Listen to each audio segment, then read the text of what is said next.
present. And are there matters that we need to put on the record before we get started? Briefly, Your Honor, at the beginning, as we start today, the state is going to play the forensic interview of Zion Carr. At this point, the state would offer State's Exhibit 94, which is an unredacted copy of the forensic interview for record purposes only. No objection. State's 94 is admitted. We will be offering State's Exhibit 93, which is a redacted copy in the presence of the jury. Any objection? No. All right. State's 93 will be admitted when it is offered.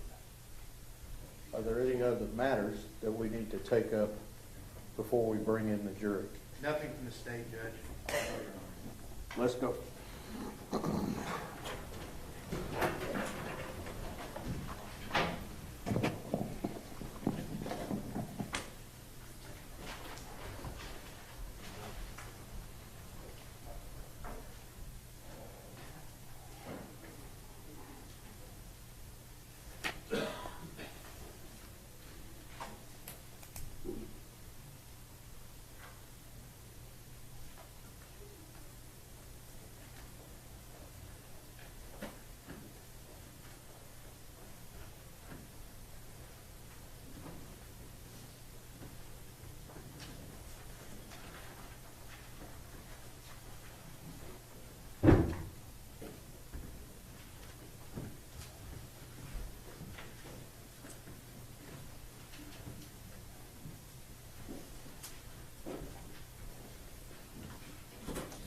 Everyone may be seated. Good morning. We are ready to proceed. Mr. Smith? Your Honor, at this time, the state offers a forensic interview of Zion Carr taken the early morning of October 12, 2019, tendering to defense counsel for review. And that is State's... State's Exhibit 93, Your Honor. All right. No objection. All right, State's Exhibit 93 is admitted, and I wanted to make sure State's Exhibit 94 is for purposes of the record. That is correct, Your Honor. Yes, Your Honor. Okay. At this time, the state requests permission to publish State's Exhibit 93 to the jury. Go ahead, Ms. Deegan.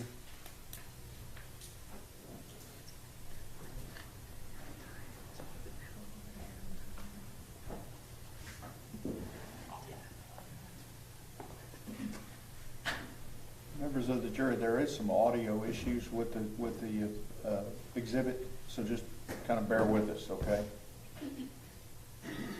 If you need the exhibit when you begin your deliberations, we can get it to you, okay?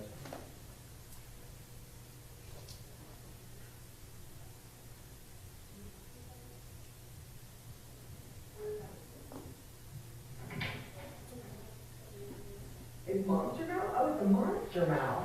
Oh, I get it. Okay, I have to be right there in that blue chair. I'm going to sit right next to you. So, I understand there's some stuff going on. Yeah?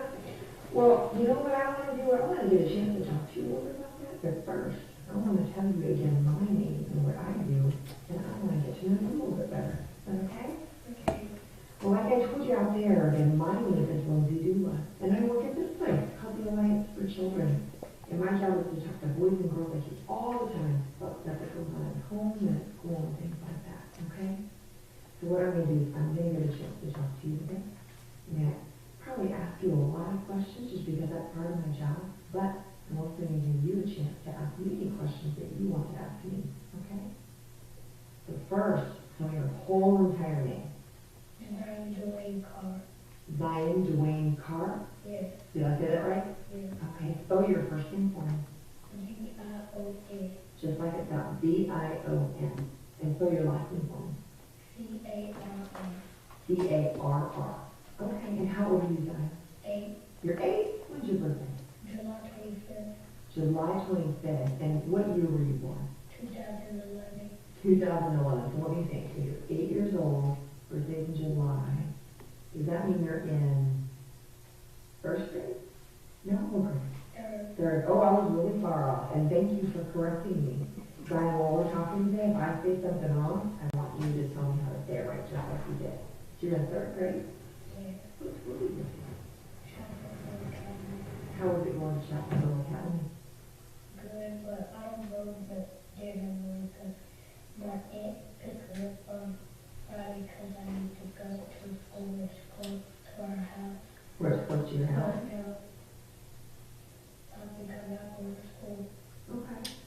said that your aunt picked you up on Friday so you could go to school that was closer to your house? Where's your house? Where's your house?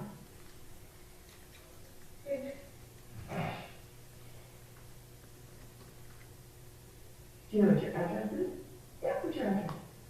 North East Avenue, 206, with 206, I think it's 1203 East Avenue. 1203 East Avenue. Mm-hmm. Okay. And who all stayed at your house with you? My granny and my aunt, Your granny and your aunt. Tell me your granny's name. Yolanda, Yolanda. What's her last name? Carr, Carr. Okay. And tell me your aunt's name. Tatiana, Tatiana. And what's her last name? Jefferson, Jefferson. Okay.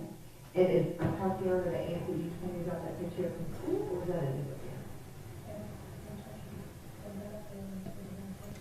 Tatiana is the one picture from school. Okay. Wow. Well, tell me what you like to do at school. You like to eat lunch? Okay. Did you go to school yesterday?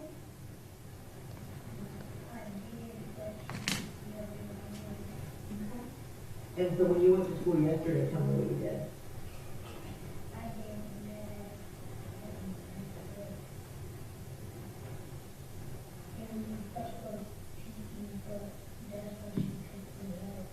She picked you up. So you did math, and you ate breakfast, and then she picked you up before you went to PE. How many of you did in math yesterday? You learned time? How is that going learning time? It's good? Okay. And did you do something else different than learning time? Okay. You said you ate breakfast. Where did you eat breakfast? In your math room? Okay. Tell me about breakfast.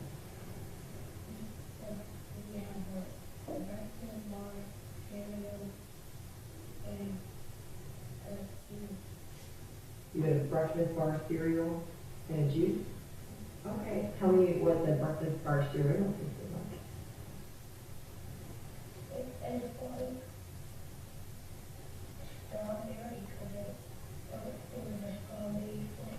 It was strawberry flavor?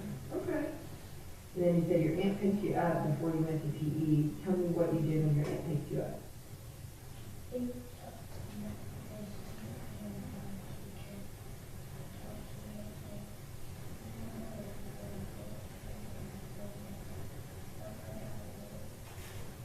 Miss B and your teacher were telling you how good you were and that they were sure you were going to come back? Tell me who Miss B is.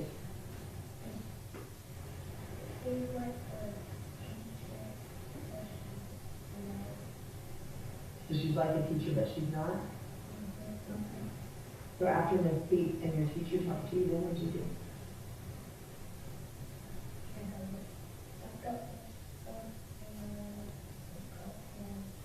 You got your stuff and went to go home? Okay. What did you do when you got home?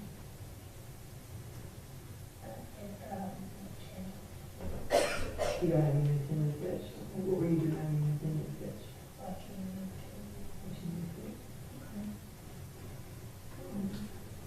Well, thank you for sharing that. I feel like I got to know kind of what you were doing yesterday. Okay.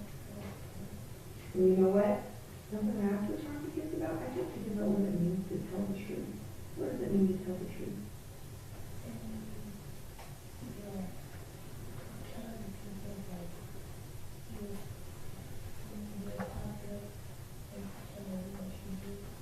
So tell the truth means to be positive and tell them what you did. Okay, that's a good way to say it, yeah.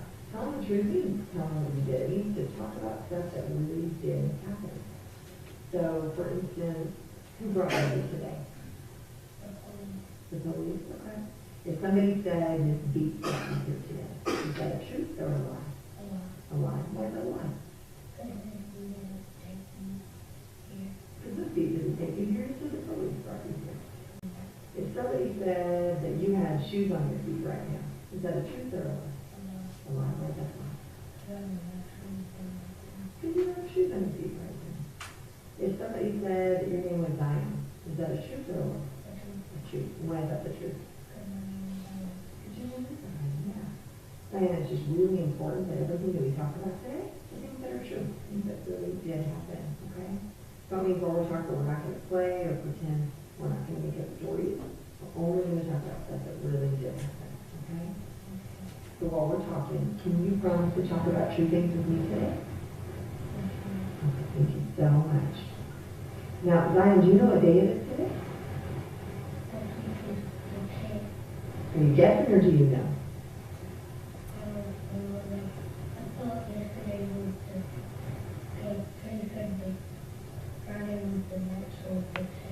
Okay, so you said today's Saturday, and so Friday, you think was the ninth? Okay. And you know what, while we're talking, if I ask you a question you don't know, it's okay to tell me that you don't know, today you don't have to guess or anything like that, okay? So today is Saturday, that's right, and the date actually is October the 12th of 2019, and it's about 4:45 in the morning, and we're at my office, and I know it's not the matter in Fort Worth, Texas. And Diane, I wanted to show you a couple things in my office and tell you about my office. My office is a little different than other people's offices. One thing that's different about my office is that thing that's up there. What is that? A camera. What do cameras do? Watch people. That's what a lot of cameras do. My camera's a little bit different because my camera's actually giving a report of us talking. You see that I talk a lot to kids, but I don't want to sit and write down a bunch of stuff. My camera's just going to record so it can help me remember what we talk about today. Okay? Something else I wanted you to know about my room, that you can talk about whatever you want to in here. You can use whatever words you want to use. I'm not going to say anything that's going to make me upset. You're not going to say anything that's going to be embarrassing or that you're going to get in trouble with me or anything like that, okay? We talked about how important it is that we're going to talk about true things today, and I wanted you to know this is a safe place to talk, okay? Okay. Now, tell me what's been going on. It happened when it was hurricane. She heard something in the backyard, and she said that I heard something in the backyard, and she got arrested, and then the police was like,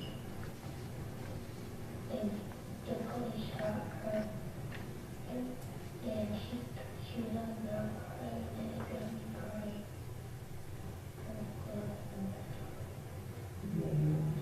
Tell me what you feel like you want to talk about.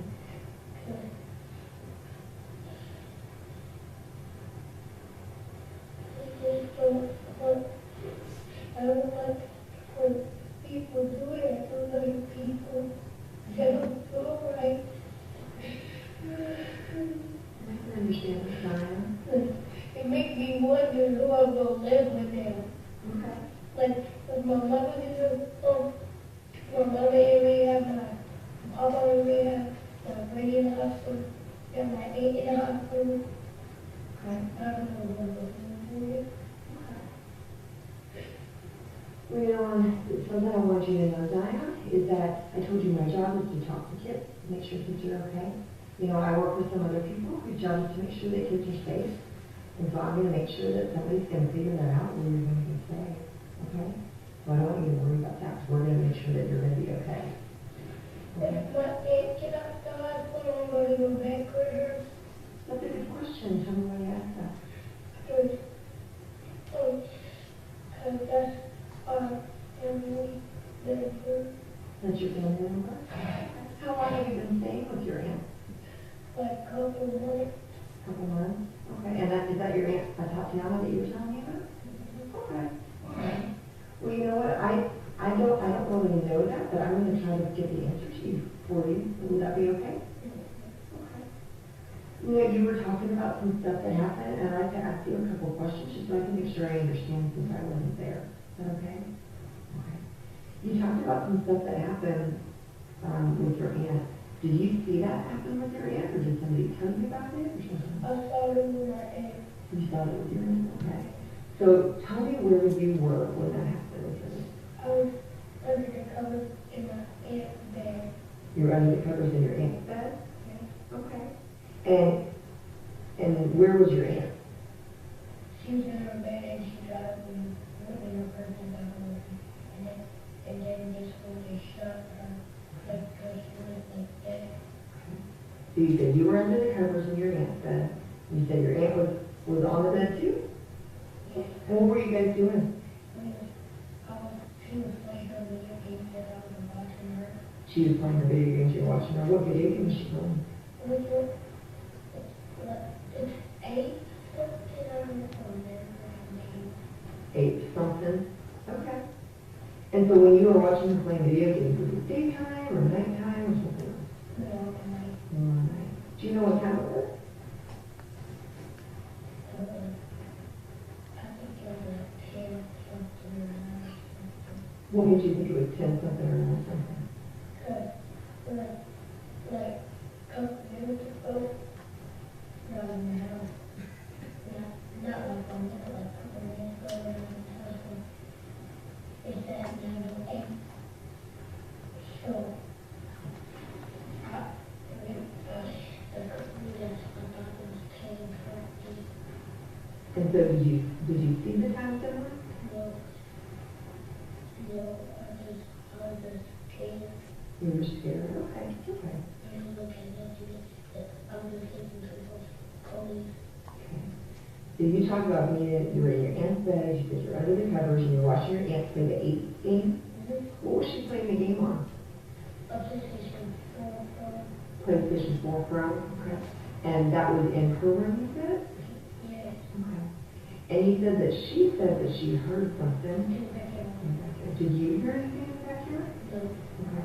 And she said she heard something in the backyard, and tell me what she did.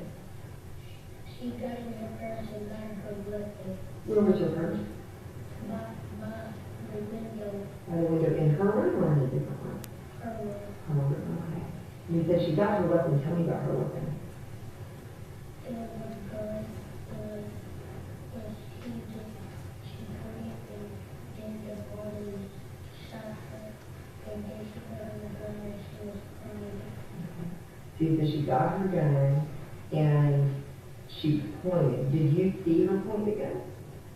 Where was she pointing the gun? At the window. At the window, okay. Could you see anything through the window? Yes. Tell me what you saw. I saw a gun out the window. And I thought I saw a bag. Was the window open or closed or something? Closed. Closed, okay. And could you see any lights or anything outside the window? Yes. Tell me more about the lights. There was a flashlight. With a flashlight. Which is one flashlight or more than one flashlight? One? Okay. So you think you saw a gun and maybe a badge, and then you saw one flashlight outside the window? Okay. Could you hear anything when you saw the flashlight? Yeah. Tell me what you heard. He said, put your hands up. So put your hands up. So when I heard that, I got scared. I went under the cover. And it just come out. You just went under the covers so you didn't come out. Yeah. Did you hear anything different than put your hands up? It put your hand, and then I heard put your hands up down. So put your hands up, then you heard put your hands up down. Okay. And then what happened? And then she did it too. Then they shot her. Did you see them shoot her? Mm-hmm. Tell me what you saw. When I saw her got shot, she was, the glass was busted. And she was on the road crying. Where was she on the ground? She was by the window. By the window? Okay. And what else did you see besides her being on the ground and you said you saw the glass was busted? And then the police came in the front door. You came in the front door. A lady police come in, and I said, I don't know what I'm doing. And she said, I'm not going. She said, and so I was look, and she didn't say nothing. She just took the other police from the head. I'm not sure. And she said, yes. But I don't know who I was with. So that's not really nothing. Okay. Did you see something? If you want to do that.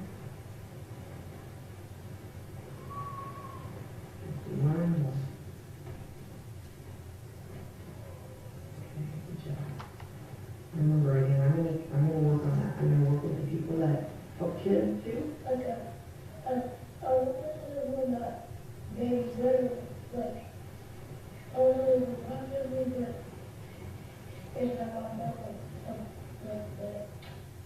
your baby brother's name? It's Zayden.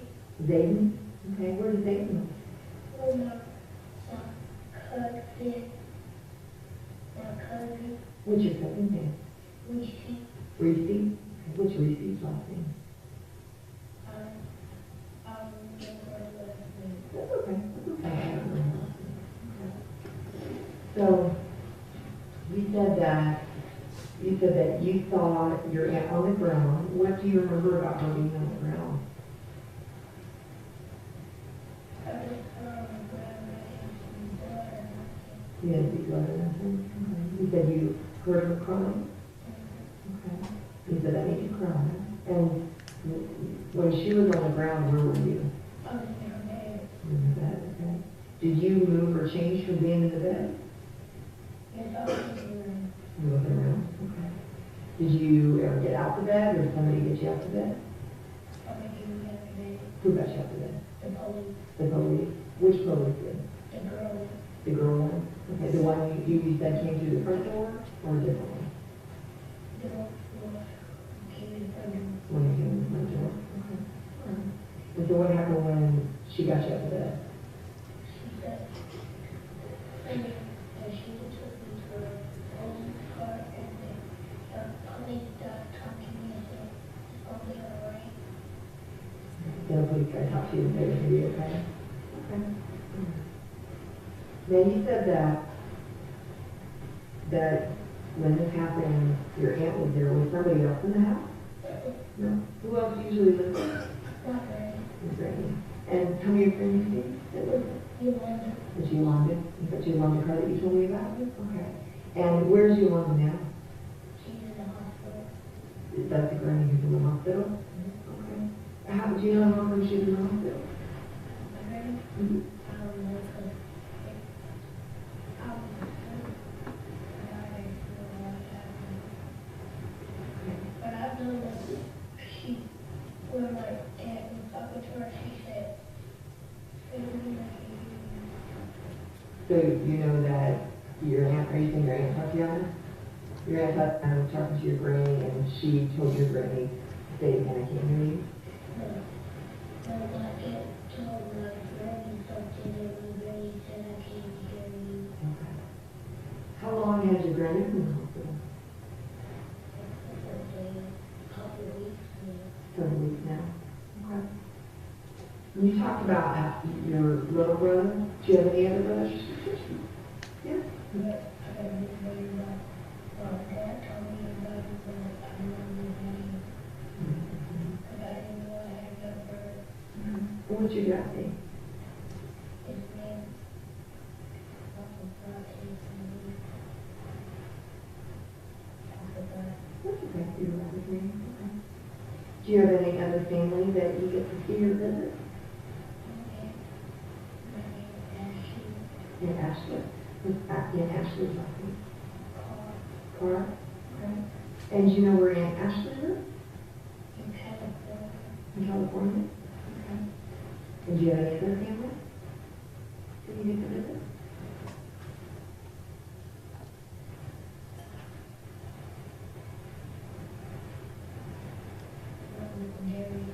Uncle Darius? Where's Uncle Darius from?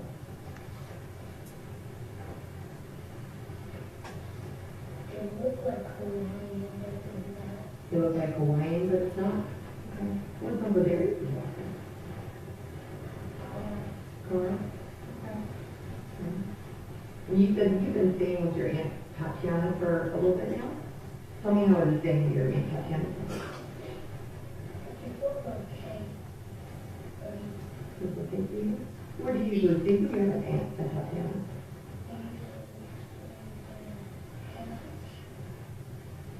On the couch? Okay. And tell me what your favorite thing to eat is at Aunt Tatiana. What do you like taco food? Who makes you taco food? Your aunt does? Okay. And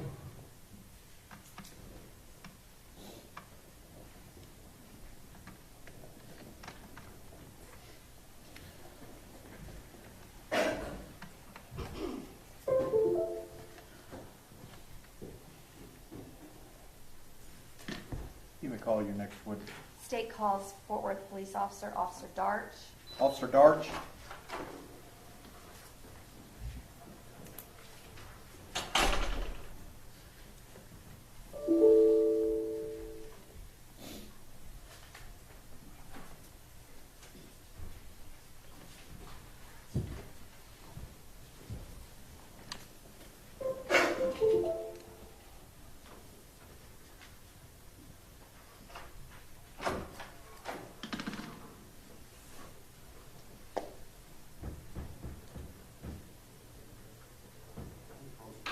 Yes.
Rule of evidence is in effect says you cannot be in court unless you're testifying. Once you have testified, do not discuss your testimony with anybody else except the lawyers. Okay? If you would say your first and last name and spell it for my court reporter, please. Carol Darch, C-A-R-O-L-D-A-R-C-H. Ms. Diener. Thank you, Judge.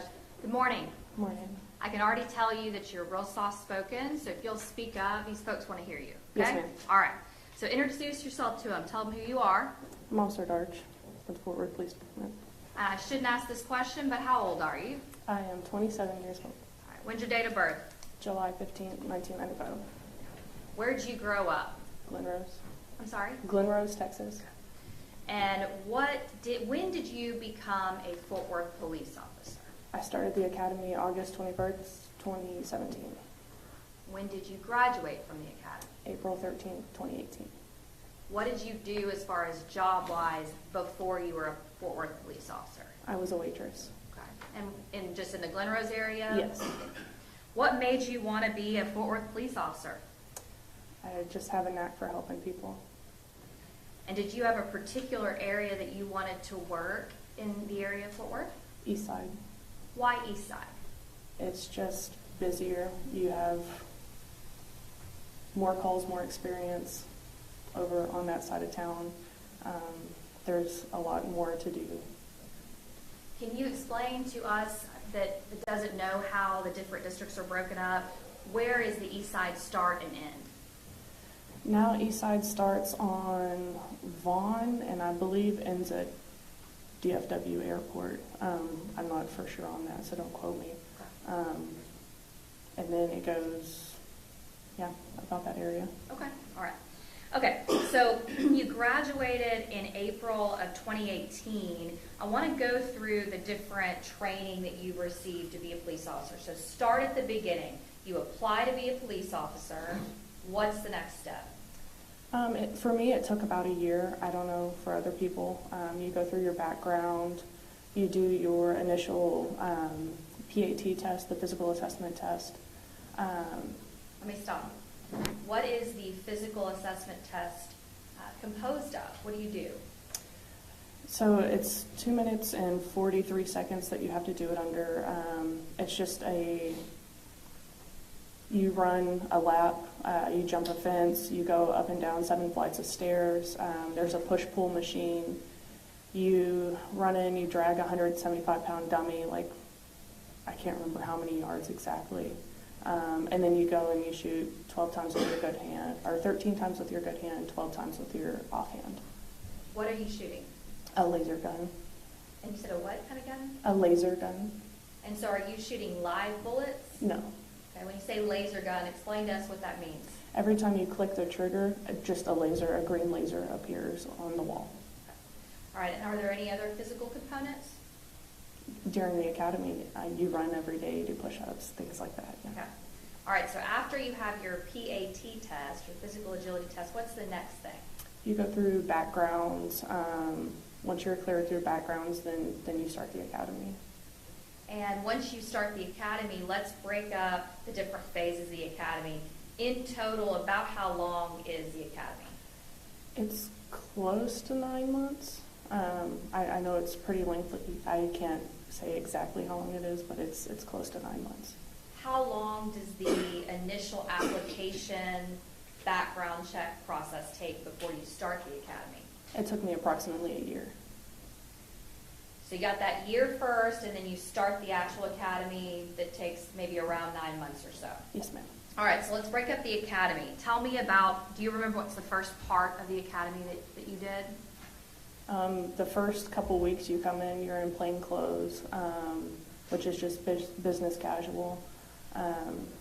And it's a lot of classroom. The first 2 weeks you learn a little bit in our control tactics, but not much. It's basically just classroom. When you say control tactics, can you explain to the jury what that means? Control tactics are like what you would use to take someone to the ground, handcuffing maneuvers, things like that. And you said that's not that long, or that's not that much? You don't do much in the first 2 weeks of the academy.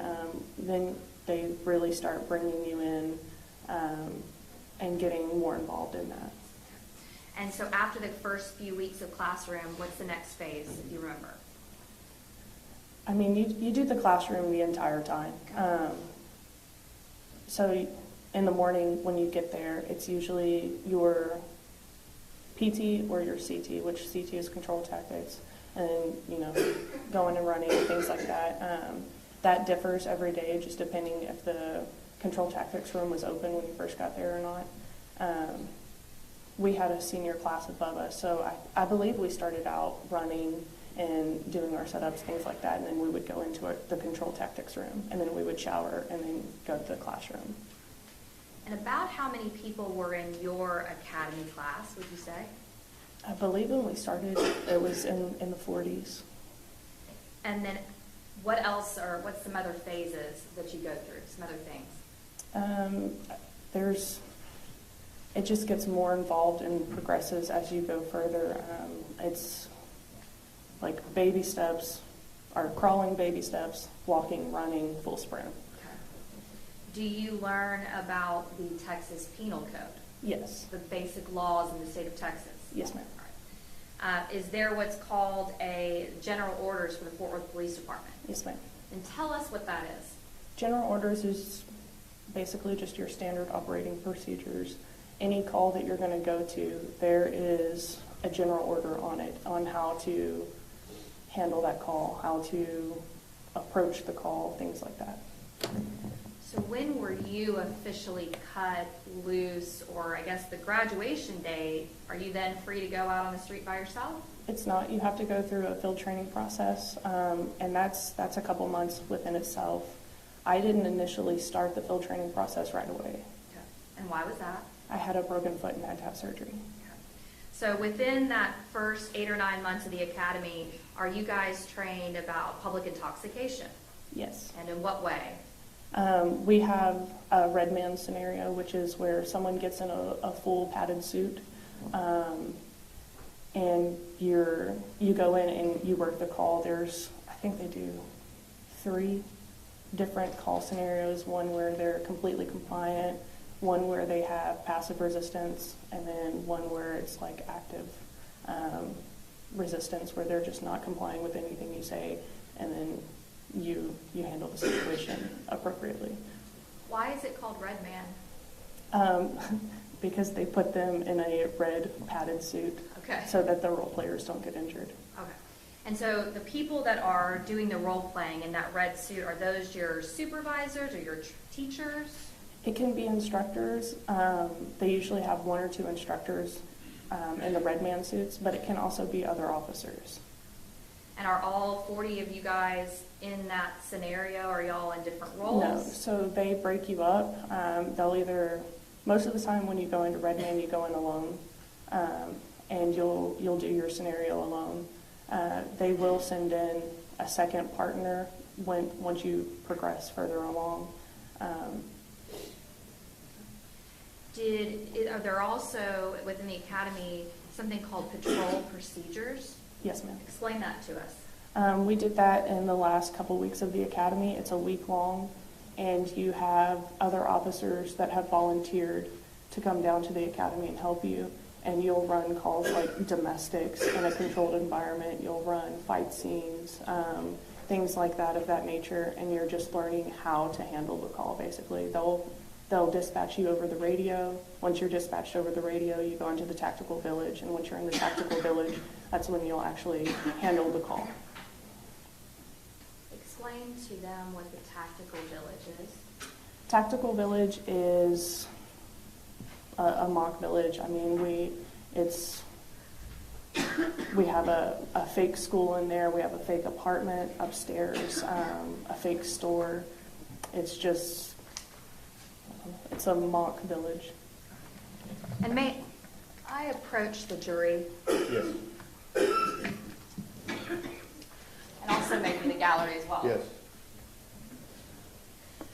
Thank you.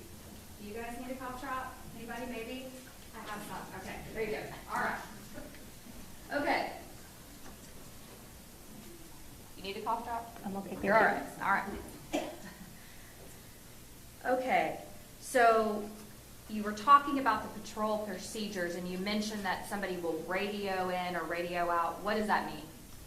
Usually it's someone from communications, a dispatcher, and you'll have your handheld radio, and they will actually get on there, and usually they use ocean signs just because it's not used in the field. They'll call out Ocean 211, you're responding to a domestic at this location, and this is your call detail. When you say this is your call detail, give me an example of the kind of information you'd be given.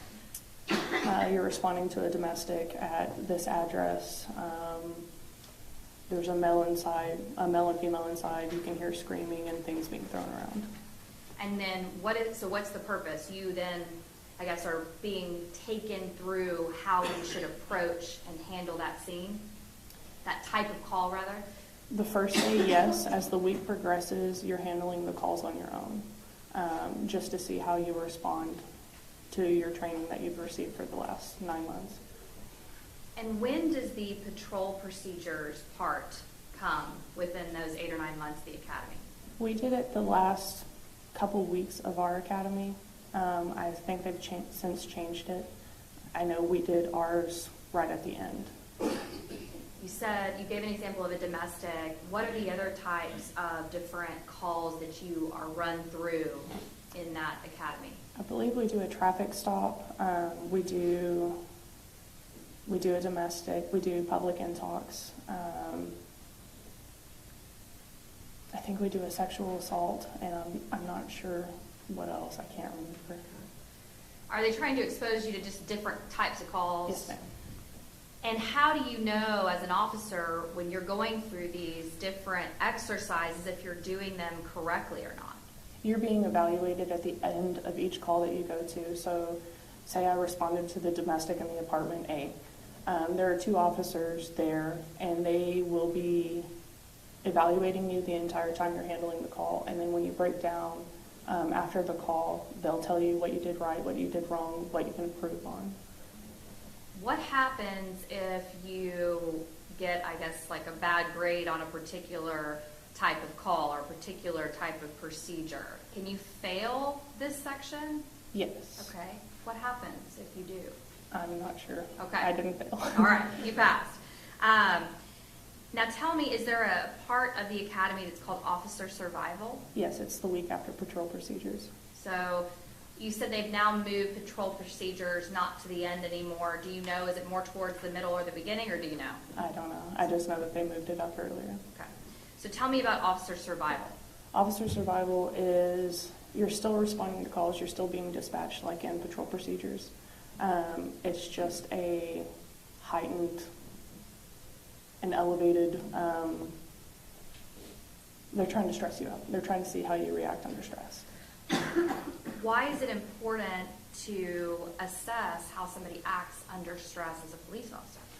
To know how they're going to react in stressful situations out in the field. Sure. So the patrol procedures, can you tell me about how long that is? They're each are a week. So patrol procedures a week, and then officer survival's a week. And can you give me an example of something they would do to mimic a stressful situation for you guys in officer survival? In officer survival, there's a scene where it's an officer's down, and you have to go and like apply a tourniquet, extract the officer from the location, and I believe there's an active shooter while it's happening. Don't quote me on that because I don't remember. Okay. Each one of these scenarios you described, so for example, an active shooter, is it you by yourself going in and assessing situation, or are there other people that are members as far as participating in the academy? I believe during officer survival, you were sent in with a teammate, Okay. a partner, so you weren't responding to those alone. For the most part, when you actually do get out of the academy through field training and on the streets, do you typically respond with a partner, or are you normally by yourself? It's very customary for dispatch to dispatch 2 officers. Why? Officer safety. Now, are you, going back to the academy for a second, are you also trained in CPR, basic life-saving Yes. techniques? And how long is that? TACMED comes in, I want to say it's an 8-hour course. We did it one day. Okay, you just said the word TACMED. Tell us what that is. That's our tactical medical unit. They usually go out with SWAT and things like that, or if an officer's shot, they'll show up first on the scene. It's basically just an ambulance service. It's officers that have their paramedic. So there's a particular division or group of officers within Fort Worth Police Department that has tactical medical training. Yes, ma'am. Do you? No. But you did go through an 8-hour course in the academy about the basics of that. Is that right? Yes, ma'am. Okay. Can you give me some examples besides CPR of what training you received there? They teach you to apply tourniquets, chest seals, your basic CPR. Can you tell the jury what a chest seal is? A chest seal is like a thin piece of plastic that is extremely sticky on one side. And when there's a hole anywhere in the abdomen, you want to seal it up so that air is not getting in. When you said anywhere in the abdomen, why is it just the abdomen? I'm not for sure 100% on that. I know it has something to do with air and the lungs. Okay. Because the name's chest seal, so Yes. that didn't make any sense to me. But regardless, it's some kind of sticky device, if you will, that can close or at least hold in the blood over some kind of wound. Yes. Okay. Have you ever used that before? I have. And you're certainly trained on how to do that. Yes. Okay. So do you just carry around a chest seal on your person, or how do you have that with you? Some officers carry it around in their vest if they have an outer vest. I don't. I have a TACMED kit, and it's a small bag that we're all issued after the academy. I carry mine in my car unless I know that I'm going on a shooting or a stabbing, something along those lines. What's in that TAC med kit? You have an Israeli bandage, which is a tourniquet. You have a rubber tourniquet. You have a couple chest seals, and you have quick clot and some gauze and shears. All right. Is there a stress-induced training that is different than officer survival? Is that something separate, or is that included in the officer survival? The stress-induced training is the entire academy. Sure. But the main part is officer survival. All right. And so when you talked about public intoxication, a traffic stop, domestic violence, are there different ways to approach each type of those scenarios that you're presented? Yes, ma'am. There's a different way to approach every call. And is that the type of training you're receiving pretty much all throughout the academy? Yes, ma'am. Are you getting feedback as well about that, the evaluation process? Yes, ma'am. And are you getting, I guess, counseled or feedback from the general orders, or is it just from the instructors, or both? The instructors will quote the general orders, and especially if you mess up, they will let you know right. which general order. Okay. So once you go through the academy, and then your graduation date was April the 13th of 2018, is that Yes, ma'am. right? Now, after you graduate, what happens? You graduate, and then you are assigned your first field training officer, and you're assigned to a side of town. Most officers start 1 to 2 days after the academy, starting with their FTO.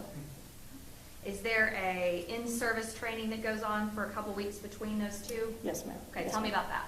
I'm sorry, after graduation, there is the 2 weeks of in-service, where you go and you just get, so BPOC, which is the standard for officers in Texas, they mandate that every 2 years training cycle, you have to have 40 hours of training on these specific things, legislative updates, things like that. Kind of a continuing education Yes, for ma'am. officers? All right. After the in-service training, what's next? After in-service, you go to FTO. Field training. Yes. And you are assigned, you said one officer or multiple officers? You're assigned one officer for each phase. All right, take us through the different phases. So your first phase is your field training officer, your FTO, is doing everything. You're just watching them and learning how to become an officer in the field. Second phase, Let me stop you real quick. First phase, in total, how long is the field training process? I want to say it's 3 or 4 weeks. I'm not sure the exact length on it, but it's 3 or 4 weeks. So if the first phase where the field training officer is doing everything, about how long does that last? 3 or 4 weeks. Okay, so I said the entire field training process. Okay, So the entire field training process is probably 4, 5, 6 months. somewhere All right. in there. okay. So we've got the academy, 8 or 9 months.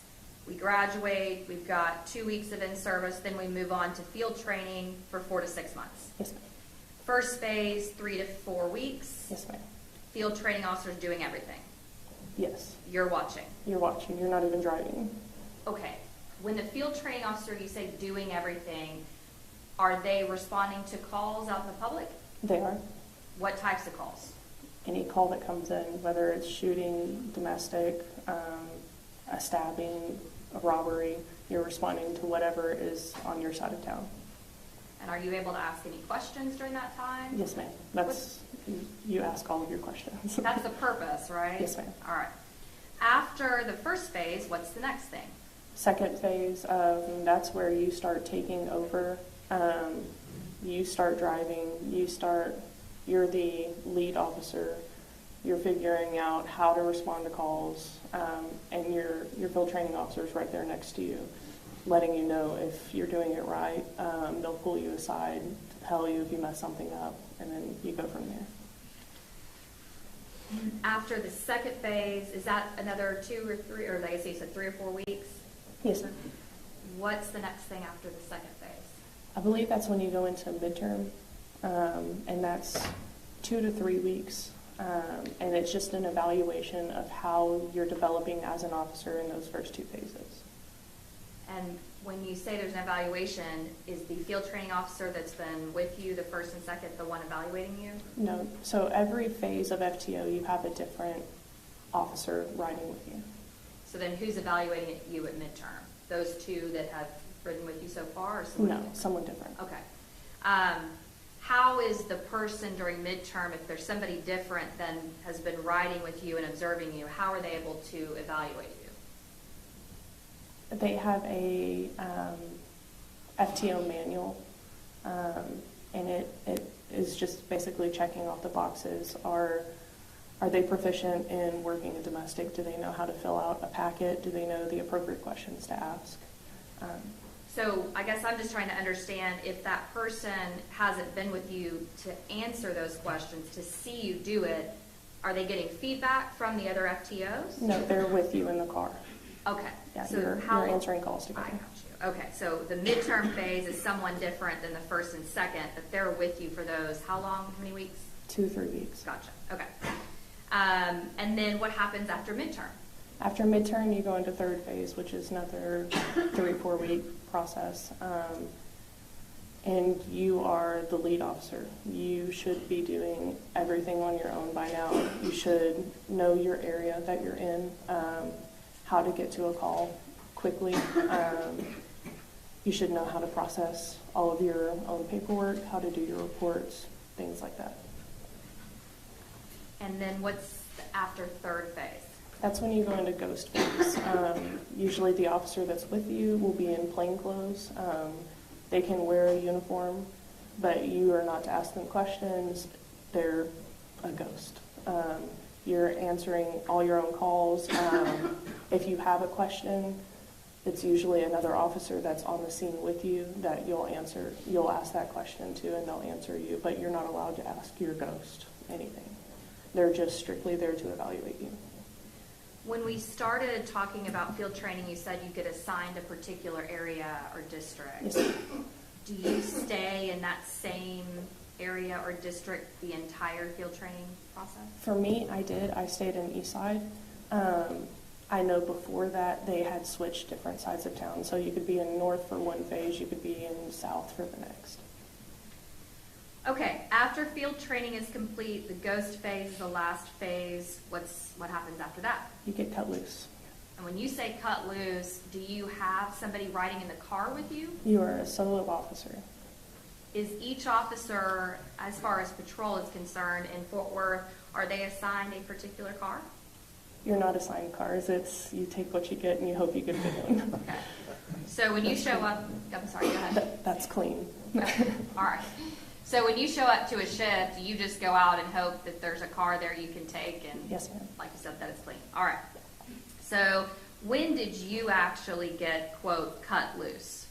I got cut loose in, I want to say the later half of September of 2019. What area were you assigned to when you were on your own?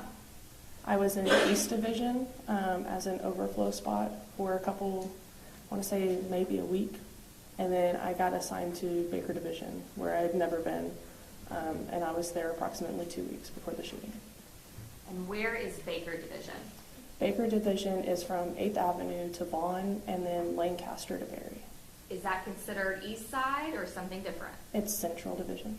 You didn't know that area at all? No, ma'am. All right.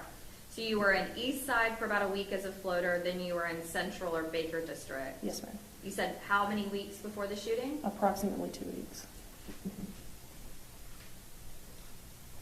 And you had really only been out on your own for about a month or so before the shooting happened, is that Yes, right? ma'am. Due to the surgery you had? Yes, ma'am. Okay.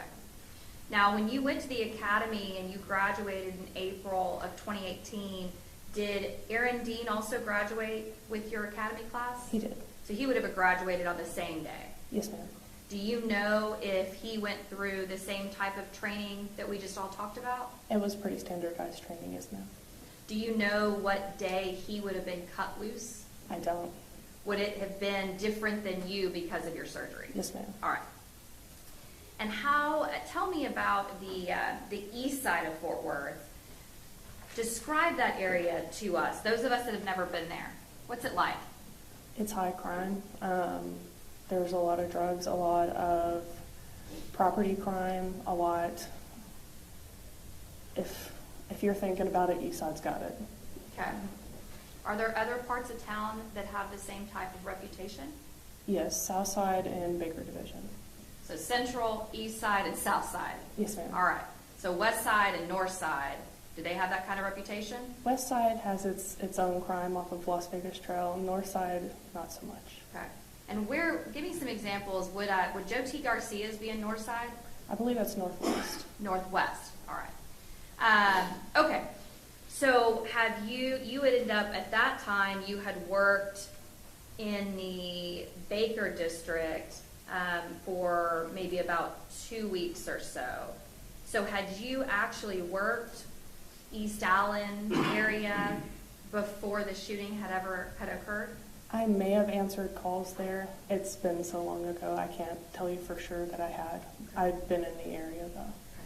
Would East Allen be in the Baker district, that central Baker Yes, district? ma'am. Okay. It's Baker 15.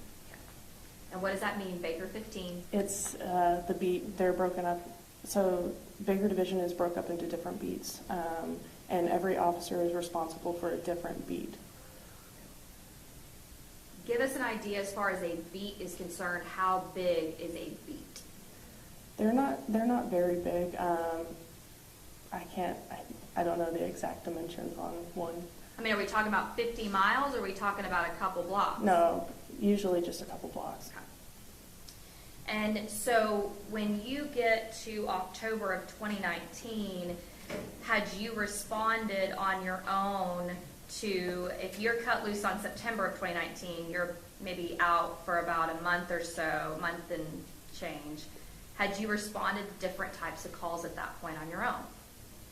Some, yes. Give me examples of the types of calls that you would have responded to. Definitely domestics. The city is heavy call load with domestics.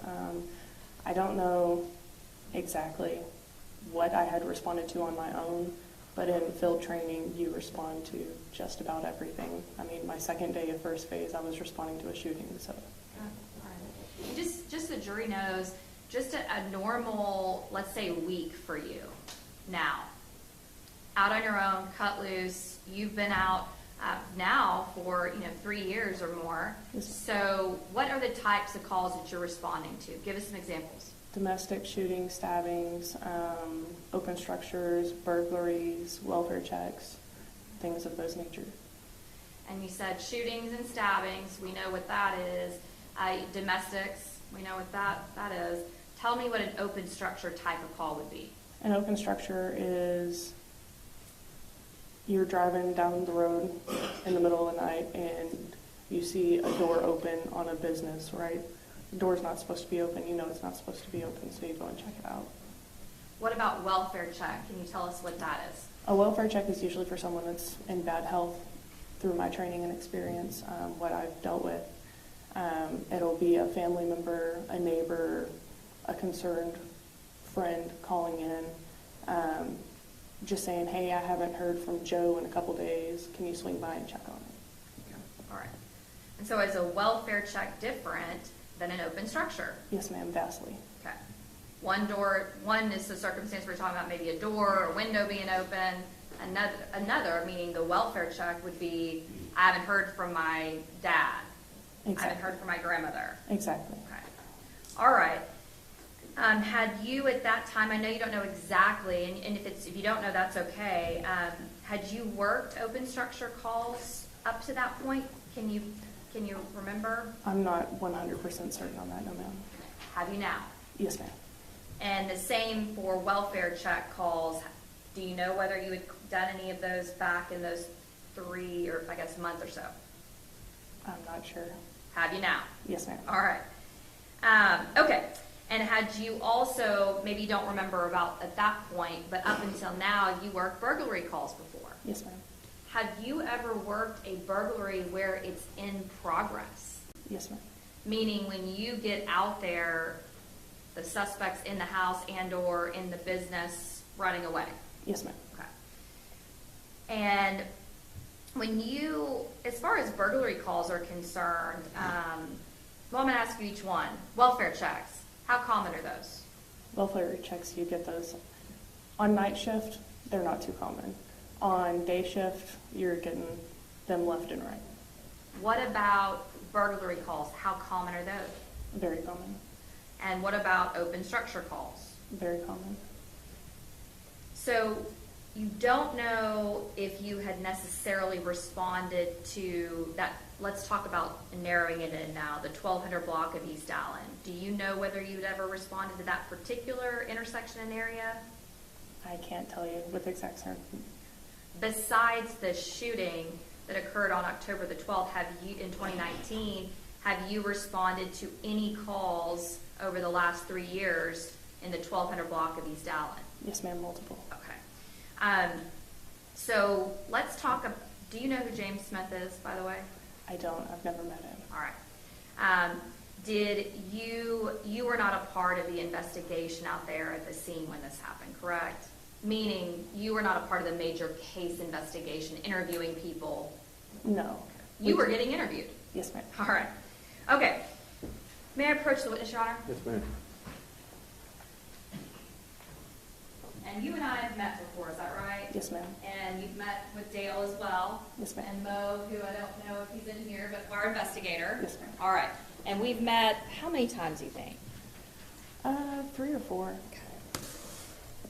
And when we've met, I think we've met over at outside the office, and we've also met over here in the office. Is that right? Yes, ma'am. Okay. Who else has been present when Dale, myself, and Mo and you have met? My cleat attorney, Terry Deflin. Tell the jury what a cleat attorney is. It's Combined Law Enforcement Association of Texas, and I pay in every month out of my check to the POA, which is the Police Officers Association, and cleat is with them.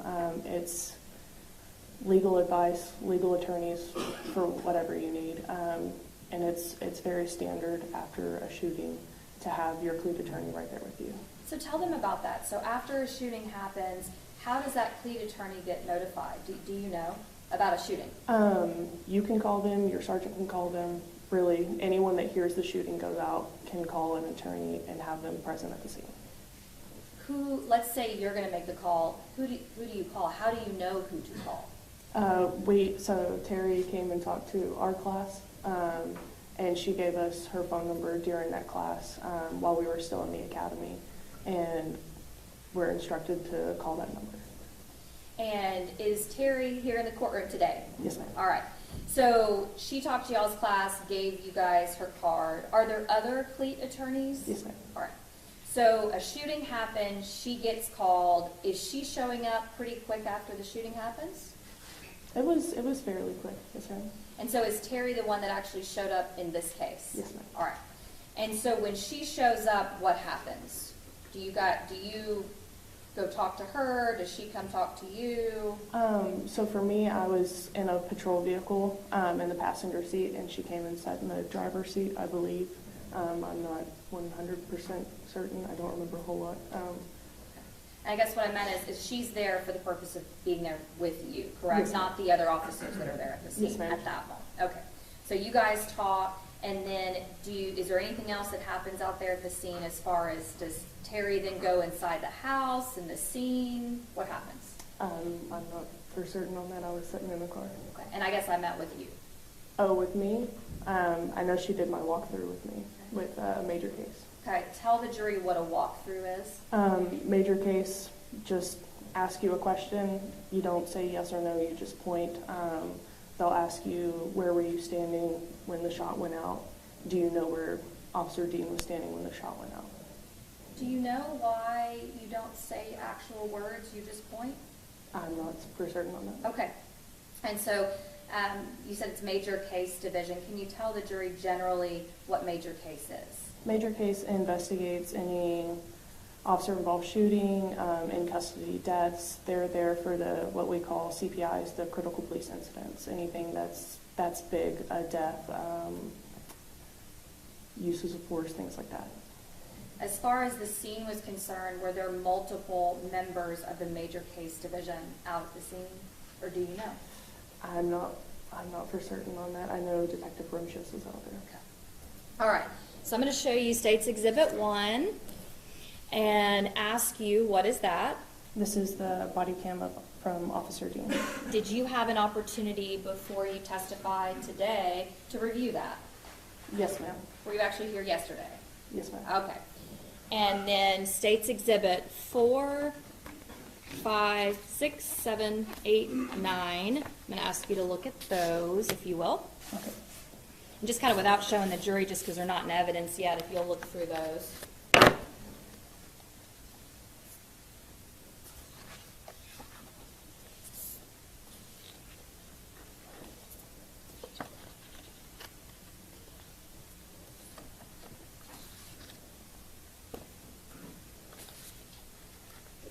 So let's first start with State's Exhibit 4 here. Can you tell me what that is? That's a map. And does it have a particular location on the map? It does 1203 East Allen. All right. And is 1203 East Allen, is that a street or an avenue? Do you know? That is an avenue. Okay. And is that area located in Fort Worth? Yes, ma'am. Is it located in Tarrant County, Texas? Yes, ma'am. All right.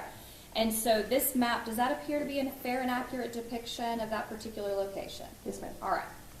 Now, State's Exhibit 5 through, I believe, 9. Does that appear, State's Exhibit 5, does that appear to be the front of the house that you responded to? Yes, ma'am. All right. And then State's Exhibit 6 through 9, does that just appear to be an overview of the house and the street of East Allen in different northwest, south, all the different directions? Okay. Do those all appear to be fair and accurate depictions of the house, the map, from what you remember? Yes, ma'am. All right. So now let's look, State's Exhibit 1, did that appear to be a fair and accurate depiction of what you remember happening that night? Not from my point of view, yes. And that's not my question. My question is whether it's a fair and accurate depiction of what you remember happening. You were not actually wearing a body camera, is that right? Yes, ma'am. Talk to them about that. Why not? My body cam, I had placed it on the dock, and when I returned, probably a week prior to the shooting, my body cam was not on the dock anymore, and I filed a stolen lost property report for my body cam and was waiting to be issued a new one. So you used a couple different terms that I want to break down. You said, so body camera, or is each officer, patrol officer, issued a body camera Yes. to wear on their person? Yes. Okay. Do you have on one right now? I don't. Okay. Where would you normally have it on though? So back then, we Yes. had a battery pack that went on our belts. We ran the wire through our shirt, and then it would usually hang here. And so the body camera is going to be up on what you're showing to Shoulder. the jury. Just for purposes of the record, your left shoulder, correct? You can have it on your right shoulder too. But where did you normally wear it? I wore it on my left shoulder. And then as far as, there's also patrol cars that are equipped with video recording device too, Yes, correct? ma'am. Did your patrol car back then have that ability? Yes, ma'am. You have a dash cam on the front windshield, and then you have a camera that watches like the spot where you would put your prisoners. How does a patrol car, you just called it a dash cam, how does the patrol car video get activated to start recording? If you have your lights and sirens on, it immediately goes on, and it turns on anytime you turn on your lights and sirens. Other than that, you have to reach up and turn it on. There's a middle button that you reach up and you literally just click it on. What about body camera? How do you turn that on and off? Those, I believe it's like a box, and there's a little round circle in the middle, and you push the round circle to turn it on. So you told us that you went to a dock station. Can you tell us what that means? It's the charging station where you plug your camera up. It downloads all of your videos from the day and uploads them onto the evidence.com cloud. Okay. So all the patrol officers throughout the day, when they get done with their shift, they can take their camera and put it on this dock station, Yes, ma'am. and it charges as well as it downloads all that video. Yes, ma'am. Is that the same way that it works for the patrol car? The patrol car, I'm not exactly sure how it downloads.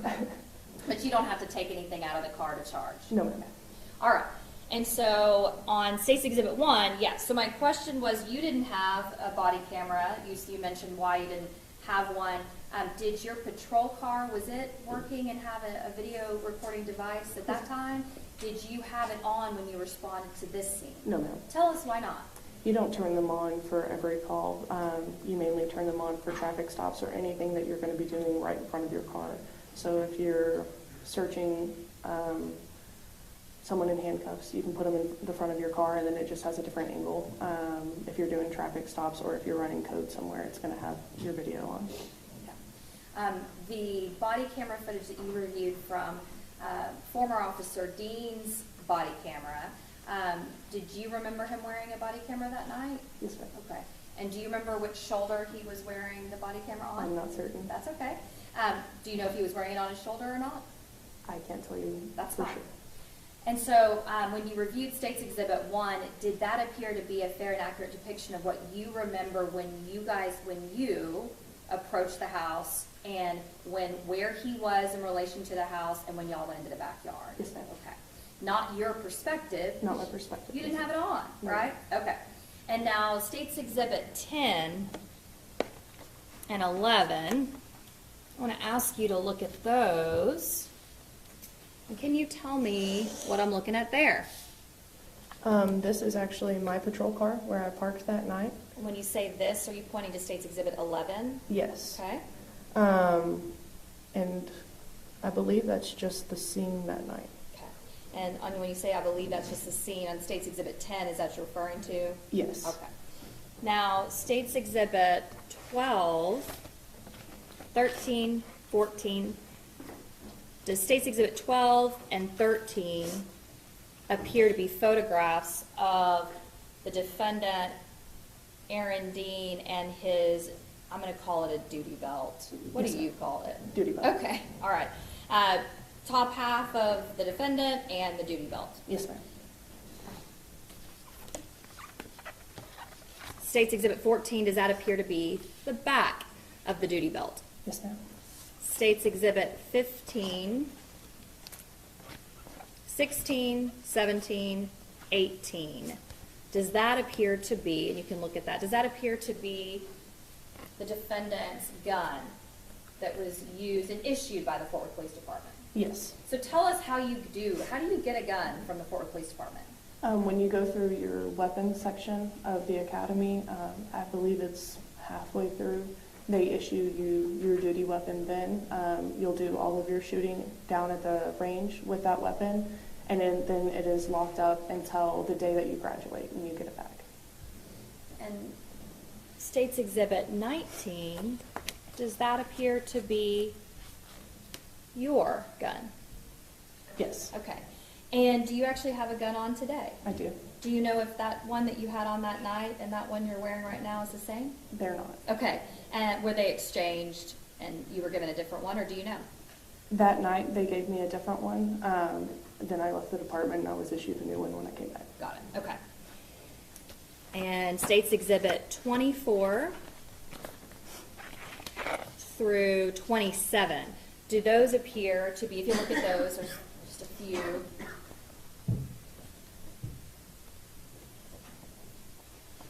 You recognize those? Yes, ma'am. All right.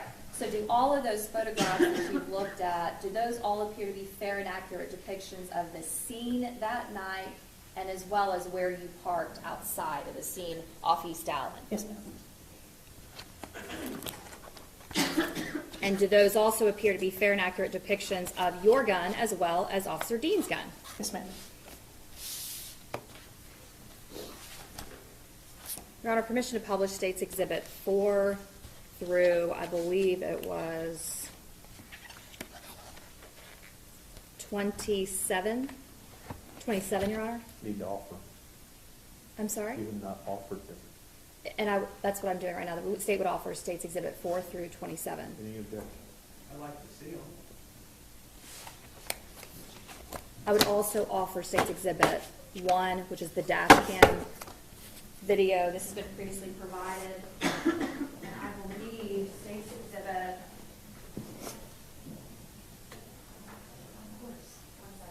State's Exhibit 4, Your Honor, I don't know if that was previously provided to defense. It's just a map. But State's Exhibit 5, 12,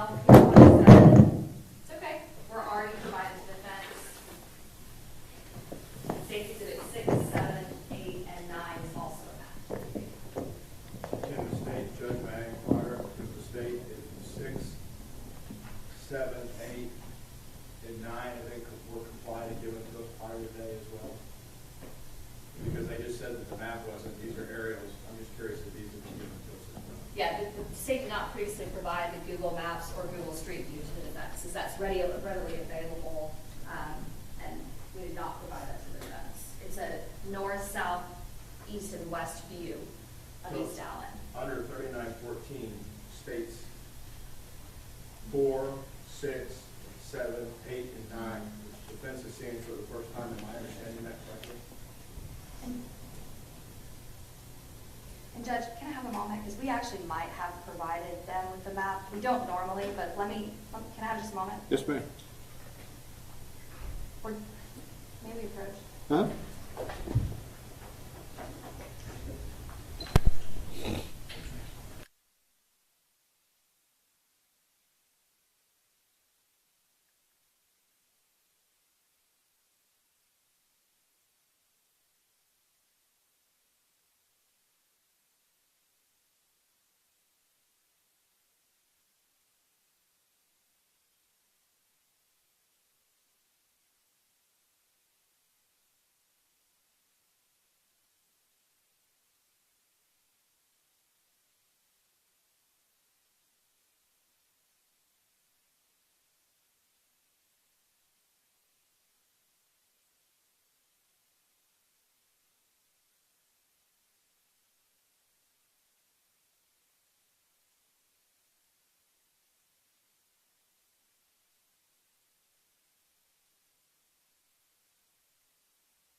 Just leave that attached.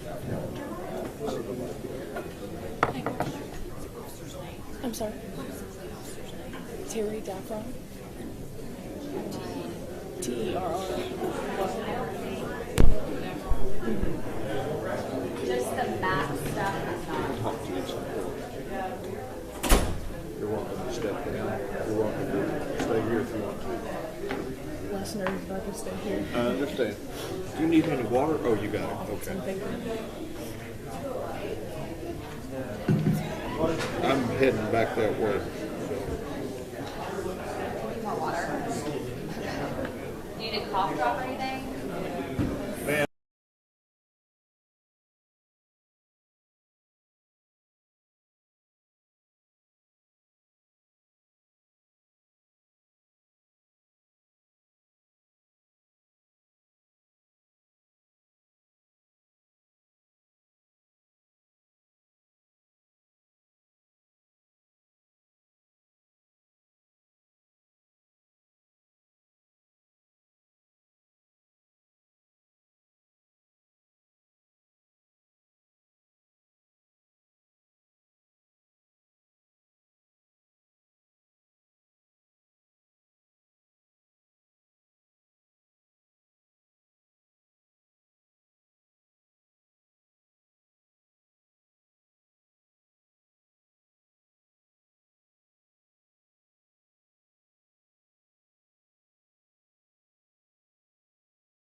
Unless you want to just stretch your legs.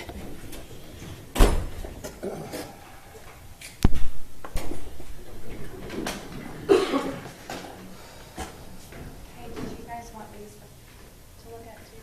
Yeah, we need to, I'm just trying to get back over it. Oh, you don't have, it's okay. Like, I get the numbers wrong.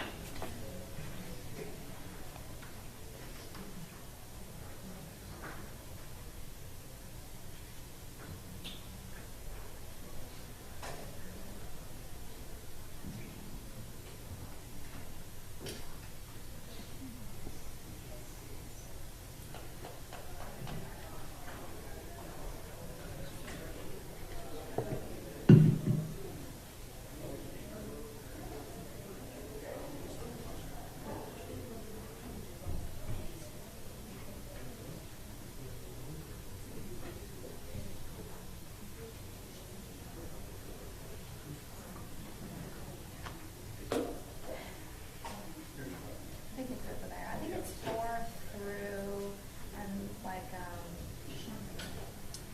yeah, but is it, I don't think it's in complete order, is it? Like, that's all. Yeah, that's what I thought. I thought 4 through 19 and 24 through 27. Okay, you ready?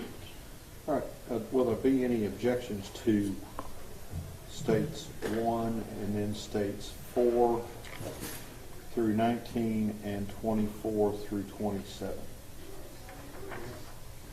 Mr. Brissett? I'd like to take the witness over there. Out in the presence? We can come here. All right, let's go.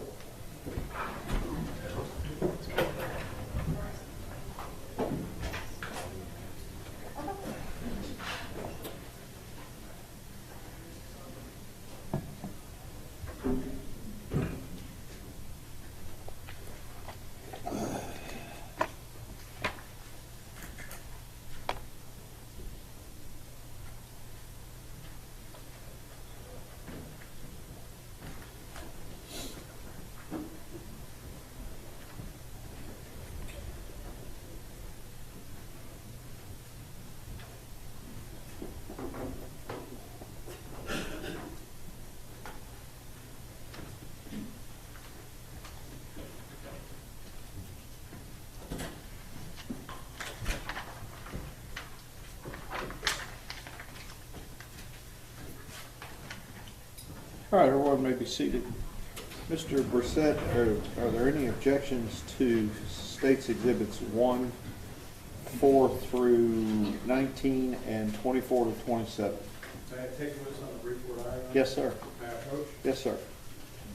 Morning, Officer Darch. Morning.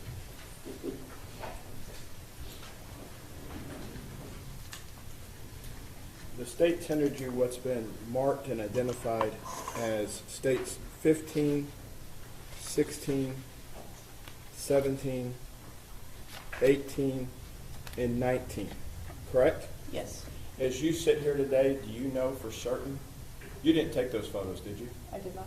Do you know were you present at all when those were processed?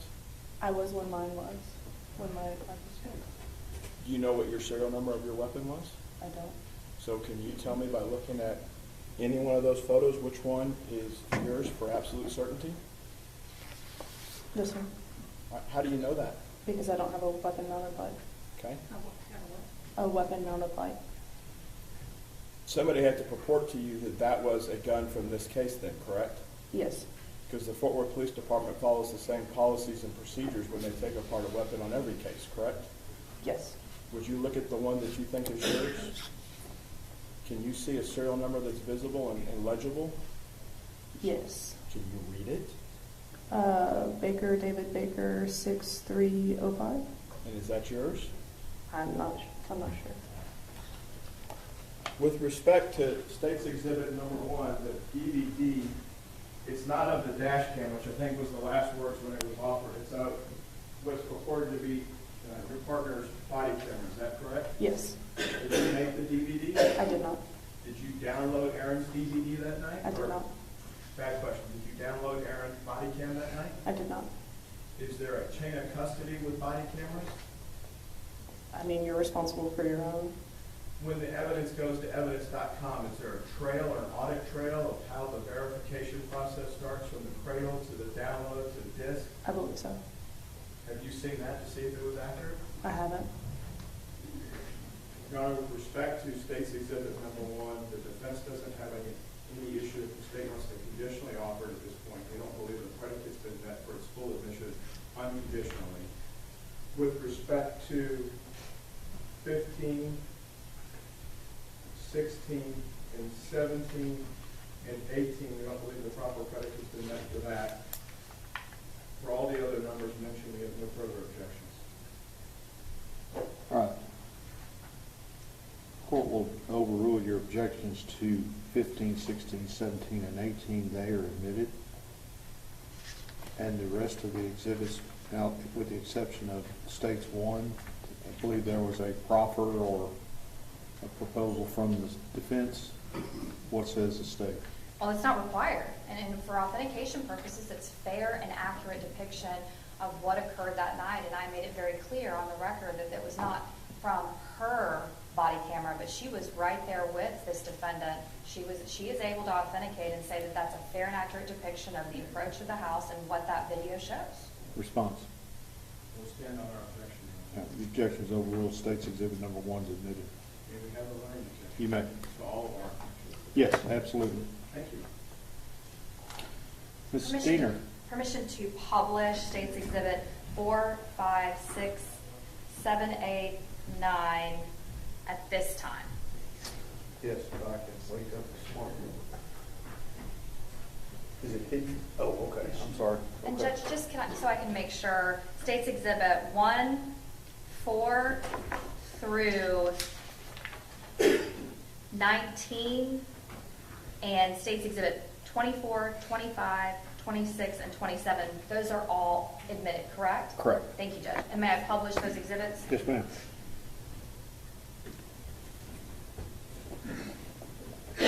All right, now looking at States Exhibit 4.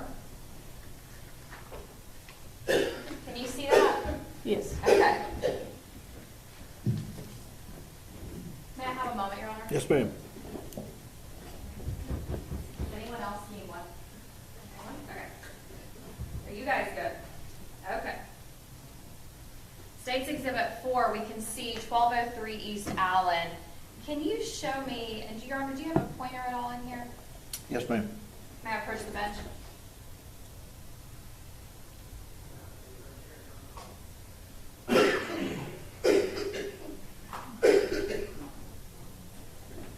May I approach the bench? Yes, ma'am.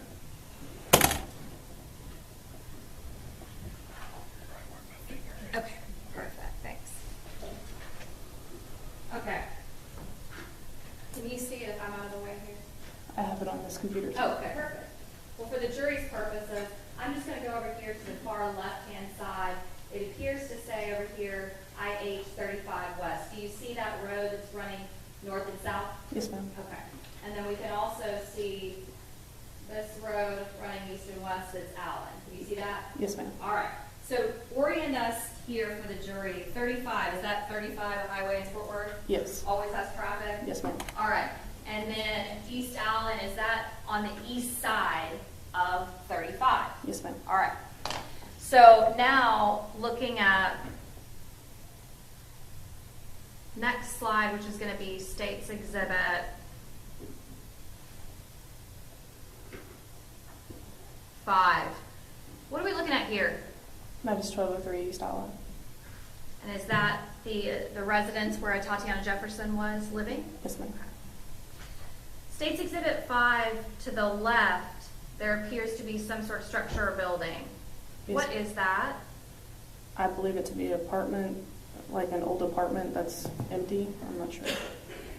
As far as what's on the 1203, that 1200 block of East Allen, are there any other houses to the left of the 1203 address? Which left are we talking? If you're looking at States Exhibit 5 to the left. No, that's Mississippi right there. And does Mississippi run perpendicular to East Allen? Yes. And to the right of Tatiana's house, On State's Exhibit 5, is there another house or are there lots after that? It's just an open field. Now looking here at State's Exhibit 6, a little better perspective for the jurors. I'm going to use my laser pointer. You were referring to some kind of an apartment building or that's to the left of this house, this 1203. Is that what you were referring to, what I'm circling for the jury? Yes, ma'am. And that's just to the left of her house. Is Mississippi the road that is running perpendicular to East Allen? Yes, ma'am. Now, across the street from 1203, there appears to be some additional structures. What are those? Houses? Okay. You know who lives there? No idea. State's Exhibit 7. What direction are we looking? You're Now. looking westbound.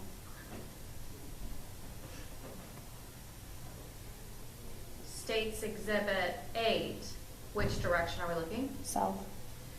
And on State's Exhibit 8, you can see this building that's to the right of Tatiana's house. We're now looking at the back, if you will, over top to the back. There appears to be this additional structure behind Tatiana's house. Do you know what that is? I believe it's a garage. Okay. And then we can see some buildings over here behind. Do you know what those are? No idea.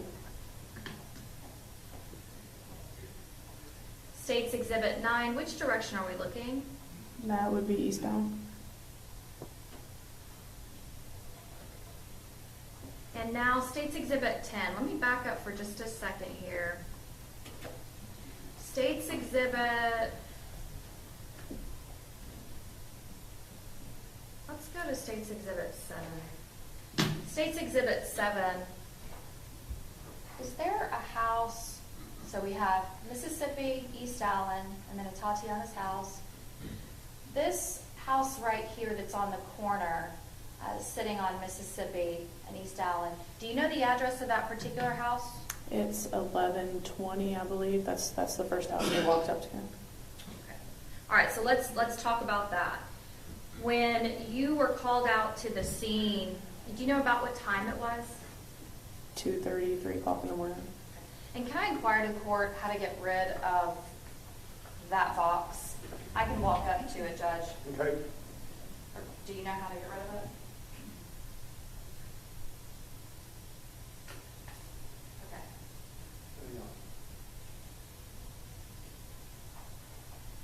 Okay. Thank you. Well, it's still there. That's okay. That's all right. Okay. All right. And so what time did you say it was? I believe it was like 2:30, 3 o'clock. And I was asking you a little bit earlier about going through the academy with the defendant. Do you see Aaron Dean in the courtroom today? I do. And can you point to something that he is wearing? Identify him in court for me, please. Blue tie and a gray suit. Okay. Your Honor, let the record reflect this witness has identified the defendant in court. Record so reflect. He also stood up prior to me finishing asking for identification. That's correct. You All may right. be seated. Thank you. Thank you, Judge. All right, and so went to the academy together. Did you guys ever work any calls together before this October 12th date that you remember? Nothing that sticks out. You were only out for about 3 or so weeks, so would it have been many calls if you did work any? No. Have you seen or talked to him outside of work whenever y'all were working together? I don't believe so. Do you know what particular division he was assigned to? Baker division. Same as you? Yes. All right. Would you characterize your relationship? Were you close, just coworkers? How would you describe it to us? I keep everyone at work just coworkers. Okay. All right. Okay, so that day, October the 12th of 2019, were you working as a patrol officer at that time? I was. What was your shift? And we show up at 7:45 and we're off at 5:45. So what time did you actually go in? About that time? I get there around 7. And 2 or so in the morning. Where were you right before you get called out to this scene? At the JPS roundabout. What does that mean, the JPS roundabout? It's a parking lot behind JPS. It's on the northeast side, and it's just a big empty parking lot. Why are you there? I didn't have a call. I was Well, I was finishing up the call I was on, and I was eating my lunch. Were there other officers that were parked in that roundabout? Yes. Why do you guys as officers choose that area to either finish up a call, eat, kind of congregate? It's just safe. You can see everyone coming up at you. So you get a call, and explain to us how you get that call. What happens if you're sitting in your car? I was sitting in my car. Aaron gets dispatched. Officer Dean gets dispatched. They're calling for an assist unit. I was right at the end, so I just finished up my call and I took the assist. And how do you get notified that the defendant is even getting that call? How do you know that? Over the radio. Is there inside of your car a computer that also gives you that information? Yes, ma'am. What is that called? MDC. And what is MDC? Do you know what that stands for? Don't get me lying. No worries, that's okay. But there's a computer in there that relays information about calls too, correct? Yes. What kind of information will it give you? It gives you the call details, and then it shows you en route times and on-scene times. And does it also show you who's responding to the call? Yes. Is that how you knew that this defendant was responding to the call? That and when they called out his call sign. On the radio? Yes. Okay. Okay. So what was the basic general nature of the call? Do you remember? I believe it was an open structure. And did you get an address? Yes. And so you said that Dean responds. Why do you go as well then? Every priority 2 call, dispatch has to assign 2 officers to it. Explain to the jury what priority 2 call. What do you mean? So priority 1 is the highest. That's lights and sirens. You're getting there as quickly as you can. Priority 2, it's still of urgency, but it's like a normal run-of-the-mill everyday call. There's nothing emergent that's happening right now that you need to get there as quickly as you can. Are you aware that the Fort Worth Police Department has an emergency, 911, and a non-emergency number? Yes. And so are you able to tell either over the radio or on your computer inside your car whether it was an emergency, 911, or non-emergency? We don't get that information. And so you just get the priority information Yes, ma'am. and some of the details. Yes, ma'am. All right, so what do you do when you get that call? Zipped up my lunchbox and took off. How far away were you from this particular address at JPS Roundabout? A mile or 2, not very far at all. And if the call comes in around 2:25 in the morning, do you remember about what time you arrived? Just a couple moments later. It doesn't take very long to get there. Did you get there to the house first, or did... I did. Okay. When you get there, where do you park? I parked facing southbound on Mississippi. And so now showing you what's already been admitted as State's Exhibit 10 here, and then State's Exhibit 11. Are you able to show us on State's Exhibit 11 where you're parked? I believe that's my patrol car right there. Okay. And it looks like there is only, I don't think I see any other patrol cars in State's Exhibit 11, but going back here, State's Exhibit 10, are there multiple patrol cars in State's Exhibit 10? Yes. Okay. And so if we're looking at State's Exhibit 10, and this is Mississippi running this direction, East Allen running east and west, are we able to see your patrol car in State's Exhibit 10? Yes. Okay. Can you show me, may I please, for witness? Yes, ma'am. Can you show me which one your car is in State's Exhibit 10? Which one's the... It would be that car right there, I believe. Okay. And so you're pointing which direction? I'm facing southbound. Okay. And are you able to see in either State's Exhibit 10 or State's Exhibit 11 where the defendant is parked? Do we actually see his car in those exhibits? Not to my knowledge, no ma'am. So looking here at State's Exhibit 11, we can't see any of the patrol cars, correct? No ma'am. Okay. Can you show me, though, using this laser, where he pulled in?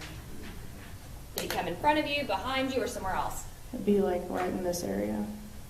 Okay, so kind of on that, I guess, corner or catty corner. I believe, yes ma'am.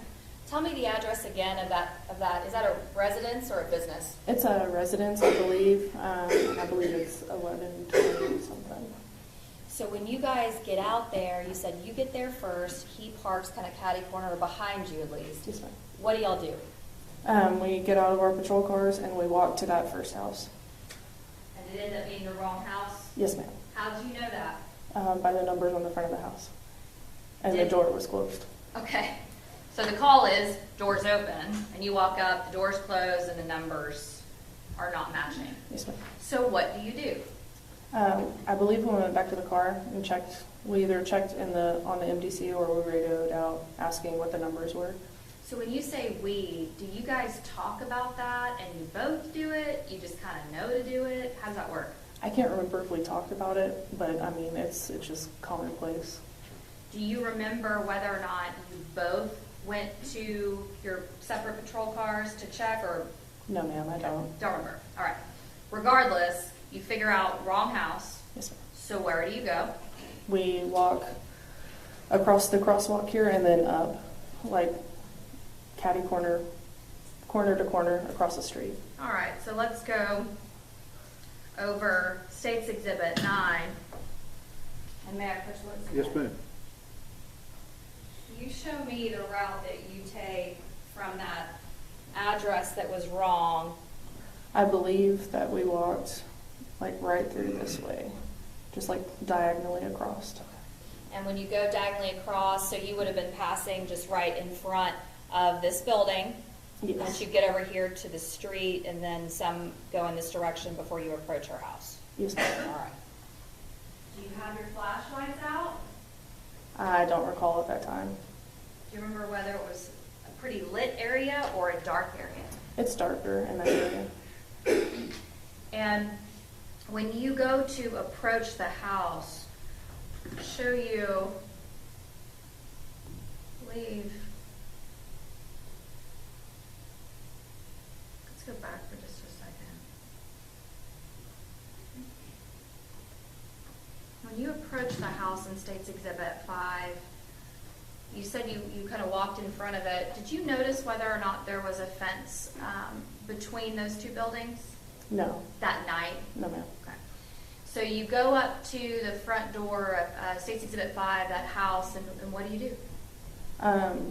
Walking up, you can see that the front porch light was on, and that the white door on the inside was open on both sides. And then we just looked. When you first got out and went to that wrong house, do you remember whether or not you had unholstered your gun? I had not. When you went back and confirmed the address before you started walking across the street, once you knew which address it was, did you unholster your gun? No, ma'am. At what point did you unholster your gun, if at all, when you were walking up to Tatiana's house? We didn't.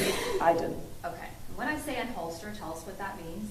It means breaking the security, and bringing it all the way out. Bringing your gun all the way out. Do you remember if you ever took your gun out and unholstered it throughout the entire call? Through the entire call, I believe that I did when we were clearing the backyard, and then I believe I had it out in the house until we got into the room. I'm not for certain. That's okay. And when you say the term clearing, what does that mean to you? Just making sure that there are no other occupants, other threats in the house. Why do you unholster or take your gun out when you are clearing an area? In case you're met with a threat. When you have your gun out, do you have your finger on the trigger? No. Why not? Officer safety. Is that something that you were trained in the academy about? Yes. Trigger discipline. So when you are clearing areas, whether that be a house, a field, a car, you have your gun out, pointed in front of you, I'm assuming? You have it down in the stool position, or you can have it pointed depending on what you're doing.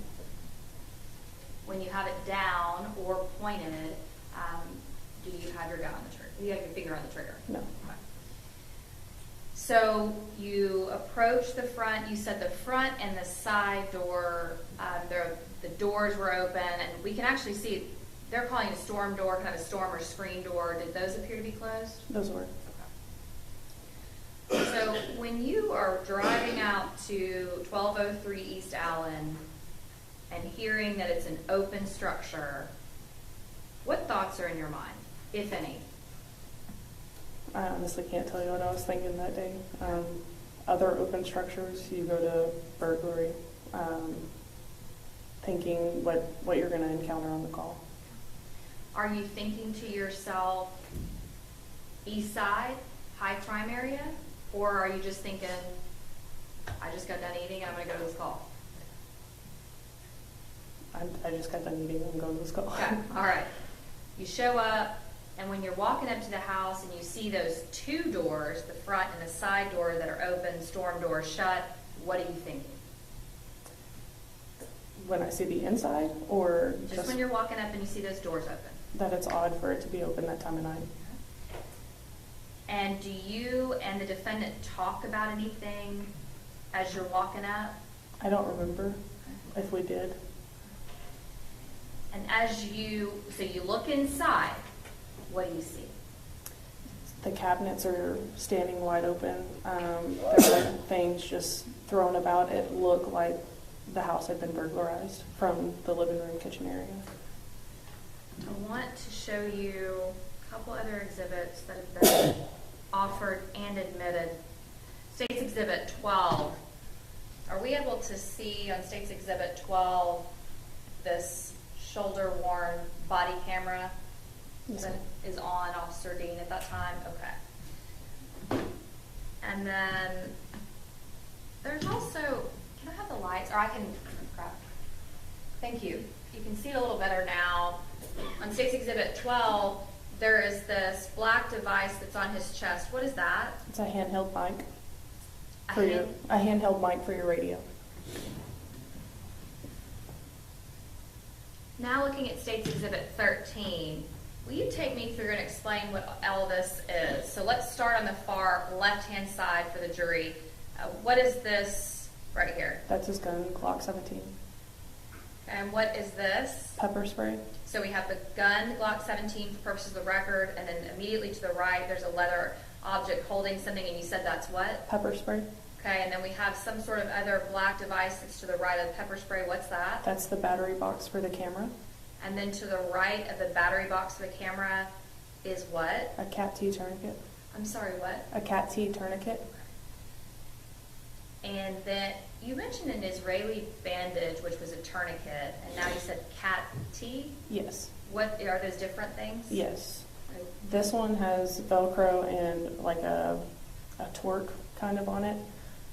The other one is like an ace bandage, and it has wings on it. So you'll just wrap it as tight as you can, and then you crank the wing once you get it on. Okay, all right. And then to the right of this tourniquet, we have this looks like it's one thing that's holding maybe two slots, but some sort of leather. That's a mag pouch Okay, what's a mag pouch? for your extra magazines. And then to the right of that, what is this that has some Taser. yellow? That's the taser. I'm sorry, okay. Now looking at the back of State's Exhibit 14, which is the back of that duty belt, let's start again to the left. What's this right here? That's the baton. What's the purpose of a baton? It's a use of force weapon.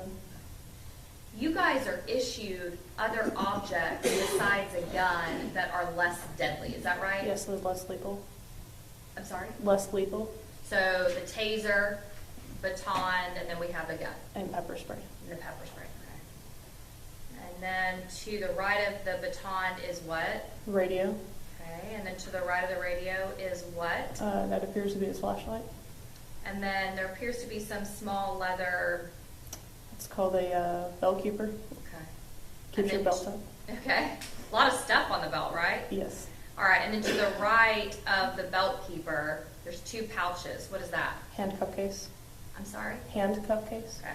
And then to the right, we can see the back of his gun. Is that right? Yes. All right. Now, State's Exhibit 15, defendant's gun. And I want to compare that to State's Exhibit 19, your gun. Can you tell me what additional items are on defendant's gun, State's Exhibit 15, He's got a weapon-mounted streamlight. So let's start with, you said Glock 17. Is that the type of gun this is? Yes. Is that the type of gun that you have? Yes. Is that the type of gun that you're wearing on your hip right now? Yes. And how many, for those of us that are not as proficient in firearms, guns have magazines that hold unfired bullets or cartridges, is that right? Yes, ma'am. Do you know how many the Glock 17 magazine holds? 17. Is yours fully loaded right now? Yes, ma'am. You have one in a chamber. Yes, ma'am. Is that how y'all are trained to keep your weapon? Yes, ma'am. So you said on State's Exhibit 15, there's this additional, what did you call it? Weapon-mounted light. Weapon-mounted light. What is the purpose of having a weapon-mounted light? So you don't have to tie up your other hand with a flashlight. But you don't have one. No, Why not? I'm cheap. Okay. Are they expensive? Yes. Okay. Now, the holster that you have on your person, may I approach the witness? Yes, ma'am. Can you stand up for me, please? Just real quickly. The holster that your Glock 17 fits in, is that issued by the Fort Worth Police Department? Yes, ma'am. So when you start as a patrol officer, or really any officer, you're going to be given the gun and the holster? You're given your entire gear belt. Yes, ma'am. All of this? Yes, Okay. ma'am. Now, what about if you've got that light that's affixed, that's going to be too big for the holster? Yes, ma'am. You So get a different holster. do you get that issued from the Fort Worth Police Department? I'm not sure. I haven't gone through those. Okay. You don't have one, so you don't need to do that. Okay. So as far as department issued, that is what is given to you guys? Yes, ma'am. Thank you, MC. All right.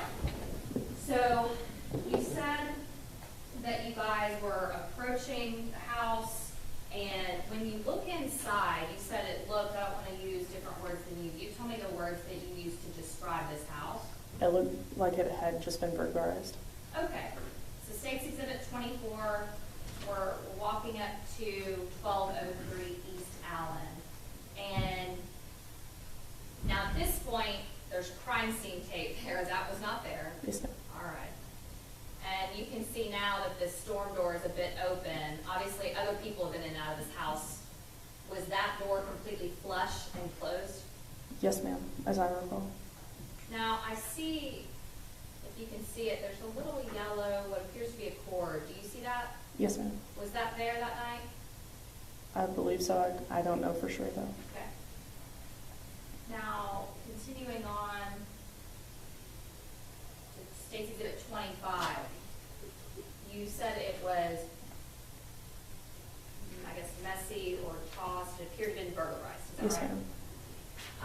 And so is there a difference between a messy house and a ransacked or burglarized house? Yes, ma'am. Tell us the difference in your experience. In my experience, a messy house is going to be what we all know as mess, you know, things thrown everywhere. A burglarized house is going to have the open drawers where it looks like it has just been methodically gone through. There's going to be things in places that there shouldn't be, you know. And State's Exhibit 26, we can see these, looks like to me, these 1, 2, maybe 3 cabinets, doors that are open. Yes, ma'am. Or so, okay. And then State's Exhibit 27, now we're just looking back towards the front of the Tatiana's house. Now you can kind of see that front door, that side door a little better, is that right? Yes, ma'am. And so you described the inside of her living room as being ransacked, or at least looked like it had been burglarized, is that right? Yes, ma'am. Okay. Do you have any kids? I don't. Okay, I don't either. Obviously you know now that there was an 8-year-old that was living there. Yes, Is that ma'am. right? Okay. Okay, so regardless, you didn't know that then, you look in the front, what do you see? I mean, we saw the cabinets open. There were things thrown out of the drawers. It looked like someone had methodically gone through that house looking for something. Did it look like that? Yes, ma'am. Okay. And then, do you hear anything inside? No, ma'am, not that I recall. Are the lights on or off inside of the house? In the main living room, they were on. So in this part, they were on. So State's Exhibit 26, the living room, the lights are on. Down that hallway, there's a light on that wasn't on during the time. Okay, that was all. Yes, All right. ma'am. So you said you don't remember hearing anything. After looking through the front door, where do y'all go? We went around the side of the house. When we did that, we were clearing the cars just to make sure that there was no one in the cars ready to escape or ambush us as we walked up. Do you remember when you were given the call detail information? Were you given any information about the cars? I don't remember the call screen. If you have it, I can read it. Sure, absolutely. And Mayor, first witness? Yes, ma'am.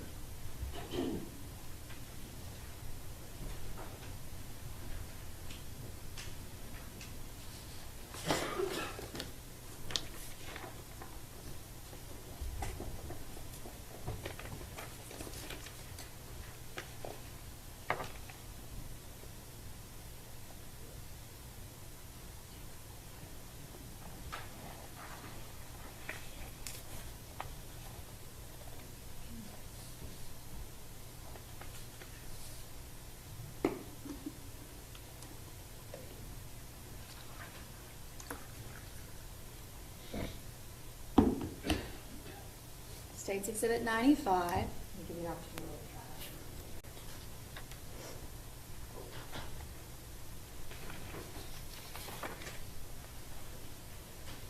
look at it. So this is a little different than what we're actually seeing in our car.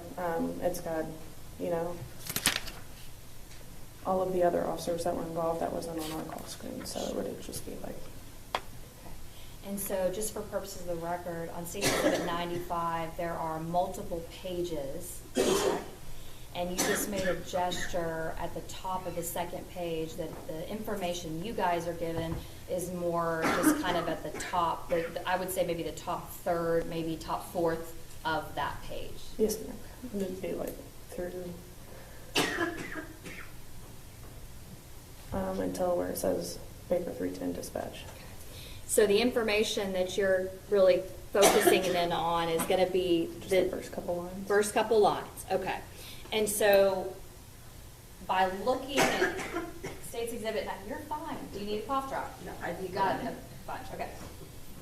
By looking at State's Exhibit 5, those first few lines, does that refresh your memory about what exact information you would have been given? Yes, ma'am. Okay. So were you given information about the cars of the people that lived there? Yes, ma'am. Make or model or just color? Just color. Okay. And so would that be information that you would have seen whenever you go to approach and you get inside or look inside the house in State's Exhibit 26? Can you ask that again? I'm sorry. Sure, that's okay. Do you need some water? Judge, we approach. Yes, hang on.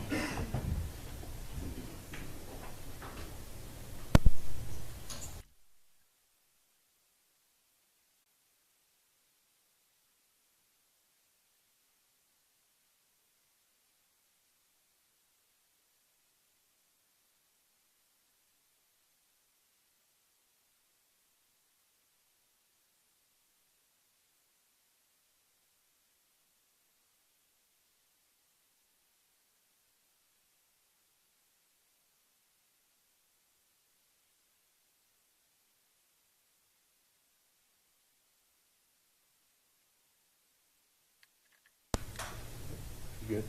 Yes. Okay, so you're given information about the colors of the cars. Yes, ma'am.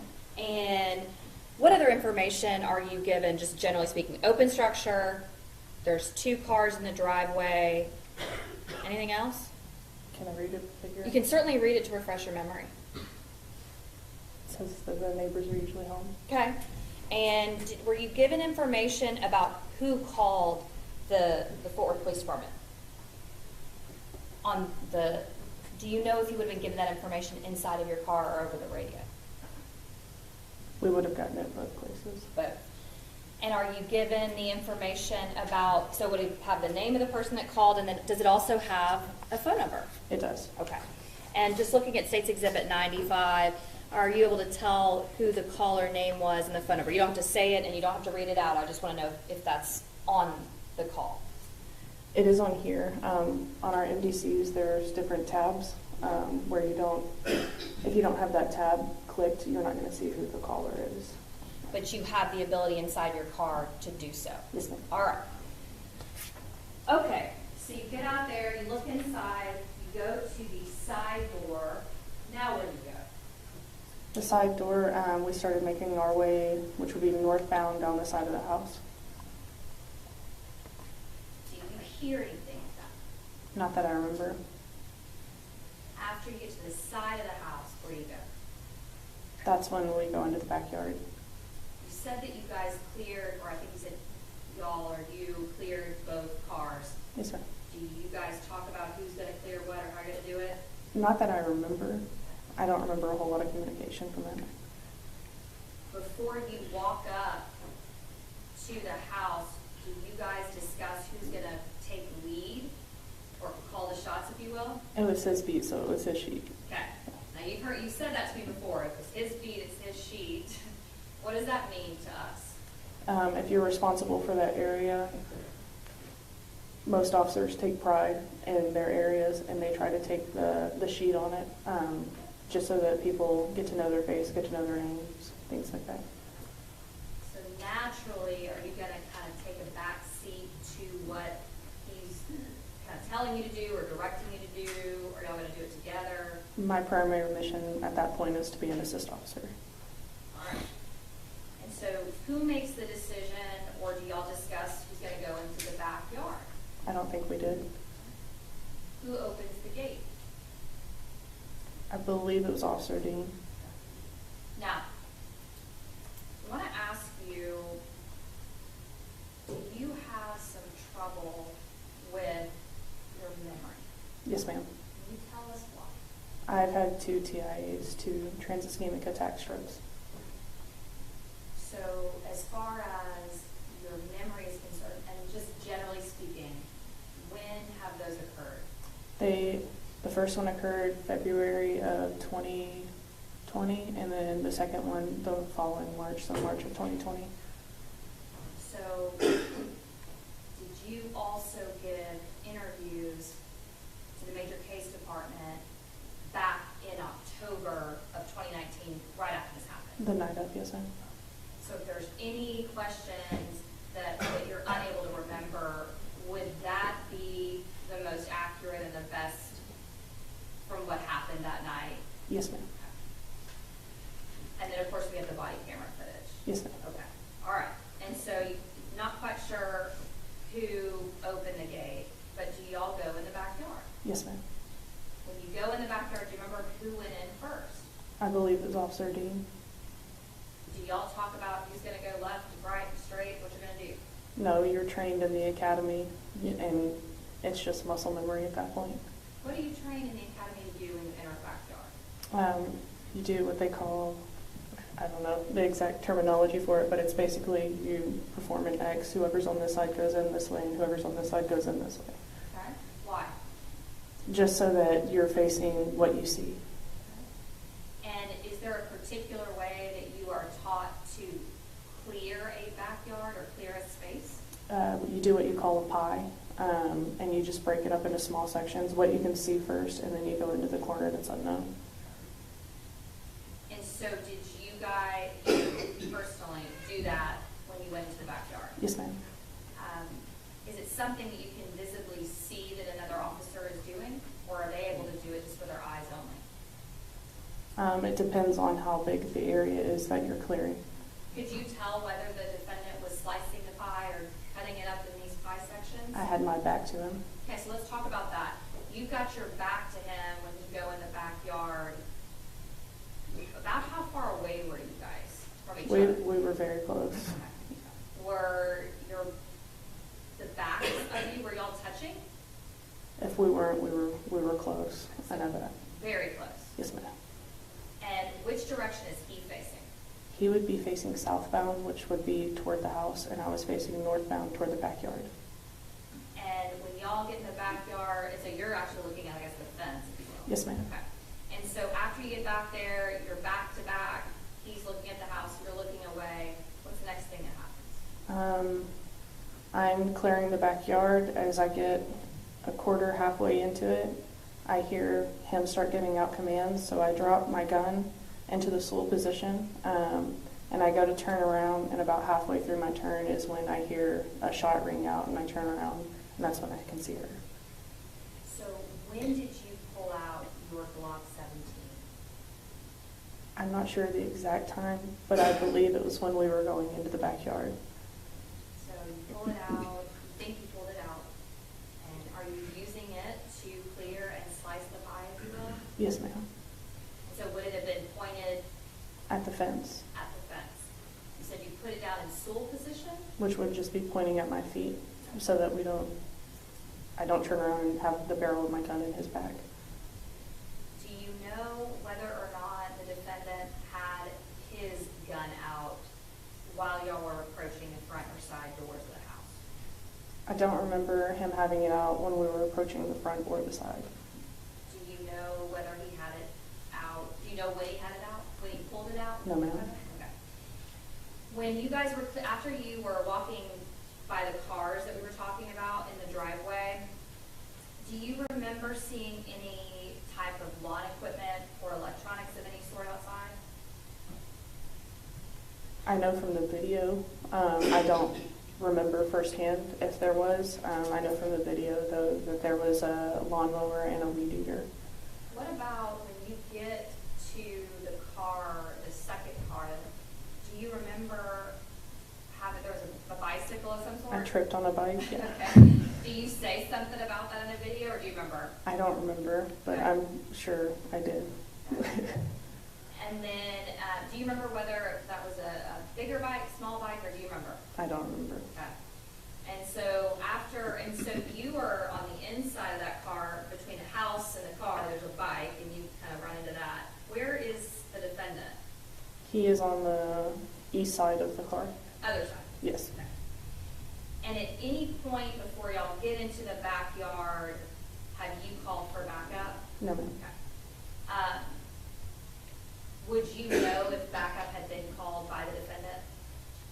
You would hear it on your radio. And that's on your person, right? Yes, ma'am. Okay. When you guys go up to that front door, do you guys inspect the front doors and try to open up that storm door? I didn't. I'm not sure if he did, if Officer Dean did. The side door, did you? I didn't. Again, I'm not sure if Officer Dean did. What about announcing, saying Fort Worth Police or knocking on the front or side door? Did you guys do that? No, ma'am. We didn't, because if there's a burglar still in the building, you don't want them to know that you're there so that they can escape. And so did you also, when you talked earlier about parking kind of across the street and down, did you ever have your lights on when you were pulling up to that first wrong house, if you will? I had my headlights on, but not my overhead lights. And why would you park diagonally kind of over there across the street instead of in front of the house? For officer safety reasons. Okay, explain that to us. So if you're on a call, you're going to a domestic, it gives the offender time. They recognize that you're there. It gives them either time to escape, time to harm the person inside. It's a better idea to park not in front of the location. So you just gave the example of a domestic, but let's talk about this call, an open structure call. So why would you, for officer safety purposes, park not in the front on an open structure call? So if there's a burglar in the building, there's someone inside, they don't know where you're at. So get over there to the backyard. You said you heard a shot and you turned all the way around, and then you. I heard him give commands. I started turning, was halfway through my turn, and that's when I heard the shot. Do you remember exactly what words he used in his commands? No, ma'am. Okay. You said, so once you turn around, are you now facing what? The window. What do you see? I see Officer Dean. I'm looking just over, I guess that would be his right shoulder, and I can see her face through the window. And if you guys are back to back, then how are you able to just turn around? Like, how does that work with your bodies? Where is he when he actually shoots? Is he now further away from you than back to back? Because if you whip around, then now you're kind of hitting him. I mean, my gun belt was on his gun belt. All right. So y'all are still pretty close together? Yes, ma'am. Okay. So the shot is fired. You said you see her over his... I believe it was his right shoulder. So see her over his shoulder. Were you able to tell at that moment that it was a male or female, or could you tell? The only thing I could see was eyes, really. I couldn't make out if it was a male or a female. I just saw someone in the window and I saw their eyes. How would you describe their eyes? As big as saucers. You said as big as saucers. Okay. Were you able to hear anything besides his commands? I didn't hear anything. I don't know if it was auditory exclusion or what, but I didn't hear anything until we got into the house. You just use the term auditory exclusion. Tell the jurors what that means. It's when you're in an amplified state, your adrenaline is going and you physically cannot hear what's going on around you. There's multiple different kinds of exclusion. Permission to publish State's Exhibit 1, Your Honor, the body camera footage. Yes, ma'am. Now, can we approach? Sure.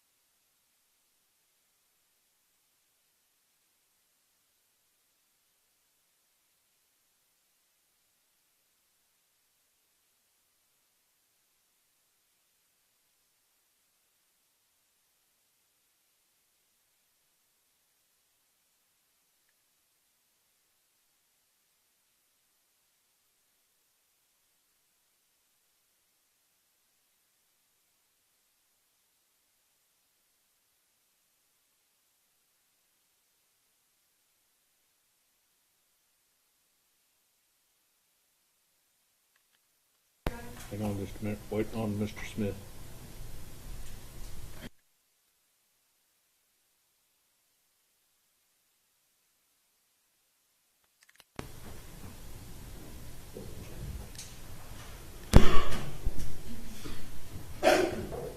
All right, Ms. Diener, you may proceed.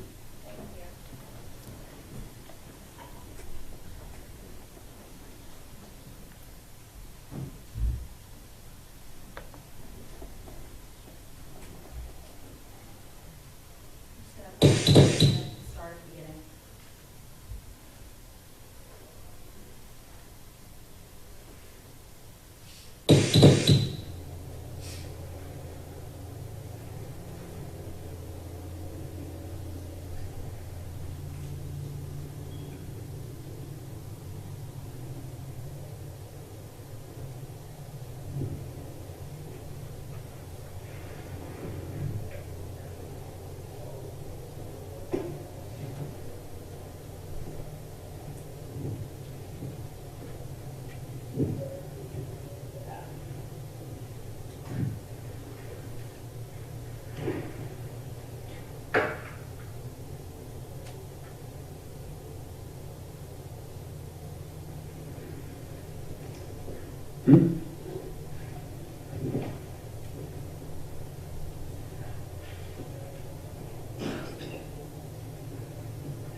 Put your hands up! Come here!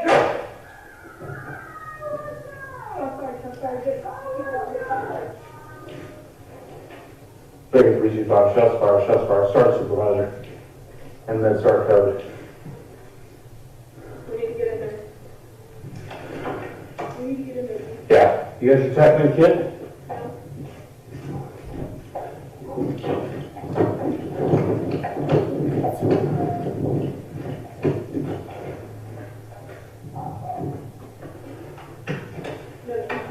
Thank you, 325. Hands up! Hands up! Show me your hands! Show me your hands! Show me your hands! Hands up! Show me your hands!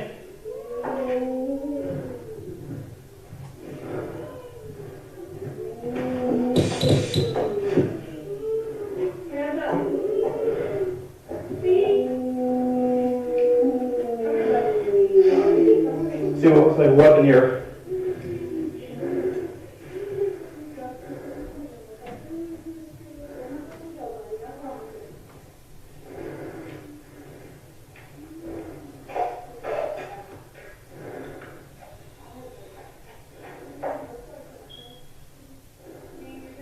Yeah, I'm good.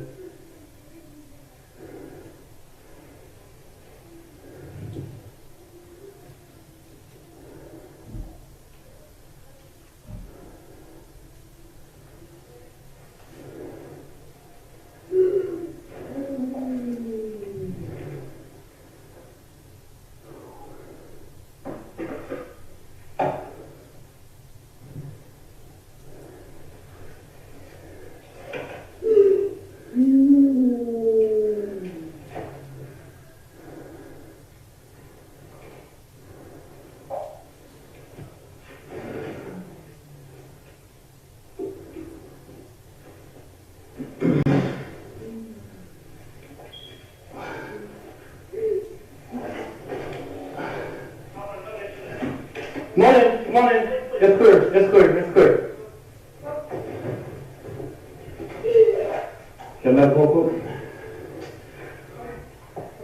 There's a weapon on there. I have not cleared it yet.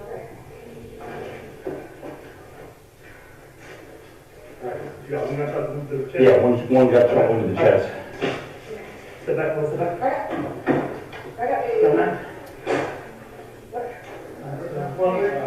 Big hit. Hit. Probably a chest seal. Oh, yeah, one step back.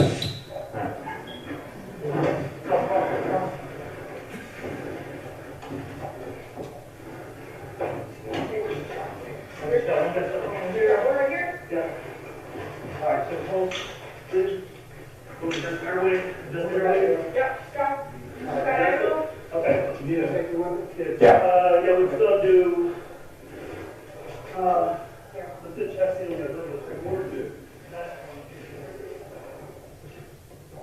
I think a bag in there. For the gun? Oh, yeah, second good, yeah. Do you hope that? Yeah, I got it.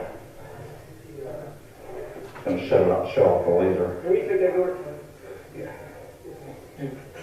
All clear. Round.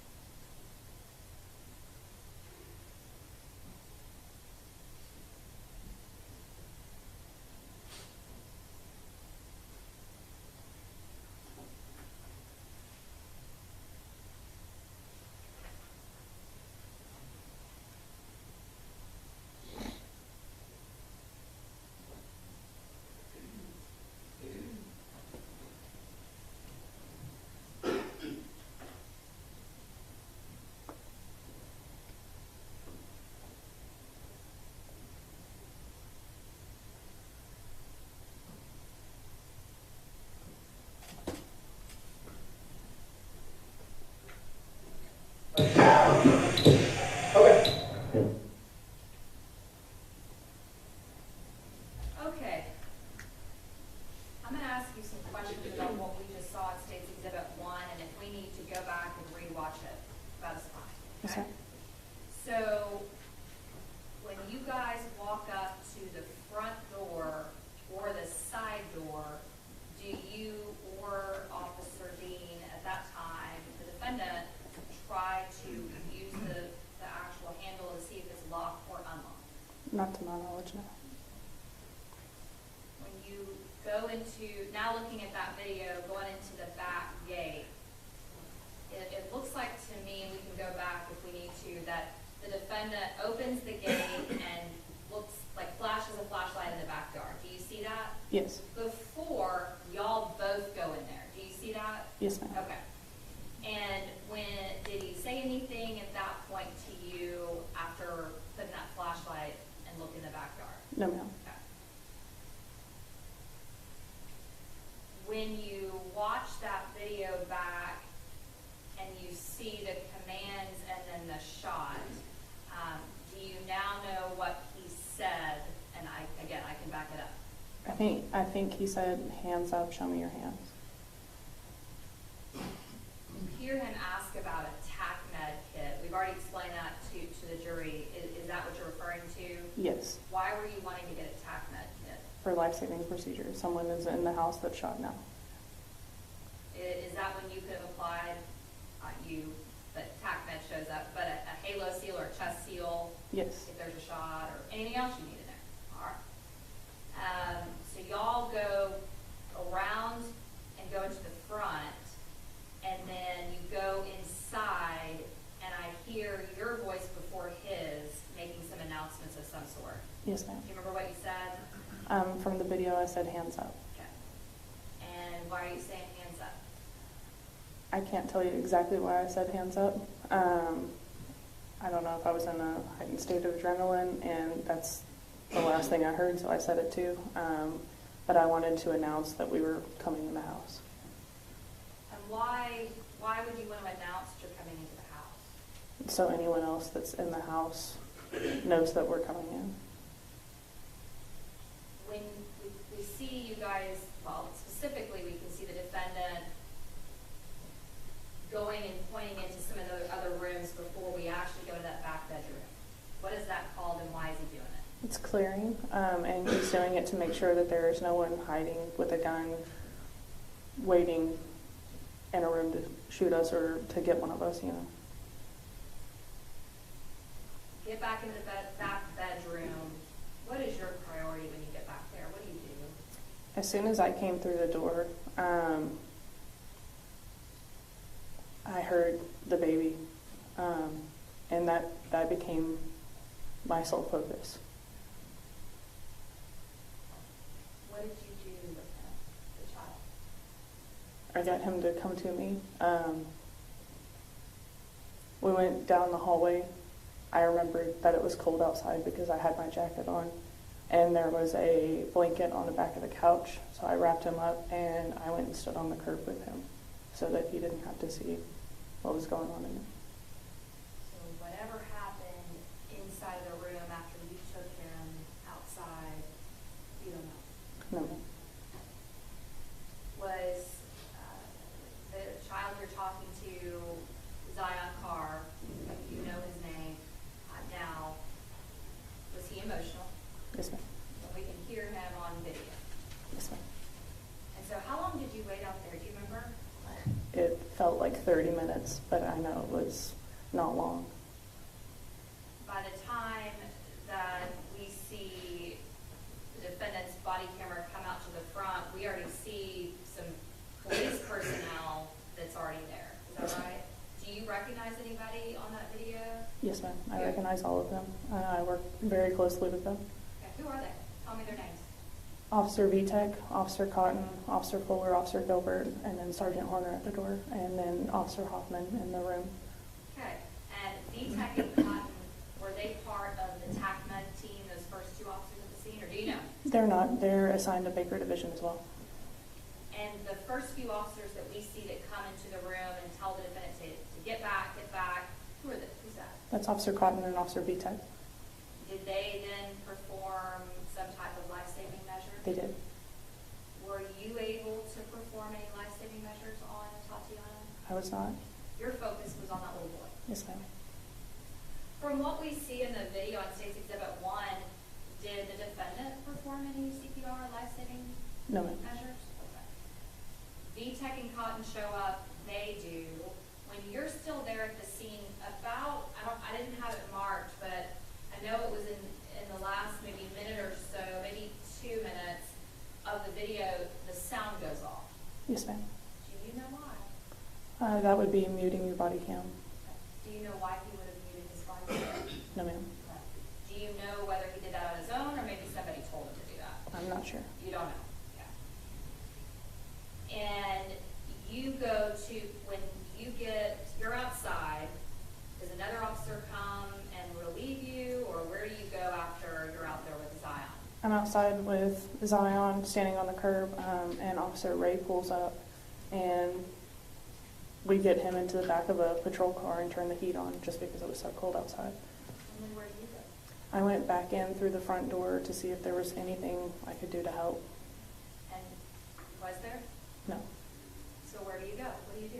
I was still by the front door, and that's when Sergeant Horner told me to go find a car and sit in it, and Officer Hoffman was assigned to sit with me. And how long do you think you were in that car, just sitting there? A couple hours. And do you talk about what has happened? No, ma'am. Talk about other things? Yes, ma'am. When does your cleat attorney, Terry Daffron, when does she show up? I can't tell you the exact time, but it was probably 30 minutes or so, an hour. After the shooting? So when she gets there, do you guys go back inside the house and do that walkthrough we talked about earlier? We never go back inside the house. It's just we go around to the backyard with Major Case. All right. Go back around and then you point in certain areas. Yes, ma'am. Okay. Is any of that recorded? I'm not sure. And the walkthrough that you're doing, is your attorney with you when you're doing that? I believe she was, yes. After the walkthrough, what happens? I go and sit back in the car, and then Major Case tells me that I need to go down to 1000 Calvert. And what is 1000 Calvert? That's where their offices are. When you get there to their offices, do you remember about what time it was? No, ma'am. Still the same day. It would have been that the shooting is around 2:30, 2:33 or so. You're out there for hours, and then you go to the Major Case division. Yes, ma'am. So, do you do the interview that same early morning hours? Yes, now? ma'am. Okay. Do you remember how long that was? I'm not sure. I know we were down there for some time. Who all was in that interview with you? Everyone that made scene, it was, in the actual interview? Is someone from Major Case is interviewing you? Detective Brimshus and Heisey, and then Terry Daffron. All right. Do you do another interview after that one? Yes, I don't remember it though. Okay, that's all right. And then, does anyone else ever come and talk to you? Anyone with Major Case or the investigation talk to you after those two interviews and the walkthrough of the scene? I had an interview with our internal affairs. Okay. And what is the internal affairs division within the police department? Just tell us generally what it is. They investigate officers to make sure that what they did was legal, and 2 GOs, that they didn't break any laws or GOs, general orders. All right. So now that you have watched the video, can you tell us, does it appear that you or the defendant ever inspect to see if there's any damage on the front of or the side door? Can you tell?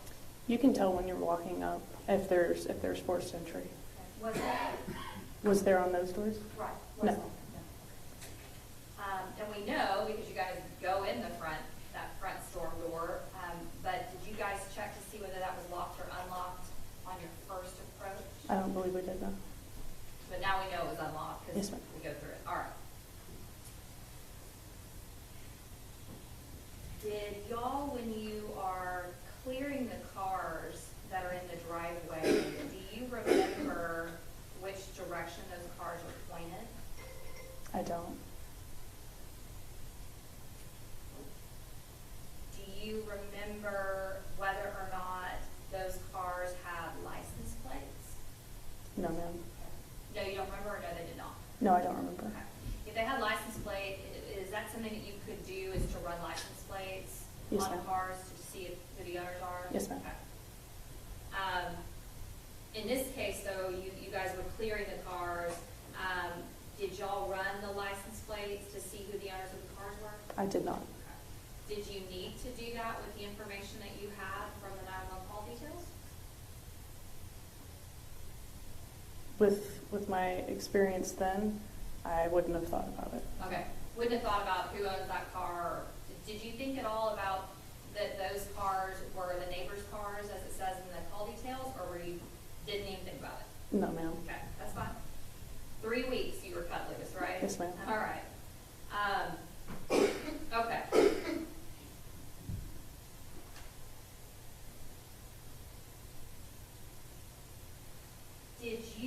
ever see a Tatiana's gun? No, ma'am, I saw her face. Is that burned in your memory? Yes, ma'am.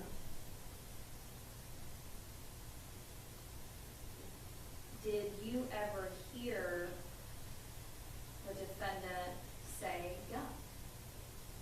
No, ma'am. When y'all were leaving the back of the house, talking about getting that TAC med kit, we didn't hear y'all calling stuff in, calling medical personnel, notifying SAR, all this is happening. Fort Worth Police Department, lots of folks show up, right? Yes, ma'am. Chief of Police was up there, is that right? Yes, ma'am. Okay.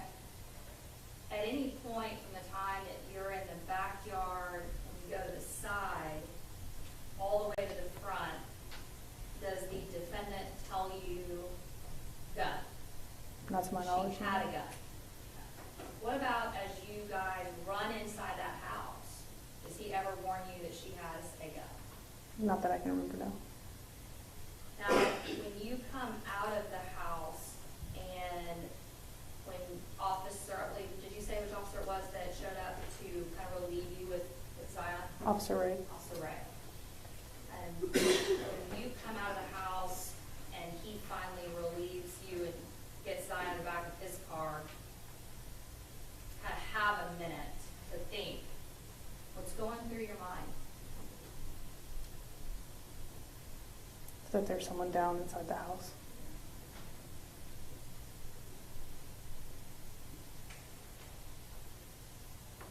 As far as, I know, well, I'll just say this, do you want to be here? No. Has this been extremely difficult for you over these last 3 years? Yes, ma'am. You don't want to have to testify and be in that seat. No one wants to be involved in a shooting. Sure. And nobody really likes to testify either. No, Okay. ma'am. Were you concerned and worried and nervous to be here today? Yes, ma'am. In your mind or in your heart, what are you the most concerned about? Zion, What about him? just how he is, his well-being. Do you know that he testified yesterday?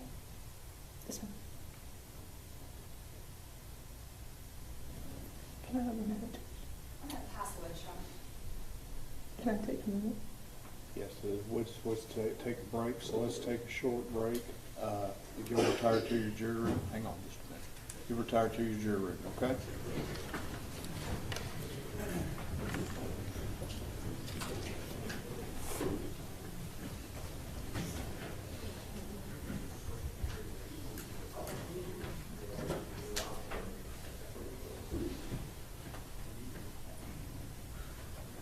Hang on just a minute.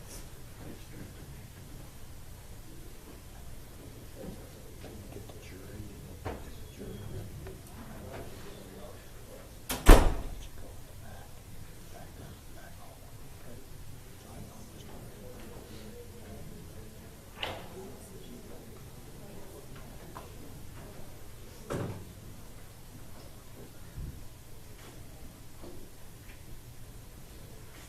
Check and see if the jury room is closed.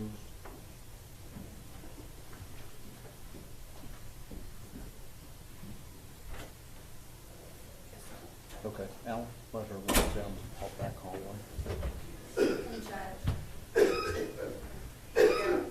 Wait, I'm gonna let her compose herself. Yes. Here, that's fine. I just wanted to ask you. Tell the deputy who you are. He knows. I know.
everyone may be seated. We're waiting on one juror.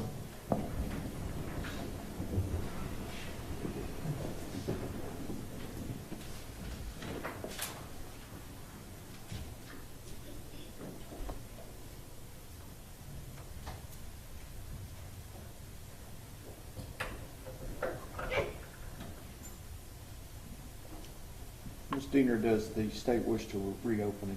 Yes, just briefly, Your Honor. Yes, ma'am. May I approach the witness? Yes, ma'am. I'm going to hand you what we were looking at earlier, State's Exhibit 95, the call details. Does that appear, and you can look through the different pages, does that appear to be a true and correct copy of the call details that were generated on October the 12th of 2019 for this particular call? As I remember, yes. You're going to roll off for State's Exhibit 95. For all purposes or For all purposes of the record? purposes. Objection, hearsay. For all purposes, objection sustained. And for purposes of the record, we're going to offer it as well, and then just for, and I can change it and then re-offer it later, maybe as 95A, but at the very, very top of page 2, just the first. Well, let's just do 95 for purposes of the record, and then we can come back and visit with it later if we need to. I just was going to inquire whether he'll have an objection to the first few lines. We can do that at later? the break. Yes. Okay. And may I proceed? Any objections for 95 for purposes of the record? No. All right. States of 95 is admitted for purposes of the record. Okay. And so I want to ask you a couple questions about the time of the shooting, okay? Officer Darch, when the shot that you heard, I know this may sound like a strange question, but is the firearm, that Glock 17, the defendant's gun, is that a deadly weapon? Yes. And shooting at a person through a window, is that an act clearly dangerous to human life? Yes. Did you learn whether or not Tatiana Jefferson had survived? I don't think it was until after my major case interview. At some point, you did learn that? Yes. Okay. And ultimately, what happened out there on October the 12th of 2019, the shot that was fired, do you know where that actually hit Tatiana Jefferson? I'm not sure. Did you, one question I failed to ask you earlier is, did you go into any other rooms in the house besides that back bedroom to get Zion? Like, did you go to any other bedrooms or bathrooms?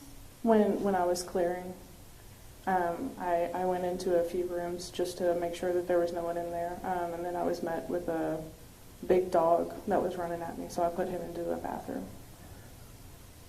And would you agree with me that a gunshot wound to the chest is serious bodily injury? Yes.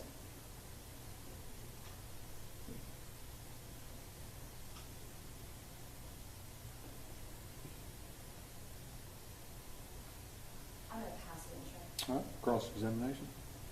Carol, would it surprise you that VTech and Darts were EMT paramedics at the time? I was not a paramedic. I'm sorry, were VTech and Cotton? Paramedics? Yeah. Not to my knowledge. They're the ones that started attending to Miss Jefferson first, you recall that? Yes. And they moved Aaron out of the way. You've seen the video. Yes. Aaron had started with an Afghan right there at Yes. some point, correct? Yes. On direct, you mentioned the word auditory exclusions. Yes.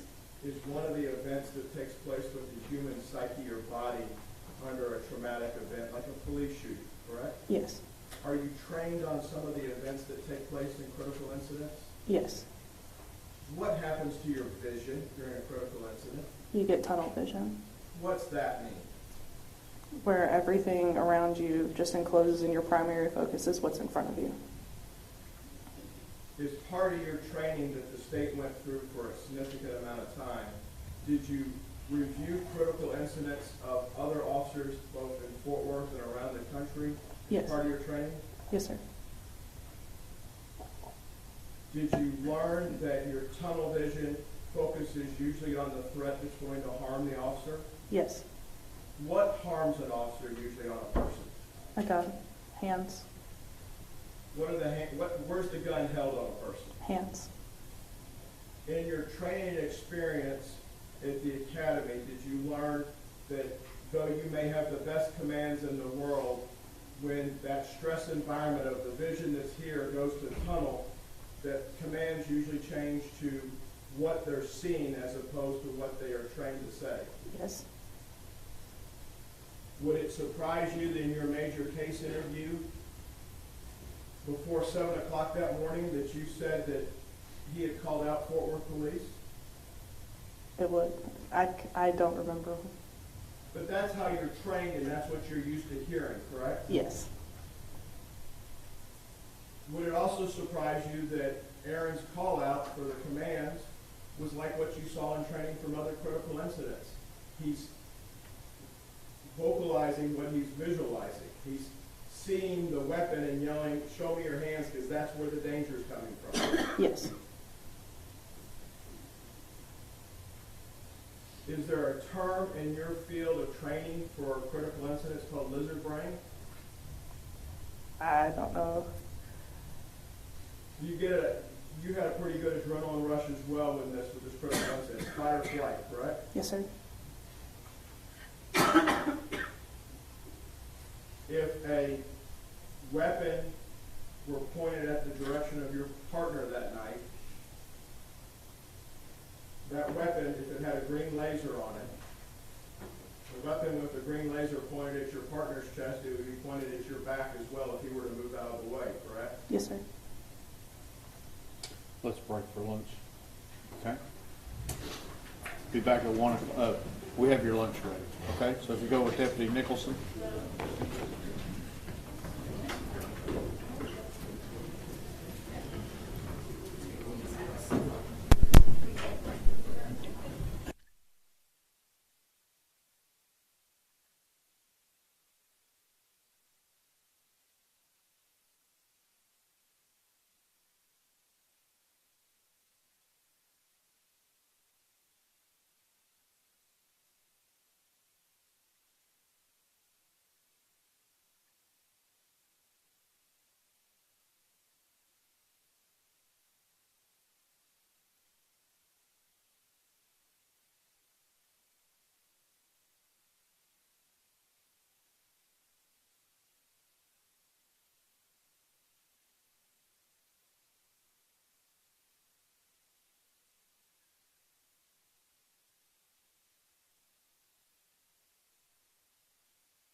We'll get it figured out real fast, though. Yeah.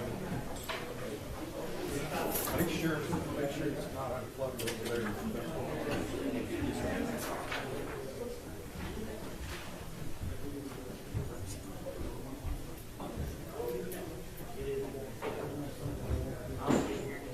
There you go. Now we're good. Yeah. That's the same thing this morning. We've got it stretched so far, that's why it's.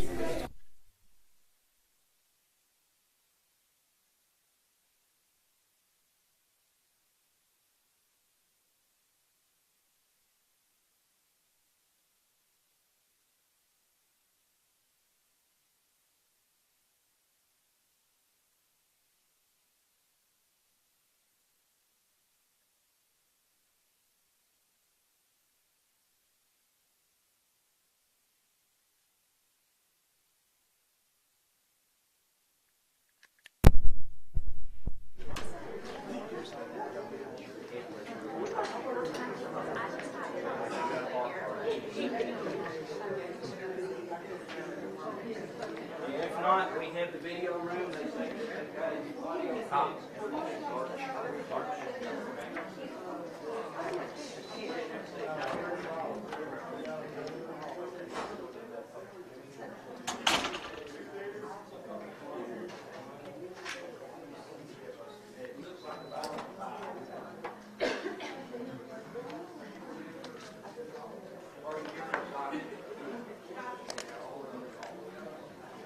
Okay, ladies and gentlemen, do I have anybody here that is here for a case at court setting? Everyone in here should be here for trial. We want to make sure everybody said is here for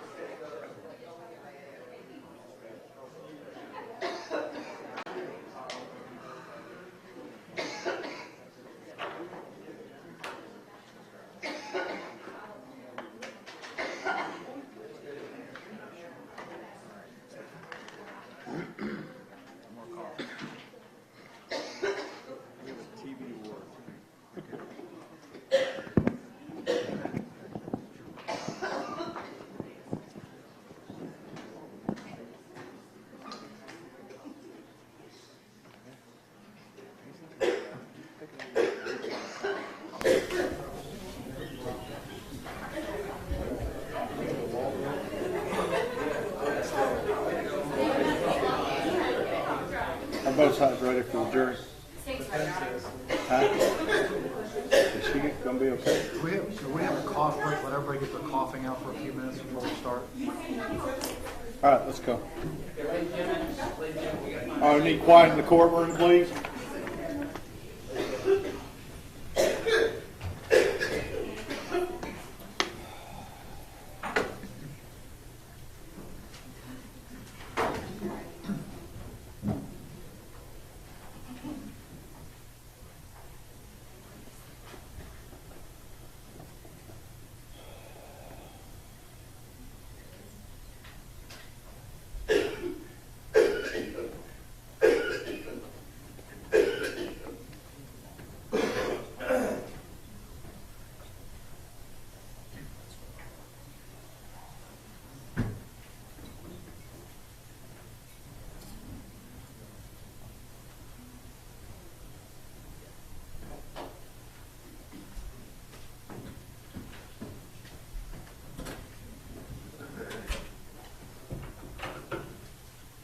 Everyone may be seated. Good afternoon. We are ready to proceed. Mr. Brissett. Thank you, Your Honor. For record-keeping purposes, you're the same Carol Darch that was sworn in this morning, correct? I hope so. I'm also cheating so the judge can do a sound check. Say your name again for us. Carol Darch. All right. Officer Darch, when you were at the academy, you go through a lot of different classes. It doesn't teach you everything under the sun for how to be a police officer, does it? No, sir. It doesn't tell you where the best coffee in town is, does it? I wish. Okay. So, as part of that, though, it teaches you some basic and if not advanced life safety skills for your survival. Is that correct? Yes, sir. Can police work be a dangerous job in the United States? Yes, sir. Before lunch, we were having a short discussion about part of your training and education on use of force. And I'd like to go back through some of that, if that's okay with you. Yes, sir. You mentioned before lunch that hands are what draw your attention most of the time with the police department, correct? Yes, sir. I think you mentioned on direct, you separated from Fort Worth since this incident for a brief period of time, correct? Yes, sir. Did you take up employment in the state of Louisiana, if I'm correct? Yes, sir. Were you a peace officer over there? Yes, sir. Did you have to go through an academy over there again? No, sir. So one broken foot equals one academy for both departments, right? Yes, sir. Did you have to learn their policies and procedures, though, as well? Yes, sir. Were the use of force standards for the department you were in Louisiana the same, generally speaking, of what they were here at Fort Worth? Yes, sir. Would you agree with me it's pretty much a national model of what the use of force policy is? Yes, sir. In the academy, you're taught, I think you mentioned on direct with the prosecutor, times that you go to the firing range, is that correct? Yes, sir. And you're not issued your gun the first couple weeks of the academy, are you? No, sir. It's not until you're at the firing range. Prior to even having your weapon, I know I used the phrase before lunch of lizard brain, and you didn't understand that. If I mentioned the phrase rubber ducky when we're dealing with firearms, do you know what that means? Rubber ducky what? Rubber ducky. No, sir. You recognize a Yes, sir. rubber gun? Yes, sir. All right. Is that what they give you at the academy prior to you having your actual weapon on your duty belt? Something close to that, yes, sir. And Your Honor, just briefly, just for purpose of the record, defense counsel has held up what appears to be an orange gun, just for purpose of the record. Correct. You're given different academy classes. I'm a little bit older than you. They're carried around, and you're carried around your holster, correct? Yes, sir. Is that to get you used to wearing your duty belt Yes, sir. and get used to wearing your holster? Yes, sir. Now, holsters have evolved. The prosecutor asked you some questions about a holster. You recall that? Yes, sir. And the holster of today is not the holster if your father was an officer that your father would have worn. They have advanced safety features in them, correct? Yes, sir. Without divulging to the country what the advanced safety features are in them, the gun just doesn't come out of the holster anymore, does it? No, sir. In your experience back in 2019, was Aaron the only police officer in the 1,700 police officers in the city of Fort Worth that was carrying a light on the rail system of his Glock? Not even close, sir. Was that a common feature at the time and still today for officers to carry on their weapon? Yes, sir. The city allows it. Yes, sir. In fact, the city approves of it. Yes, sir. But the city says if you want it, you have to buy the holster that meets level, is it level 3? I'm not sure exactly which level it is, but something, yes. Are they called levels for the holsters? Yes.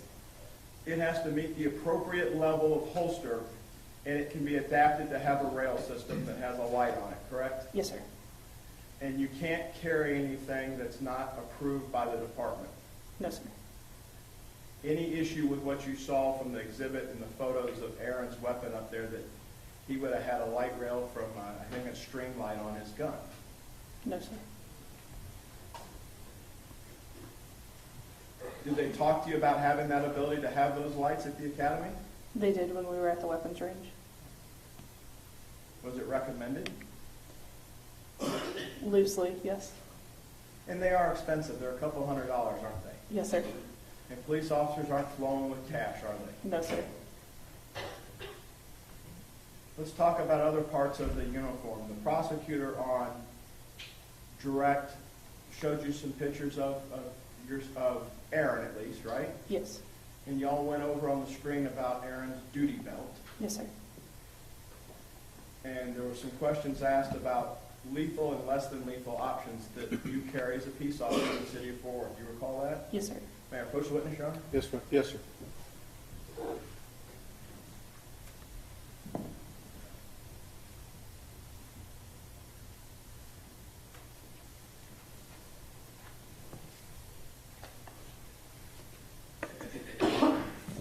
Officer Darch, I'm going to show you what's been marked for identification purposes is Defendants Exhibit 27 and 28. Do you recognize 27 and 28? Yes, sir. And were those taken at major case? Yes, sir. And were those taken during the early morning hours of October the 12th, 2019? Yes, sir. And do you understand what the purpose or why those were taken? To document what we have on it. And you're in Defendants Exhibit 27, is that correct? Yes, sir. And Aaron is in Defendants 28, correct? Yes, sir.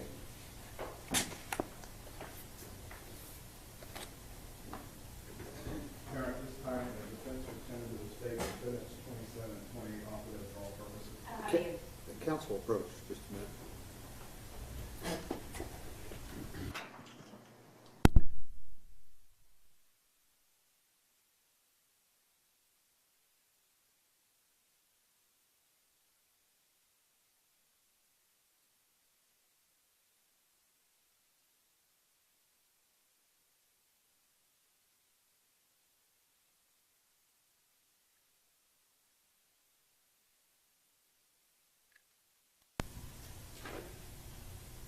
Any objections? I do not. That was Defense Exhibits 27 and 28 are admitted. May they be published as well, Your Honor? Yes.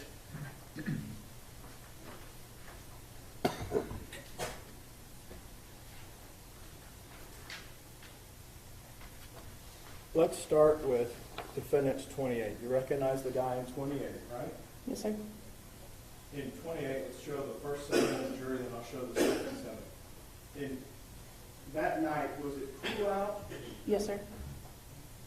If I told you the high on October the 11th was around 65 at 3 o'clock in the afternoon and it dropped like a rock that night, would that surprise you? No, sir. It was very cold that night. About the time of the shooting, it was down to about 40 degrees Yes, sir. with the wind gusting out of the north. Yes, sir. It was cold. Is there a quartermaster for the Fort Worth Police Department? I'm not sure what a quartermaster is. Do you get your supplies or your clothes? Do you have to buy them from a certain place or are you issued Yes. uniforms? You're issued some and then you buy the rest. Are you issued a watch cap? No. All right. So looking at Defendants 28, you see Aaron wearing a watch cap that says FWTD. Yes, sir. What's that stand for? Fort Worth Police Department. And that's something Aaron would have to go to the quartermaster of the supply house and buy that? Yes. You recognize anything distinctive about his shirt? Is he issued? You have what I would call a Class A uniform on today because you have your tie on. Yes, sir. A tie is not something normally you go to the street with. Is that correct? No, sir. And that's for officer safety as well, isn't it not? Yes, sir. Why would a tie be not part of the uniform for the streets? Something someone can grab onto. Something someone can hurt you with? Yes? Yes, sir. Now, your uniform, your long sleeve shirt, that's consistent with what Aaron had on that night. Yes, sir. You both appear from that night to have vest on. Is that a safe assumption? Yes, sir. Over the years, the policies differed at Fort Worth, so I don't know how it is for your class. Is it mandatory now? Is it still an option to wear a vest or not wear a vest? It's pretty mandatory. Is it an option in 2019 to have an outer vest like the deputy behind Aaron right now, If it's approved, yes. or you could have an inner vest on that goes underneath your duty uniform like you have on today? Yes, sir. And it appears from looking at the picture of Aaron that he had an inner vest on. Is that correct? Yes, sir.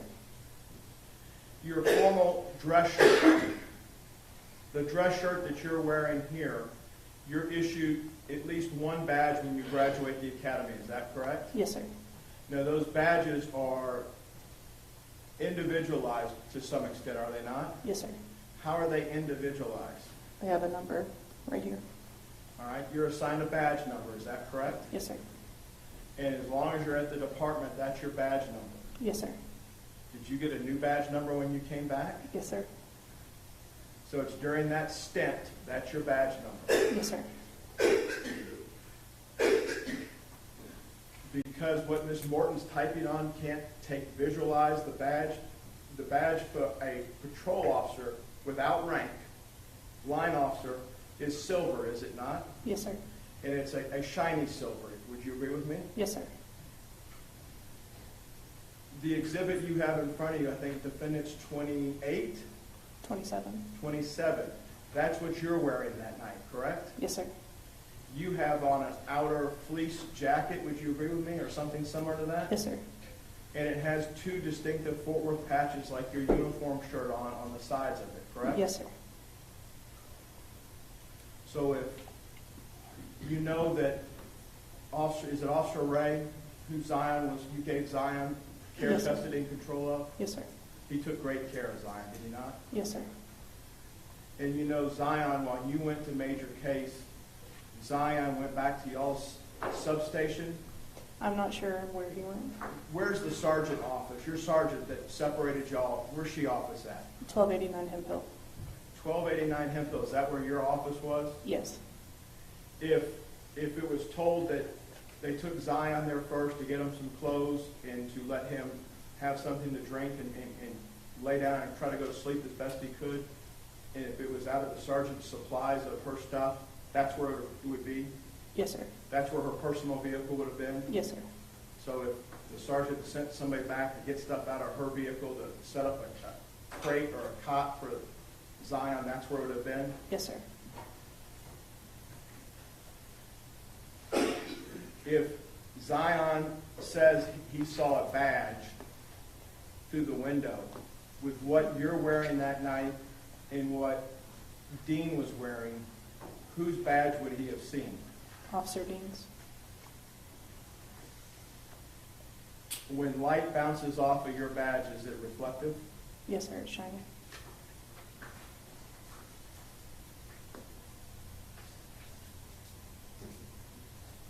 Your uniform and that utility belt that Dean has on,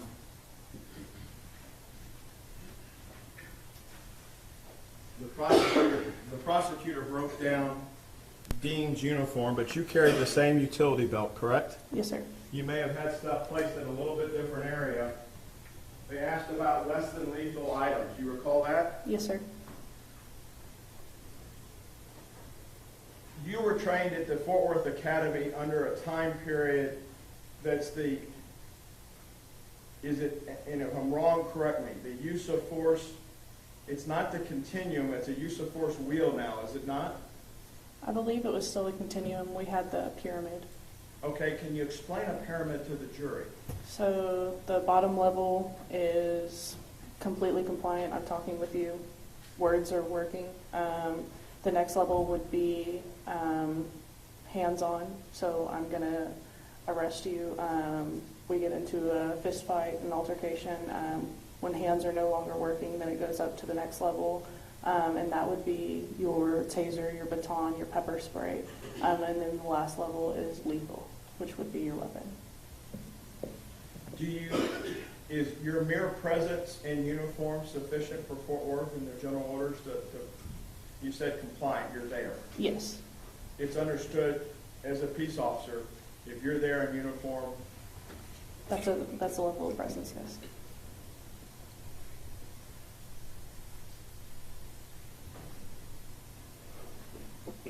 What Aaron was wearing that night, did it clearly identify him as a peace officer? As clear as I'm sitting here, yes, sir. Now, the pyramid you're talking about, if you're faced with a threat level that's higher than hands, do you have to escalate up the pyramid, or is the use of force continuum or the use of force wheel where if you're faced with deadly force, you can meet with deadly force without having to start talking to them? Deadly force is always met with deadly force. Do you have to go through the pyramid first? No. Are you trained at the academy on drills or situations where deadly force is confronting you in simulations without your knowledge and you may have to make split-second decisions? We're trained to stop the threat, yes, sir. Can you explain that to the members of the jury?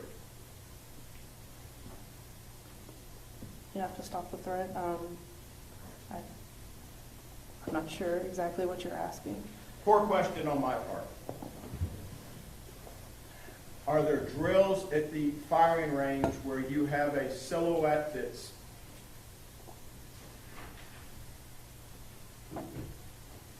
if this is the silhouette, it's either facing you or it's turned sideways where you see the small edge of a silhouette and then it pivots or it doesn't? Yes, sir.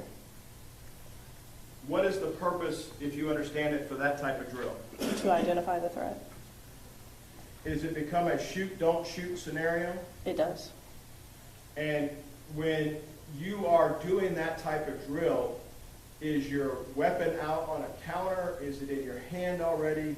How do they go about teaching you how to excel or learn muscle memory for this type of event?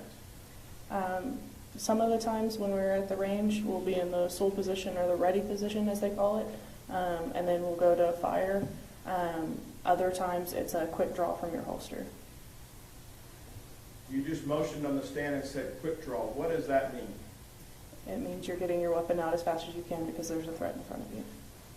Again, without revealing nation secrets of how to get something out of a level 3 holster, it's not the easiest thing to do, is it? It's not. You have to have a distinctive touch and feel to your weapon and your holster in order to draw it out. Is Yes, that your sir. understanding? Yes, sir. Through your training, did you learn about incidents when we switched nationwide to level 3 from level 2 of critical incidents where officers couldn't draw their weapon in a timely fashion? Yes, sir. It's something that when you're at the range, they train you daily on how to safely unholster your weapon and bring it to bear if, God forbid, you were ever asked to do that, correct? Yes, sir. Is there a training scenario in the academy or continuing education where you're met with a threat and the threat is as close to me as this board and you have to do something right then and there?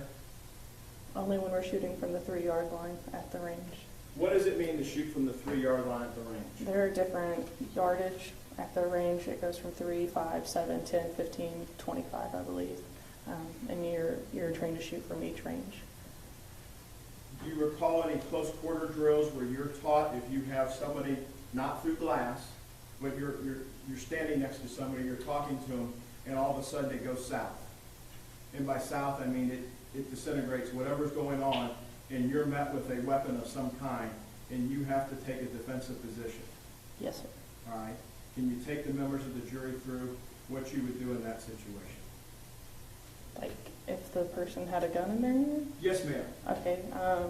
If they're in close to you, you want to try to disarm them, but you're going to draw out your weapon as well. All right. Are you right-handed or left-handed? Right-handed.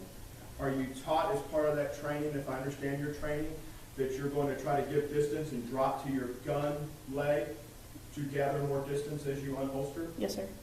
Is that a trained technique? Yes, sir. Do you recall watching State's Exhibit number 1 and watching Aaron take half a step back as he's unholstering his weapon? Yes, sir. Is that something that you would consider as a fellow officer looking at the video to be part of the muscle memory from the training? Yes, sir. Y'all drill that on a regular basis? Pretty frequently. Because both of you weren't that far out of the academy, were you? He had maybe a year on me, but close to the same time, yes, sir. They drilled the academy into you every day, didn't they? Yes, sir. This isn't go to the academy at 6 and leave at noon, is it? No, sir. How many hours a day were you at the academy? Usually get there around 5:30 because it starts at 6, and you're there until about 5 p.m. 5 days a week or 6? 5. Supervisors went off on the weekends, don't they? Yes, sir. As part of that training, though, you have to make a decision, whether it's that close quarters or whether it's at the 5-yard, 7-yard, or distance. Still have to make that decision as you're giving ground, whether you're going to shoot or not shoot, correct? Yes, sir.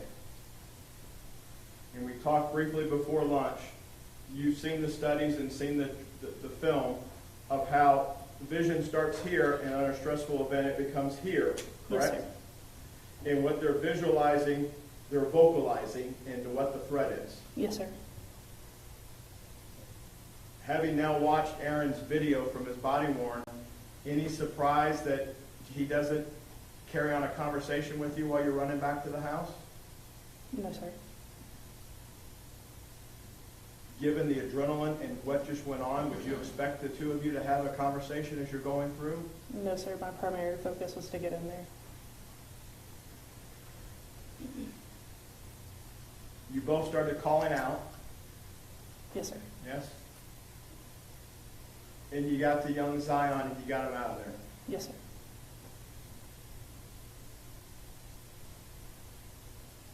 From the time you were with Zion, I know you said when you were standing on the curb for the cavalry to get there, it sounded like it felt like time was standing still, right? Yes, sir. Are you trained during critical incidents that time can either compress or expand in your mind as how the mind handles an event? Yes, sir. Time slows down. From the time that Officer Ray took over, the time you were there, it's safe to say until we see the photo of Aaron with his camera on, he's still got it on his uniform when y'all are getting your pictures taken, yes? Yes, sir. So nobody's watched his video at that point. No, sir. Zion's been split away from you, so there's no outside influence on Zion's video interview that Lindsay Dula does later, right? No, sir.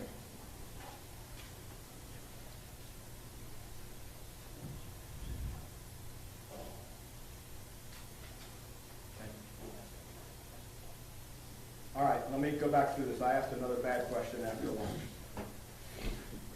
There was no outside influence that you were aware of on Zion's interview. He was isolated. I'm not sure what happened to Zion after we separated, so no. After Officer Ray took care of custody and control, you don't know. Yes, sir. All right. Sergeant Horner separated you and put you with a partner. Yes, sir. Why did they do that? That's customary after any CPI, a critical police incident. It's same as if you were to go and answer a call. You want to separate everybody so that their stories don't get confused and they don't talk. So it didn't surprise you that you and Dean were separated. Not at all. It didn't surprise you watching the video that the incoming officers, the assist officers, moved Dean out of the way. No. It didn't surprise you that the incoming assist officers asked Dean for the weapon as he was turning the green laser off. No. It didn't surprise you that they took not only the weapon, the magazine, but the live round that Dean had extracted from the chamber and sent Dean outside. No. Would it surprise you after this critical incident that Dean is having deep breaths and is short of breath in some areas? No. Why doesn't that surprise you? Because of what we had just went through. On the two exhibits in front of you, 27 and 28, I think the prosecutor asked you about a Motorola radio that Dean may have around his neck. Yes. And normally, if you weren't in your Class A's, when you trade your tie-in, if you have shift work tonight, you're going to put your radio back on yourself, correct? Yes. Radios have evolved. Those are actually very expensive, aren't they? Yes, sir. Post 9/11, those radios have not only a mic, you can hit an orange button on them. Am I correct? Yes, sir. What's the orange button do? That's your panic button. They also have a spot somewhere either on the mic or on the radio itself that you wear on the back, ability to put an earpiece in, correct? Yes, on the hand mic. On the hand mic. So on Dean, on the exhibit, there's another cable then coming off of that because Dean and you were both wearing earpieces that night, were you not? Yes. So when we're listening to Dean's video in State's Exhibit number 1, we don't hear communications coming back to Dean because it's going in his ear, correct? Correct. And if you had one, had the school resource officer not taken yours, and we had a second camera, we wouldn't hear anything coming back to you as well because it'd all be coming to your ear. Yes, sir. And is that also a feature for officer safety when you are talking, when you are talking to others in law enforcement or communications running something, that would be reported back to you and you're not in harm's way? Yes, sir. Because you're trained as part of your training communications with dispatch will sometimes ask you if you're in clear air. Am I correct? Yes, sir. What's clear air mean to you? Do you have anyone around you, because I'm about to give you information about your suspect?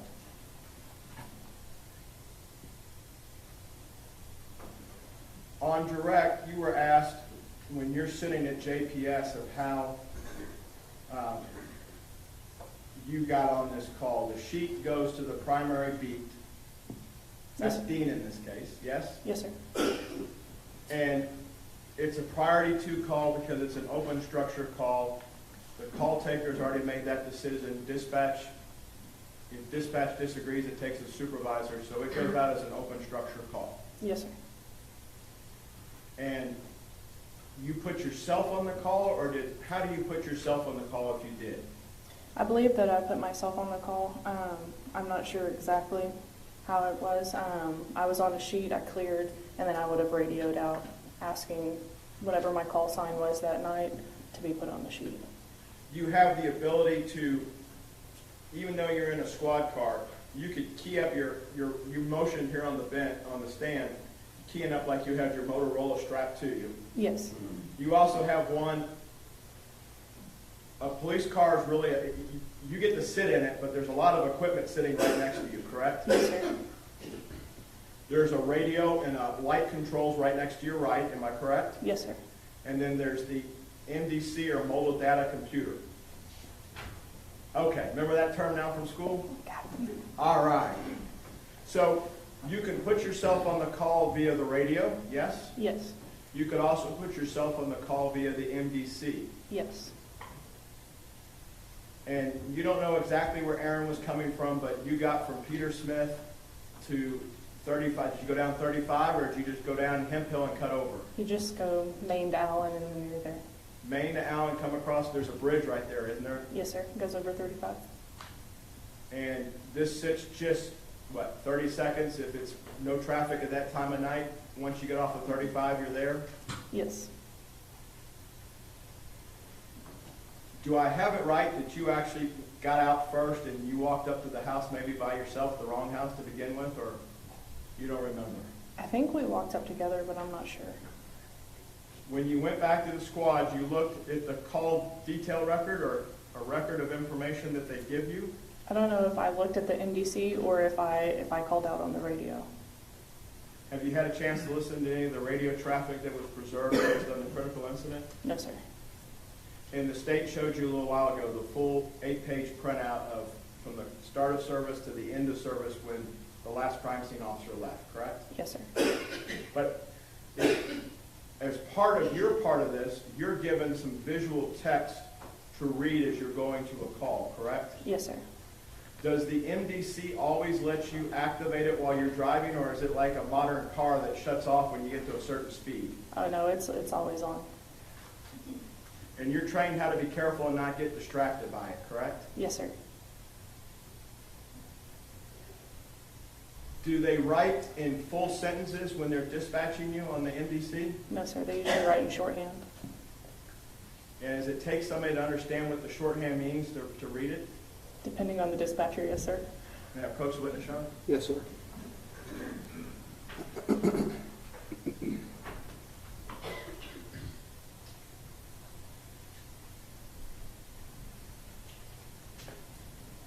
All right, I left my glasses back over there. I think that's defendant's 29, is that correct? Yes. All right. Have you, if I gave you that as a hypothetical, could you translate that for me? Without saying it right now, could you translate what that is? Yes. All right. Have you seen those sentences before? Yes. Are those the sentences that were on your MDC that night for this call? Yes, sir. All right. If you could, We'd offer 29 for the record only at this point, Judge. No, we have first exhibits. That Yes. are not, Yes. I believe it's 95.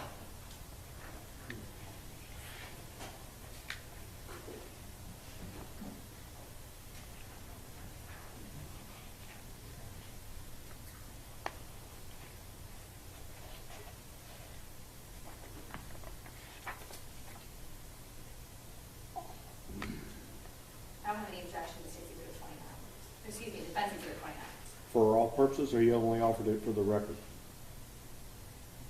You're still offering it for record only? No objections? I don't have any objection. Okay. I don't have any objection to it for all purposes. Okay. All right, Defense Exhibit 29 is admitted for all purposes.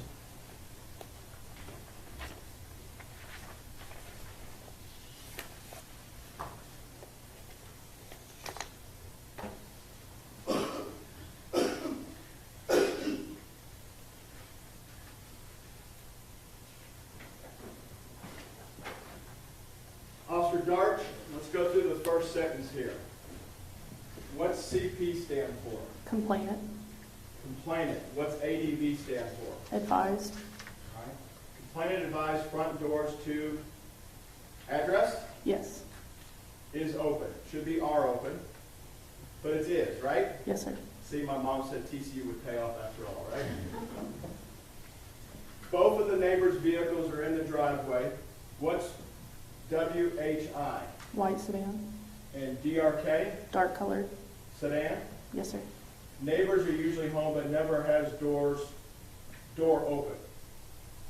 All right? Anything about a welfare check on here? No, sir. Anything that you and Dean were ever told about a welfare check? No, sir. It came in as an open structure. At any time, I know you were asked this question on direct, and I don't know, maybe you didn't understand it or maybe you did, and I haven't seen it in my notes. The caller that called in, the CP, you weren't asked to call them. That's what you were dispatched on the NDC to, correct? Those were all of our call details, yes, sir. And based on this, that's a signal 56 in the general orders, correct? Yes, sir. That's an open structure. And you have to treat a signal 56 as what? A silent alarm.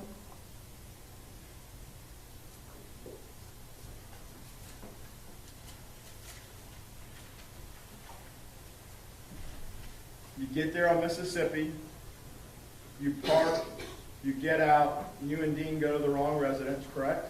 Yes, sir. When you start walking from the wrong residence, after you've gone to your car and figured out what the right address is, there are street lights on the street itself, on Evans. Allen. Allen. There are street lights. I believe there's one at the corner of Maddox and or Mississippi and Allen. As we go further away from Mississippi, if the crime scene photos show that the light that's further down in the empty field is not illuminated that night, sometimes Fort Worth street lights are out. Yes, sir. The porch light wasn't on this residence when you got there, though, correct?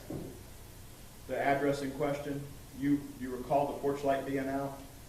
I don't remember if it was on or off. If you told Major Case that morning it was off, would that be? That would be fair, yes.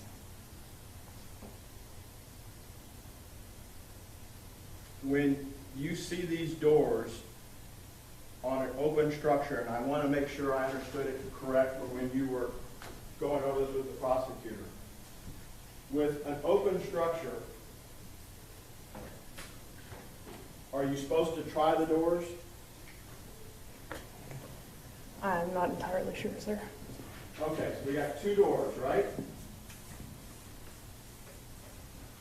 They're both open, they're storm doors, correct? Yes, sir. Did the storm doors appear to have glass?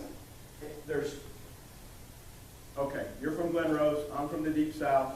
There's storm doors that have glass in them, then there's screen doors. Yes, sir. All right, I haven't been there, so I need you to help me. Were they storm doors where they had glass or plexiglass in them, or were they screen doors where you could move stuff through like smoke? They were storm doors with glass. Okay. And they were both closed, is that correct? Yes, sir.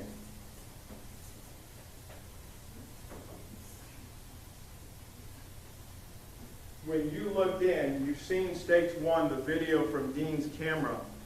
Did Dean's camera give you the full view that you could see standing there with your naked eye?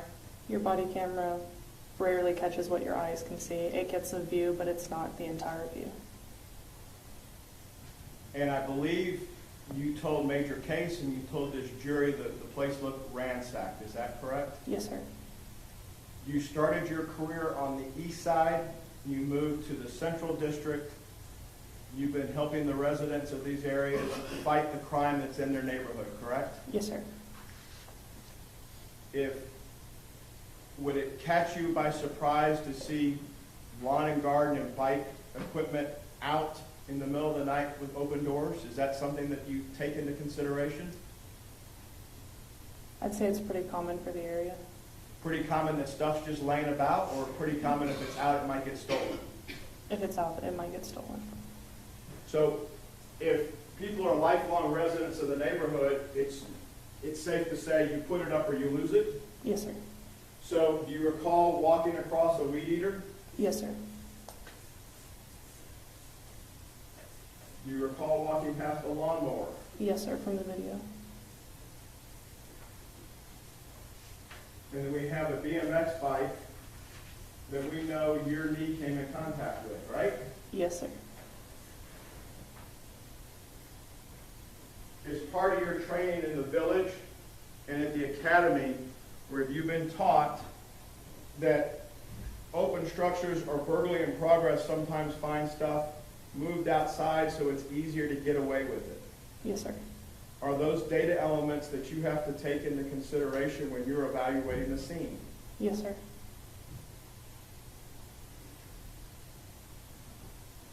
If you're working in an open structure and the vehicles are closed, the doors were shut, the trunk shut, the hood shrunk, why clear them?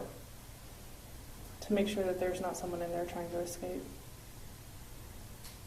Can people pop out of different places and hurt you? Yes, sir. Are you all trained how to clear cars in a two-person formation? Yes, sir. And did you do that night? We did. You and Officer Dean split Yes, around sir. the vehicles, correct? Yes, sir. You get back to the back and there's a garage. Do you understand that to be the case? Yes, sir. When you get to the garage, there's a gate, yes? Yes, sir. And you didn't get to measure the gate later, but the gate's about 8 boards wide. You were, from watching the video a couple times, you've seen that now, right? Yes, sir.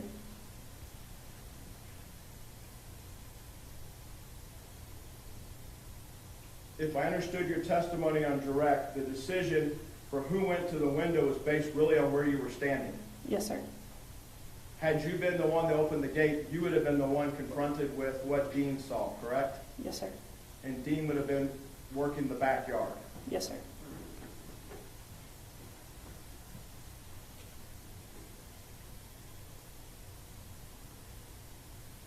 You train together at the academy to rely on each other's observational skills and to trust each other, do you not?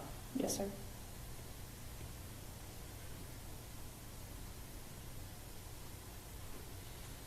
Are there training scenarios or things that you have learned as your police officer that situations where you come upon a threat and the threat's immediately in front of you and you have to deal with it?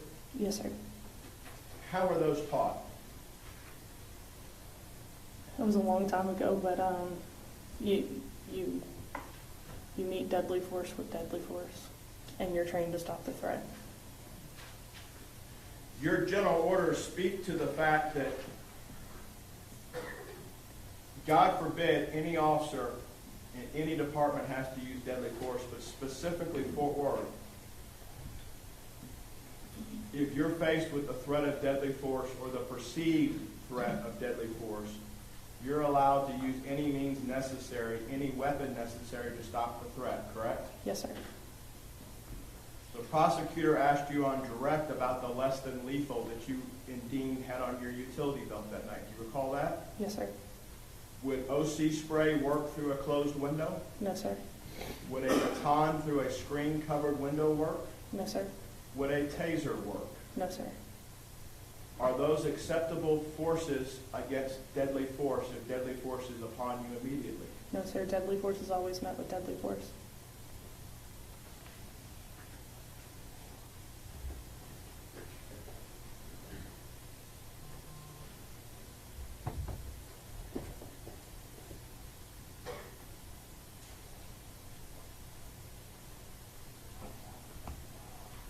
At the academy, when you're taught to give commands to show people their hands, you've gotten to watch videos of your fellow officers over their careers do it? Did you not as part of the training? I think at the very end, we got to watch everyone's red mans. All right. How about when you're learning how to give commands where they show scenarios where other officers have had to experience deadly force encounters? You've got some of that in training too, where you're watching other dash cams from officers that have lost their life because they want to show you what not to do, correct? Yes. And that's on those were numerous, were they not? Yes, sir. Where officers found themselves in an area that they couldn't get out of. Yes, sir. Are there explicit set commands that you're supposed to give, or they train you on general commands, show me your hands, that type of stuff? Just general commands.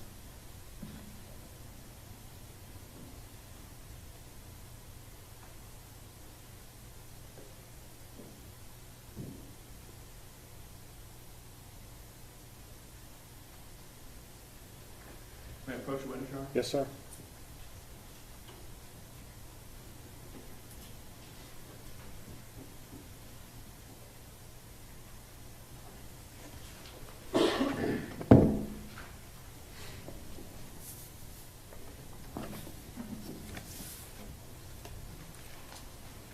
Carol, I'm going to show you what's been marked for identification purposes as Defendants Exhibits 1 through 26, and ask you to take a second to look through those.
Officer Darch, I want to show you, having had a chance to look through those, you recognize those to be exterior and interior photos of this residence that we're here to talk about today? Yes, sir. Before we start trial, we don't know what the state's going to use. There's some pictures that are already in, but our number sequence is already printed on our exhibits as well. So there's some duplicative here. Yes, sir. Right. With respect to defense 16, 17, and 18, do you see an area in those three exhibits that's been blurred or grayed out for privacy concerns? Yes, sir. And that's not how the scene would have looked, but that's how they look on the exhibit for privacy concerns. Yes, sir.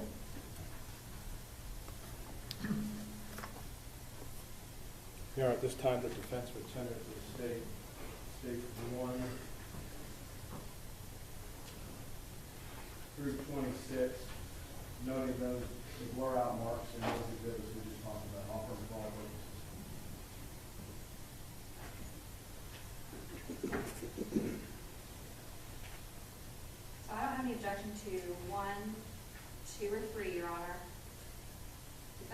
4, 5, and 6 is already offered as the state's exhibits. I don't have any objection to those. It is just a duplicate.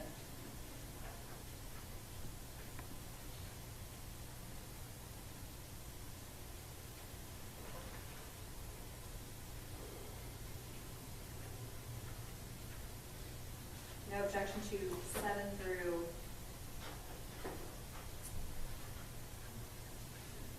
15.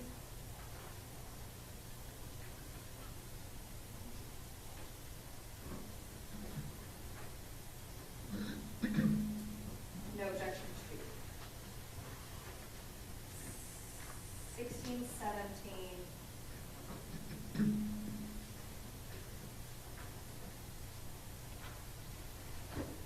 And may I ask this witness a couple questions? Yes, ma'am. Regarding these photographs. Can I approach the witness? Yes, ma'am.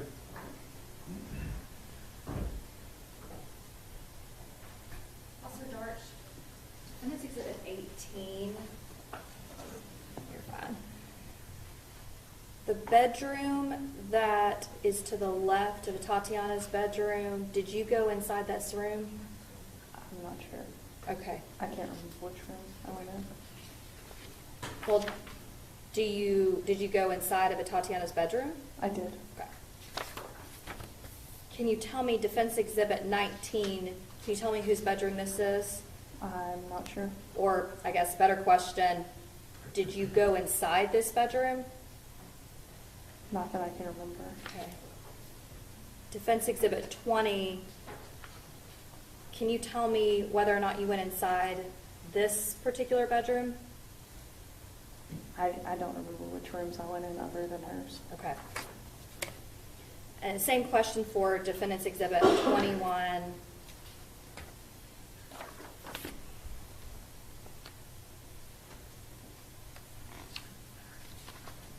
22, same question. Not that I remember. Did State's Exhibit, or excuse me, Defense Exhibit, I apologize, I've been calling it State's Exhibit, Your Honor. Defendant's Exhibit 23, 24, 25, and 26. Did you ever go inside of that bedroom? Not to my knowledge.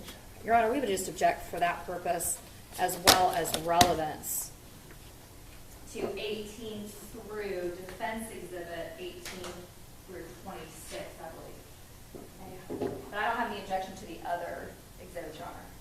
Those objections are overruled. Defense exhibits 1 through 26 are admitted.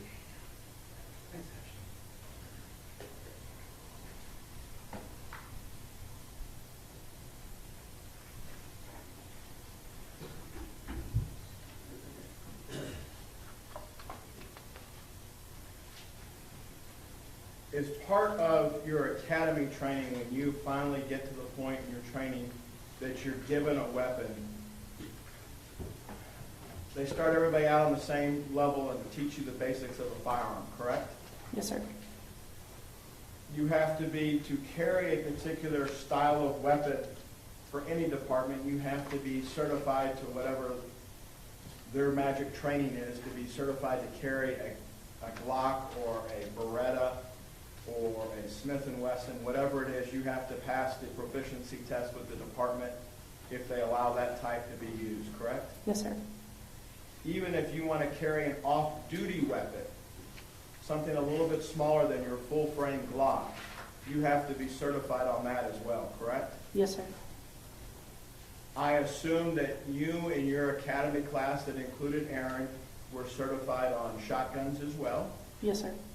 Were you certified on a long gun platform as well? I think we did a day or two of the carbine, but you had to take a class after the academy to get certified in that as well. So the night that you were out, you had your duty weapon, and the next level of gun that you had with you would have been a shotgun? I don't have a shotgun, no, sir. Is that optional, or do you not? It's optional. Okay. So that night you carried just a handgun? Yes, sir. 2 extra magazines? Yes, sir. May I approach Witness Sherman? Yes, sir.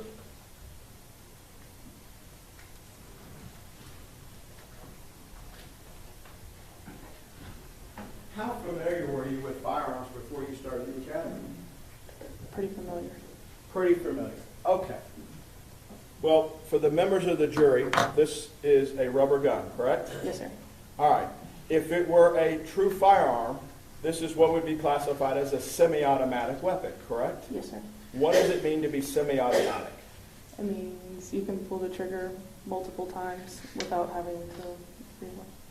Do you have training scenarios at the academy, both when you were in the academy and now when you have to go back for recertification, where you're taught how to pull the trigger as fast as you can to anticipate stopping a threat? Yes, sir. 17 plus 1, so 18 rounds. Yes, sir.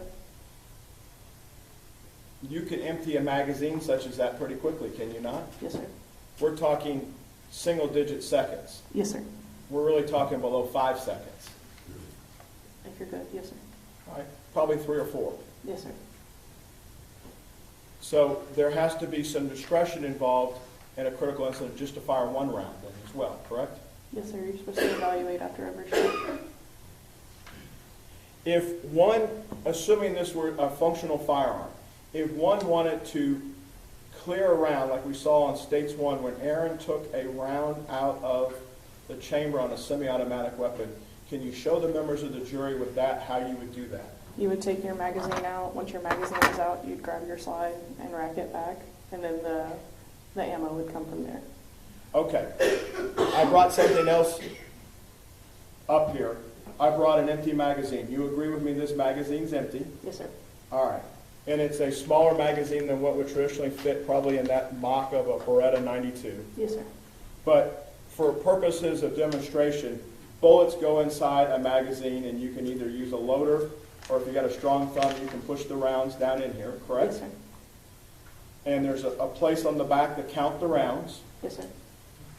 But if you have a round in the chamber, you used a physical description where you took the weapon and there's some serrated teeth or edges on a frame rail of some weapons, Yes, sir. and some weapons don't have anything. Yes, sir. But those are intended so you can use your hand and move it up and down, correct? Yes, sir. So you would eject the magazine if there were a button, Yes, sir. and then you would use the top and slide it Yes, sir. to take a round out. Yes, sir. What happens if you're uncertain if there's one in the barrel and you want to make sure there is one in the barrel? You do a press check. Okay. A press check. And a press check is what? You grab the end and you pull it back just a little bit to where there's an opening right here, and you can see if there's a round in. So you demonstrated that where the bullet would come out, a live round would come out of the extractor port. Yes. You would gently pull it back and see if there was one in the barrel. Yes. What if you're not as experienced and you go ahead and do like they do on TV and just run Slide it? it back. Would you expect that a round would just come out if it was in the barrel already? Yes, it would pop out.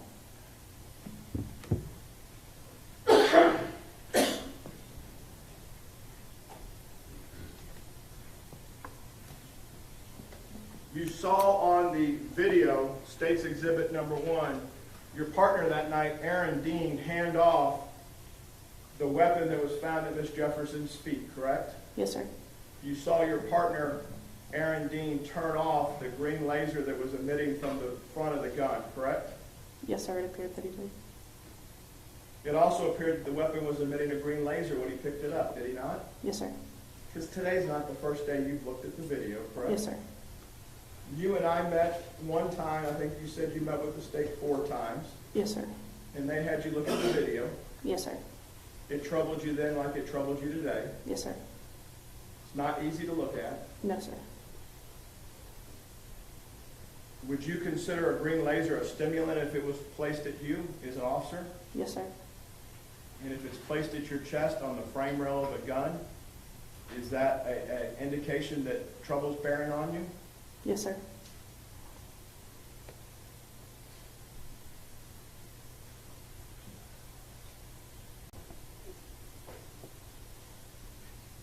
You know, we talked on direct with you, the prosecutor did, about Aaron's streamlight.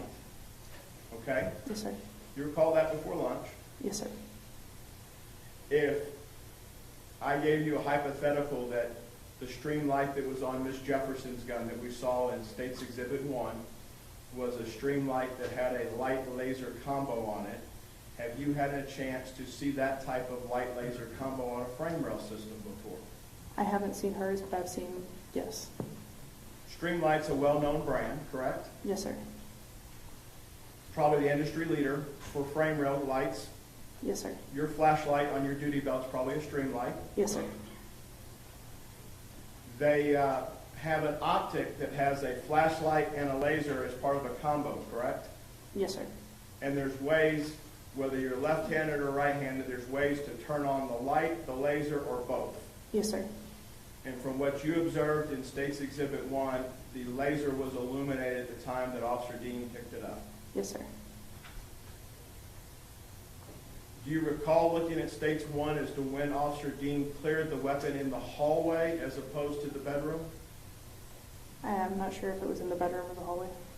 And anybody who wants to go back and look could look and see exactly where Dean clears the weapon, collects the round that was in the chamber, and hands the magazine, the live round, and the weapon to another officer, correct? Yes, sir. So it can't be mistaken if there's any other rounds in the bedroom, near the window, any other live rounds, unspent rounds, to be something that Aaron cleared if Aaron didn't clear the weapon in the bedroom. I did not see it on the video.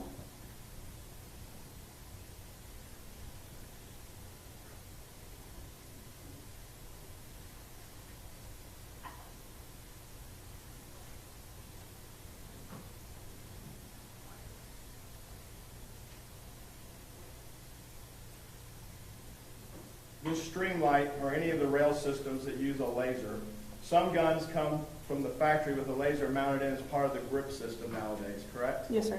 What's a laser intended for those that may not know? Accuracy on your target.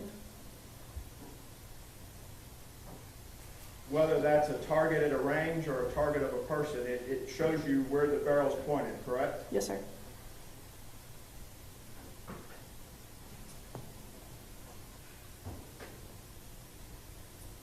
Judge, may I have a second? Yes, sir.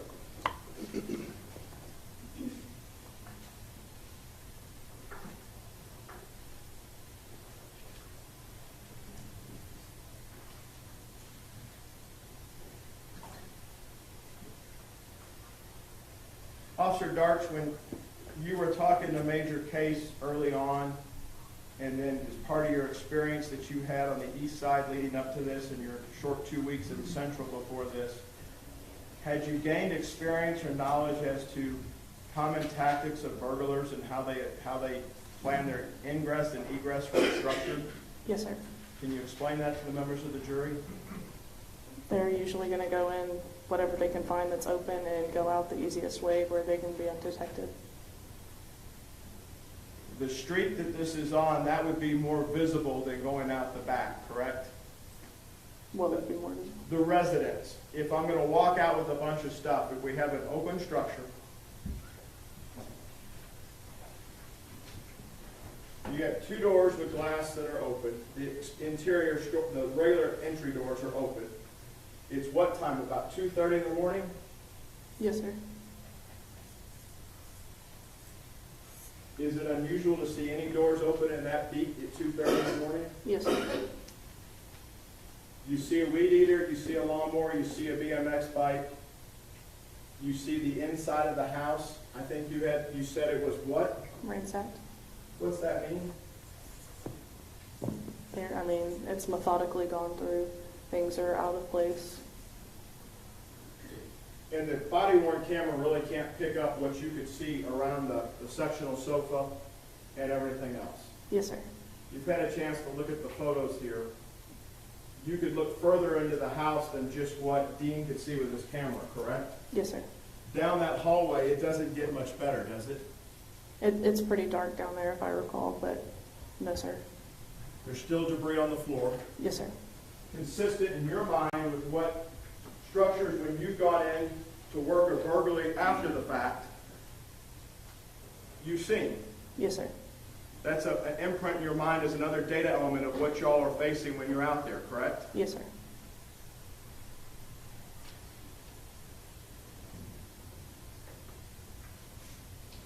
part of an open structure treated as a silent alarm, would you agree with me that your general orders say you're supposed to check all the exterior for forced entry before asking for additional help? Yes, sir. Is that what y'all were attempting to do that night? Yes, sir.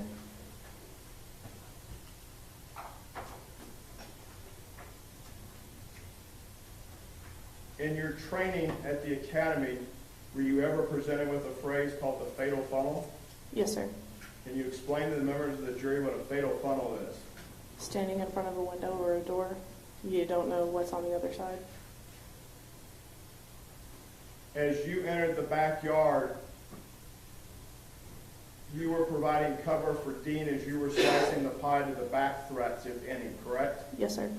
And Dean had to do the same for you at the window, correct? Yes, sir. Because the members of the jury can't go out to the scene, we haven't been out there in the backyard.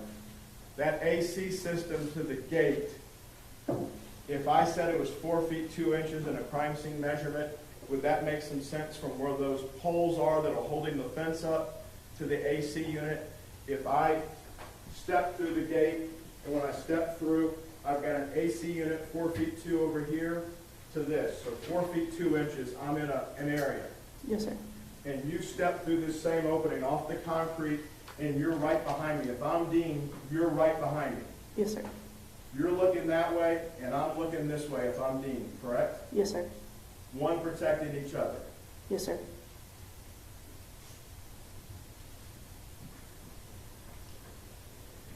Having looked at the crime scene photos and thought this over in your mind, based on where the two of you were positioned, you walked into a fatal funnel where that window was, correct? Yes, sir.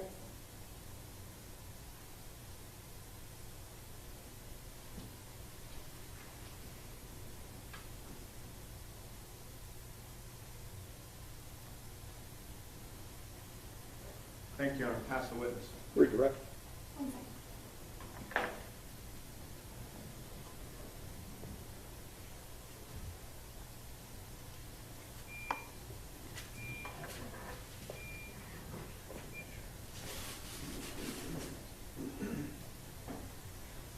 Can I proceed? Yes, ma'am. The weed eater. When you went to the front door, did you see the weed eater? I don't remember if I did. Okay. Sure. Upper right. Your stuff right behind Here, let me help. That's okay.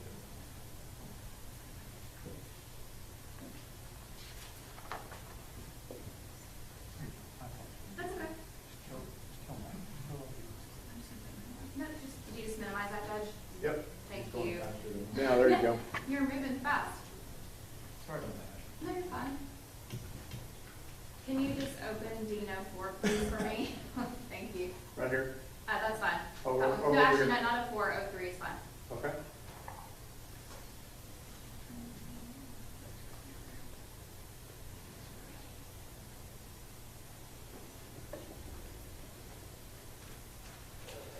Mr. Brissett, would you mind moving your Yes, sir.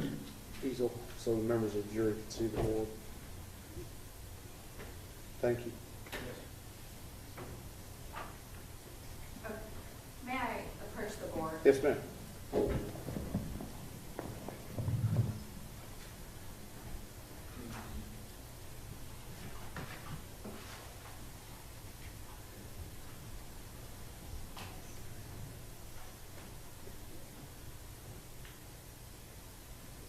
Well, let me help you.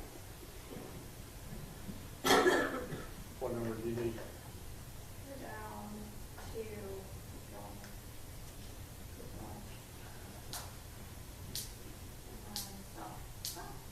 just go to the front house, that's fine.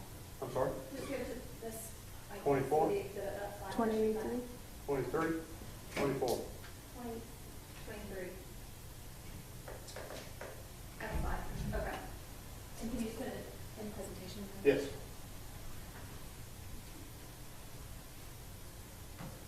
Okay, you can see it closer on your screen than the jurors may be able to see it. And can I see the Your Honor, do you have them, or? You have. I have them here, and then these are just defense exhibits. Is that right? Yeah.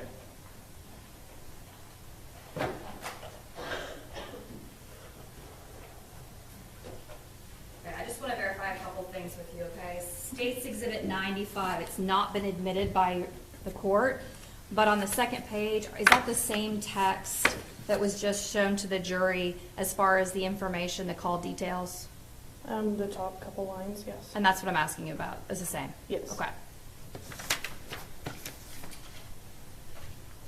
Now, looking at State's Exhibit, that's in, I believe it's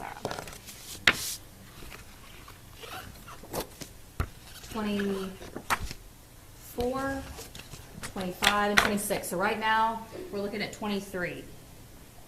Are you able to see on that exhibit the extension cord that is going in front of the door? Yes. Your Honor, may I hand this to a jury? It's very difficult to see on State's Exhibit 23. Okay. The extension cord, you may not be able to tell, but on the photographs, it actually goes over and it is connected to a weed eater of some sort on the side of the house. Did you remember that? From the video, yes. Okay. And there is a lawnmower you were just asked about. Can you tell me where that is? I believe it's on the side of the house as well. Okay. The bike, I know you said you might have tripped over it. Where was that? That was further back. It was nearly to the opening of the gate by the dark-colored sedan. When you looked inside the house, you said it appeared to be ransacked, correct? Yes, ma'am. So at that point, what were you thinking was going on in your mind? A burglary. And that's based on what? Just on the visuals that I've picked up with the cabinets being open, the things being misplaced in there, the doors being open that late. The doors being open, the way it looked inside, and what else? I'm sorry? You said the doors being open and it looking like it's been ransacked inside, correct? Yes, ma'am. Will you go to State's Exhibit 24, Your Honor?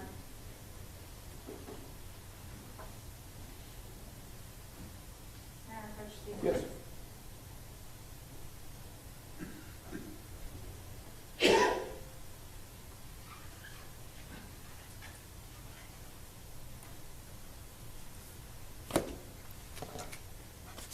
$25, please.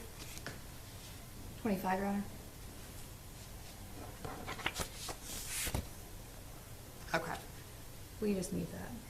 I'm sorry? That's not what I have marked the right way. So will you just mute that picture, please?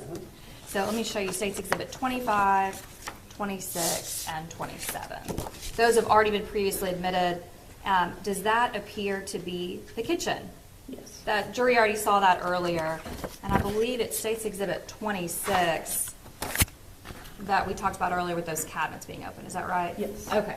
And may I show the jury that Yes. as well? All right. Okay. So State's Exhibit 26, the jury's looking at now, the kitchen. Those cabinets are open.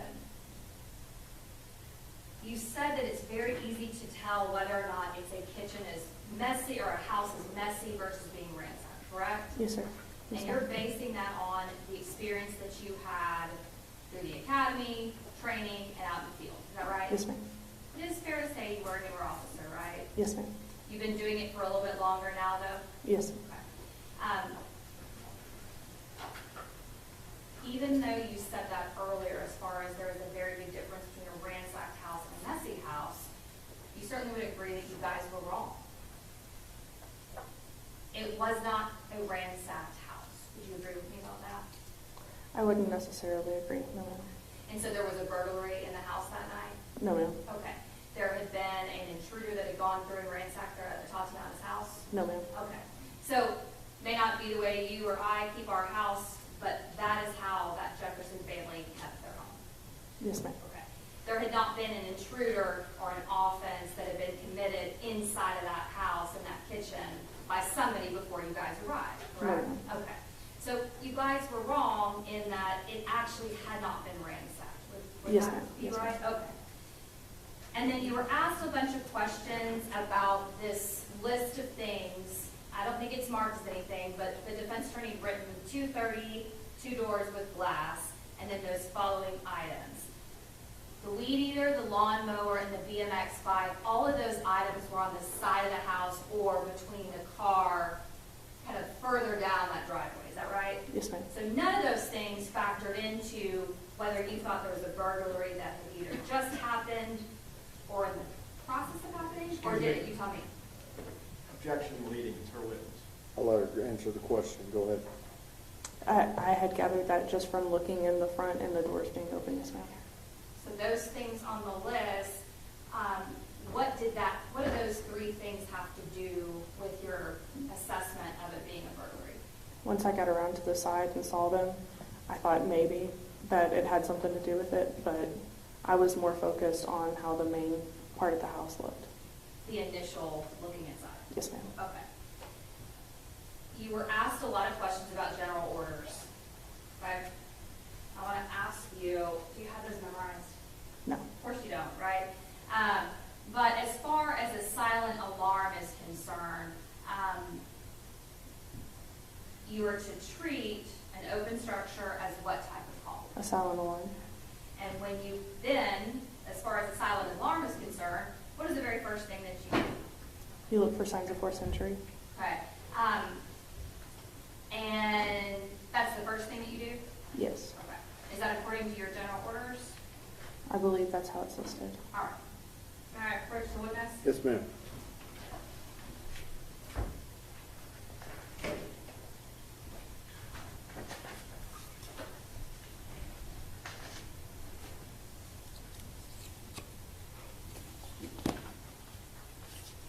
I'm going to show you a section and just have you read that, and then I can also show you it straight from this as well. So read the 32701. Yeah. Okay, 32701, silent alarms. Wait. Read No, it no, not out loud. Oh.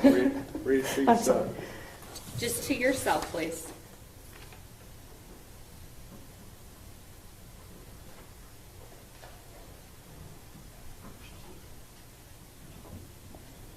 Okay, so what's the very first thing when you respond to an open structure that's going to be treated like a silent alarm? The sheet officer is responsible for the coordination and placement of the other units on scene. The sheet officer is responsible for the coordination and placement of all other units on scene. Okay, and that was done generally correct. That would be the defendant, right? Yes. He's responsible for coordinating where everybody goes and what they do, right? Yes. Okay, and then the second thing after that. You've got to guard all main exit ways to prevent the escape of an offender. Okay, did you guys do that? No. No, you didn't do that, did you? No. So that would actually not be according to the general orders of the Fort Worth Police Department, correct? Correct. And to be fair, if you're supposed to guard all entry and exits, let's talk about now the second door. Did you guys maintain any kind of surveillance or guard that other entry and exit? No, ma'am. You left the very 2 things, front door, side door, unmanned, unsecured, that would be counter to against the Fort Worth Police Department. Yes, ma'am. General orders. All right. You've been doing it for 3 weeks, Yes, right? ma'am. And it's his call, right? It's the sheet, yes, ma'am. His beat, his sheet. Yes, ma'am. Now, let's keep going though, because that wasn't the only thing that we did wrong, right? Because after you are supposed to secure the front or any entry and exits, what's the next thing that we're supposed to do? Inspect the structure. Inspect the structure for any signs of forced entry. Did we do that? That's what we were doing, yes, ma'am. Okay. And how did y'all do that? We went together, looking around. Okay. And when we talk about to see whether or not the entry and exits have been tampered with, what types of things have you seen before when somebody tampers with an entry? Like maybe they get inside of a door or window. There's usually the wood frame will be cracked around whatever door or window it is, and then the metal part of the door or window will be, they'll have a pry mark on it. There's obvious damage. Did y'all see any of those pry marks on the inside No, ma'am. of the frame? No, ma'am. And in fact, y'all didn't look at the frame because you kept that storm door shut, right? You would be able to see it. Okay. And so were you able to tell that there was no damage? Yes, ma'am. Okay. And so you were able to tell that there was no damage. And if there's no damage, then what's the next thing that we do, according to Fort Worth Police Department? Guard all main exits. And are we supposed to, if there doesn't appear to be any damage, to the entries and exits, are we supposed to call the owner? Yes. Did we do that? No.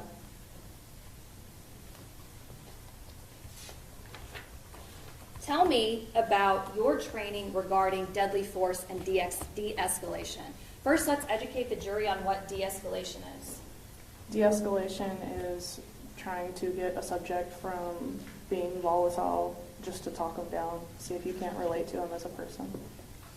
And there are times that you are not able to de-escalate a circumstance, though, right? Yes. And when I asked you those questions about what's around your duty belt and what was around his, those non-lethal items certainly couldn't be used against or through a window or a door, right? Okay. Now, and you were asked questions about it's common that those items, lawnmower, BMX bike, and weed eater, might be piled in an area that's consistent with a burglary tactic or something you've seen before? Yes, ma'am. Okay. And did you see any cars around that location besides the neighbor's cars? Just the two in the driveway, I believe. And the two in the driveway, when you were asked this question, I believe it's Defense Exhibit 29, jurors, so I've already seen this exhibit, both of the neighbors' vehicles are in the driveway, white sedan and dark colored sedan. So those belong to the folks that live there. So were there any other cars around that we could have started piling in a weed eater or a lawnmower or a BMX bike that you guys saw? Not that I can recall. Okay. But maybe there's multiple suspects that are going to come and grab that stuff, right? Yes, ma'am. Okay. What is the, as far as being a police officer, the mantra of the Fort Worth Police Department? I'm sorry, can you ask that again? Is it your job to serve and to protect? Yes. To preserve life above all of us? Yes, ma'am. To protect this community, all of us, right? Yes, ma'am. Okay. Now, the general orders that we just went over with you, there were violations of multiple general orders that this defendant was a part of and caused. Is that right? We just went over some of them. Is that right? Yes, ma'am. De-escalation would be one. I'm not sure how you would de-escalate that situation now. Okay.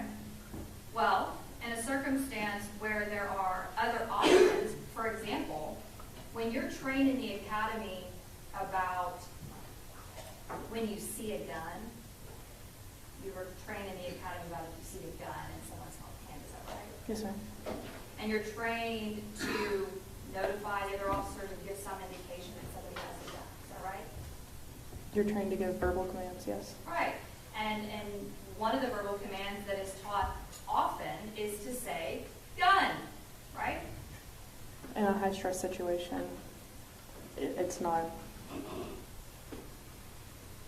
You rely back to your muscle memory. Okay. And so, all right, let's just talk about a regular person. And so if I see a gun, in order to let Dale know there's a gun, probably want to say gun, Yes, right? ma'am. And that wasn't done here, correct? No, ma'am. In fact, you were never told anything about a gun. No, ma'am. You were asked a lot of questions about what was seen through that window. And you said something about the body camera. Is there any way for us to know exactly what he was seeing? No, ma'am. You actually had your back turned, correct? Yes, ma'am. You said also that the body camera is on the shoulder, the eyes, they move in different directions, right? It's the best we have, but Yes, ma'am. it's not exactly what everybody was seeing, correct? Yes, ma'am. Now, did you ever see a Tatiana's hands through the window? No, ma'am. And there's no way that you are able to tell us exactly what a Tatiana saw looking out of the window, correct? No, ma'am. You can't tell us exactly what the defendant saw, can you? No, ma'am. You can't tell us whether or not he saw a gun in her hand, anything in her hand, right? No, ma'am. Can you tell us, you were asked just now about a laser. Can you tell us whether or not the defendant saw a laser I in can't her speak hand? for what he saw. Okay.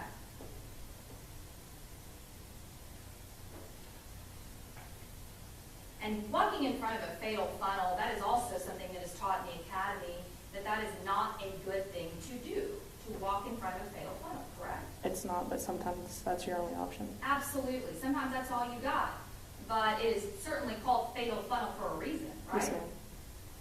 And one question too, and you may or may not remember this, when you're looking in that back gate, are you able to see whether or not there is a window in the backyard from the back gate? Like when you're outside the backyard, can you see whether or not there's a window to see what's going on in the back? I don't remember. That's okay.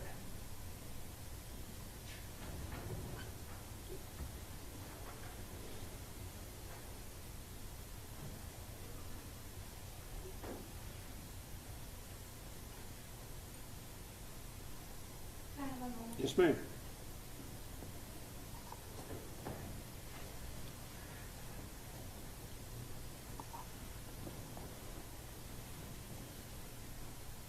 I'm going to pass the witness. Mr. Brissett. Officer Darch, by 7:07 in the morning, you had met with Major Case that started at 6:47. By 7:07, you'd given him your initial statement, correct? I'm not sure on the exact time. They would call it out as recorded, Yes. and it says this is when we start and this is when we end. Yes, sir. Any dispute to that, if that's what the detective said? No, sir. You and Dean were separated by Sergeant Horner almost immediately when you guys got on the porch. In fact, you didn't go on the porch together. You were separated, went with your buddies to different squads, and you two have never talked about this. Yes, sir. If you told Major Case at 6:47 in the morning that this place was ransacked and that's why you thought it was a burglary in progress, would you be checking the backyard to see if there was a gate to the alley? I'm sorry, can you ask that one more time? You told Major Case this incident's at 2:30. By 6:47, you're at 1000 Calvert giving an initial statement to Major Case. It's recorded.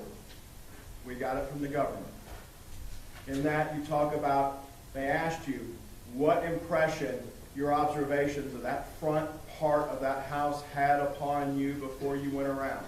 Not 20/20 hindsight, at the time. You recall that? Yes, sir. What was that impression? That it was ransacked. And what did that make you think then and today?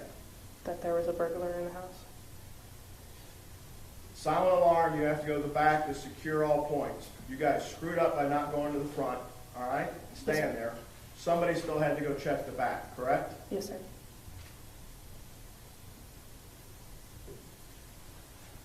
Pass the witness. Ms. Diener. I don't have any information on it. May Officer Darch be excused subject to any potential recall? Yes, Your Honor.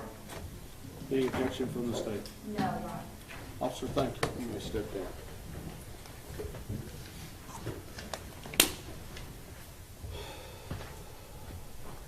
Let's take a break, okay?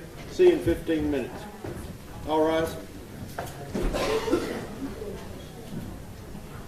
All rise, please. All right. Everybody stay in the courtroom, please.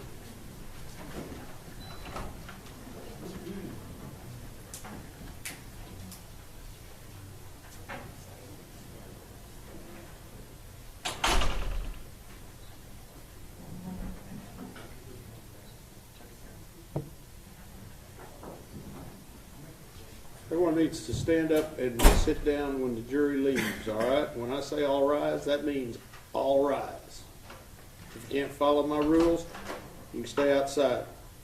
Ms. Diener, we're on a break. Thank you very much.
Who y'all have next? The state's gonna call Gabriel Talbert, and she is the 911 call taker. Have her come on in, I'll swear. I don't think she's been sworn into. Okay, yeah, I don't think anybody has, but.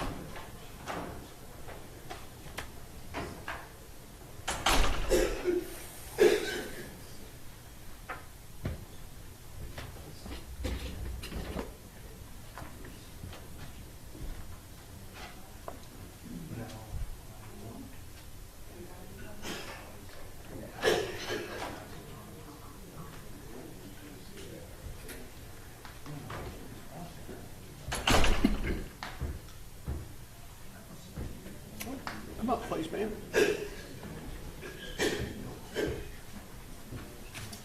Okay, you have, first of all, you have beautiful hair, but you gotta keep it back behind, okay?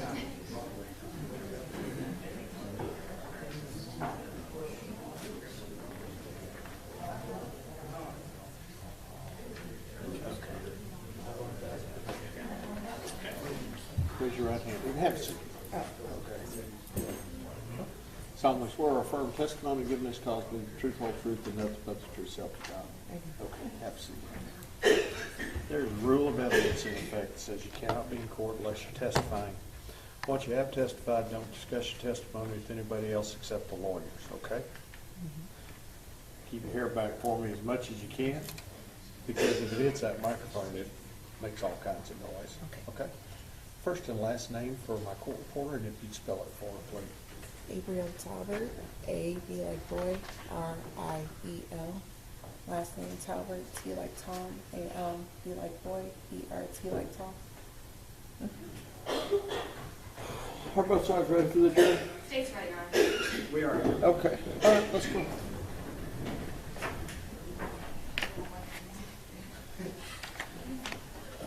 And you may remain seated.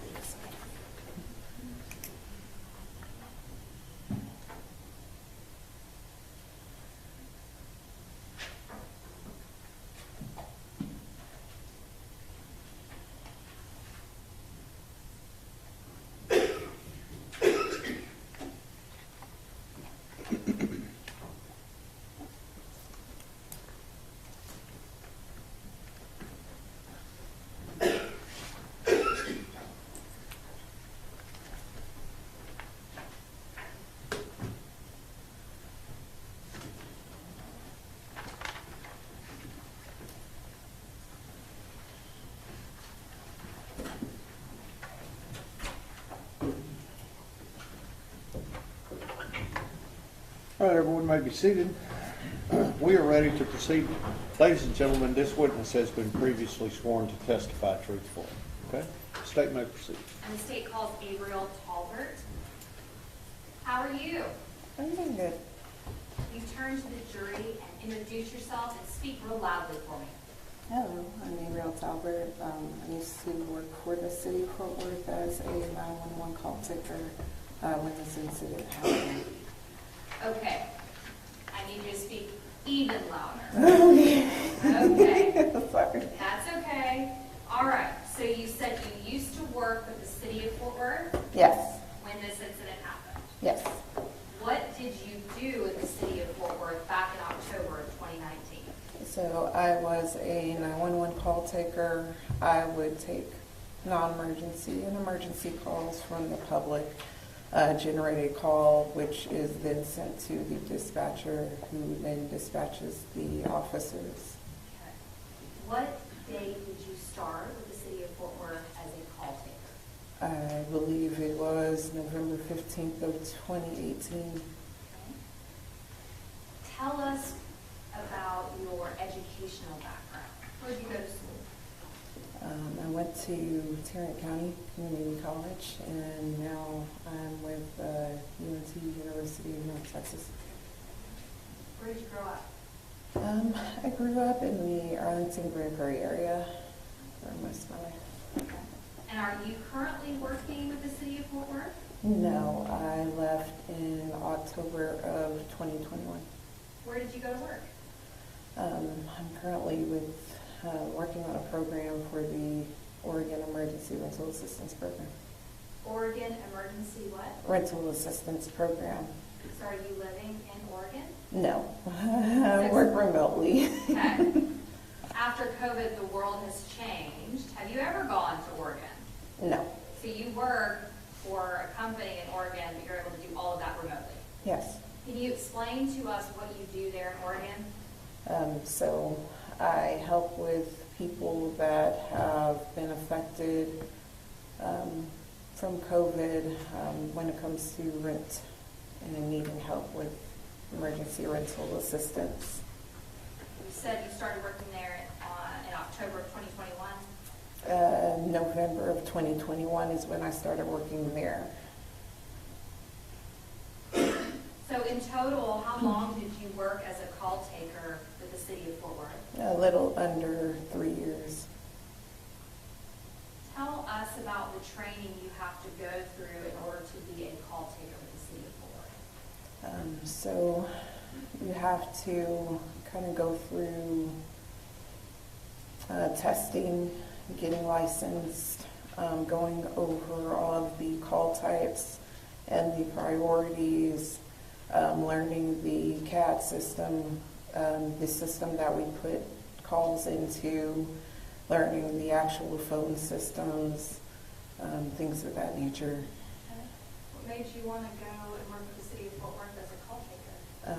Formerly, I was with the city of Arlington. I did branch away from them and just decided to try a bigger city, which would be Fort Worth. And with the city of Arlington, what were you doing? Same thing. I was a 911 call taker Okay. And how long were you a 911 call taker with the city of Arlington? for 5 months. 5 months. And so you said you have to go through different certifications. Were you TCOL certified? Yes. Okay, can you tell us just generally what that is? You're basically certified to take like emergency situations calls through the state of Texas. And are you a police officer? No. A civilian? Yes. Now, the training that you go through, I want to talk first just about the call taking training. How long is that? I'd say maybe a little over a month, maybe 6 weeks. What about when you're actually on the floor and you're going through that training, getting calls? How long is that? It's a little hard for me to remember. Maybe 2 weeks learning the material, being what we call a shadow, sitting with your trainer and having them take calls while you listen. Sometimes they'll do the listening and then we'll type it and vice versa just to kind of get us started and going. And then eventually we'll do both, and then we'll kind of do a ghosting session, so where the trainer listens in while we're doing it kind of solo. But like I said, we still have our trainer listening in, and eventually we kind of get like tested to where the supervisor ends up listening in while we're doing calls, and that determines whether we're good enough to fully be on our own. So did you go through all of that training? Yes. And were you deemed good enough to be on your own? Yes. All right. So as a 911 call taker, do you answer both emergency and non-emergency numbers? Yes. Explain that to us. How does that work? How are you able to tell whether it's an emergency or non-emergency, or are you? When the call comes in, if it's emergency, it will generate like an approximate area of where this call could be coming from. When it's non-emergency, we don't get any type of mapping, and that's how I'm usually able to tell whether they're calling on the non-emergency line or the emergency line. And when you go through your training, are you given information, or I guess instructed in what types of calls, when they come in based upon their details, how to label them? Yes, we go over that. Yes, that would be the call types. Call types. And the priorities. And then you said what? And the priorities. So are there different priorities that are assigned to calls? Yes, each call has the same priorities that we can choose from. It all depends on the call details.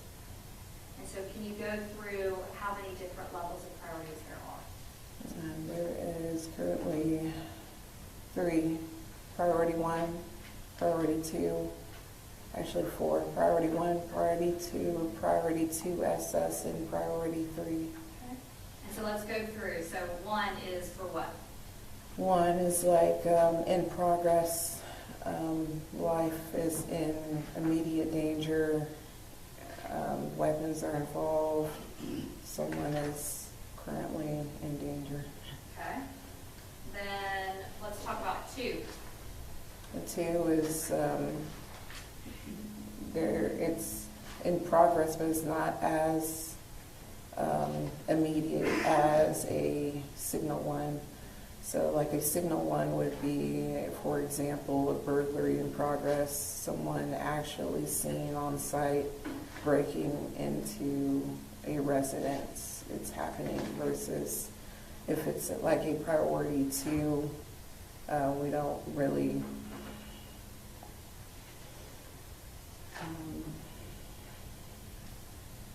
priority 2 would be like I saw someone around my house or my neighbor's house like 5 or 10 minutes ago. I don't know if they're still on scene or not, or Okay, so anything of that nature. Okay, so something that's already passed would be a 1. Excuse me, I mean, a 1 would be in progress, but a number 2 would be less prioritized, less emergent. Less emergent. Okay. Would, if a weapon is mentioned, is that going to be a priority 1 or a priority 2? If a weapon is currently being used and someone is currently armed and threatening someone, that would be a priority 1. Okay, got it. And then you said there's priority 3. What's that? Priority 3 is more like report calls, more so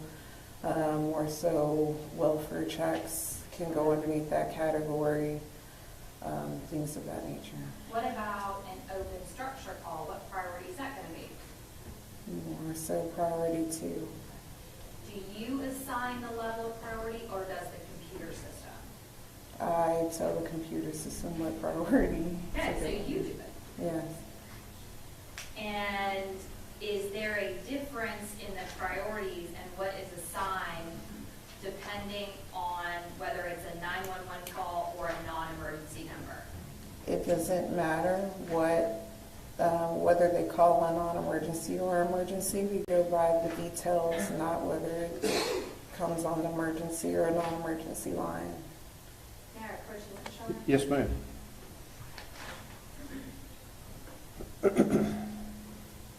Show you States Exhibit 95. It's not in evidence yet, okay?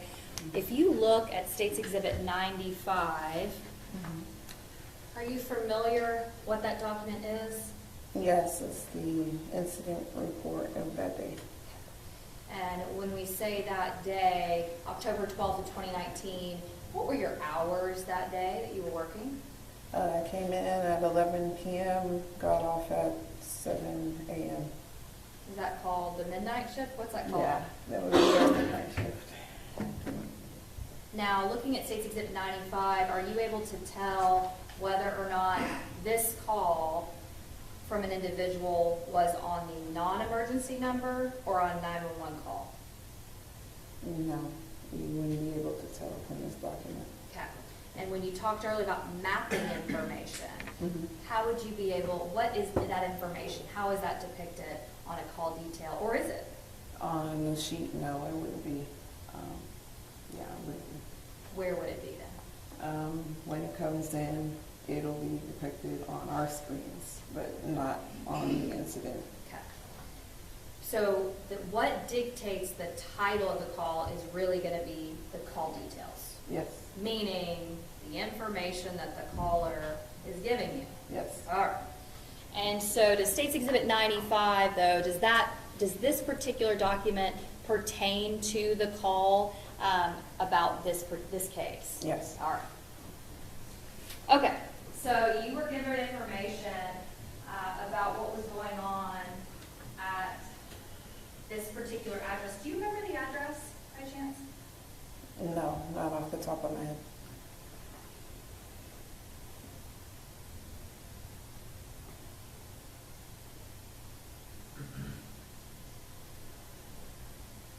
May I approach the witness again? Yes.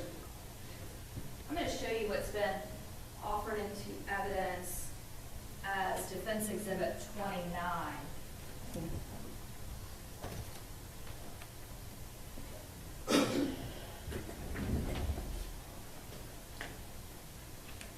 And comparing that to State's Exhibit 95, very top, will you just compare those two and let me know if that appears to be the information that was given to you from the caller? Yes.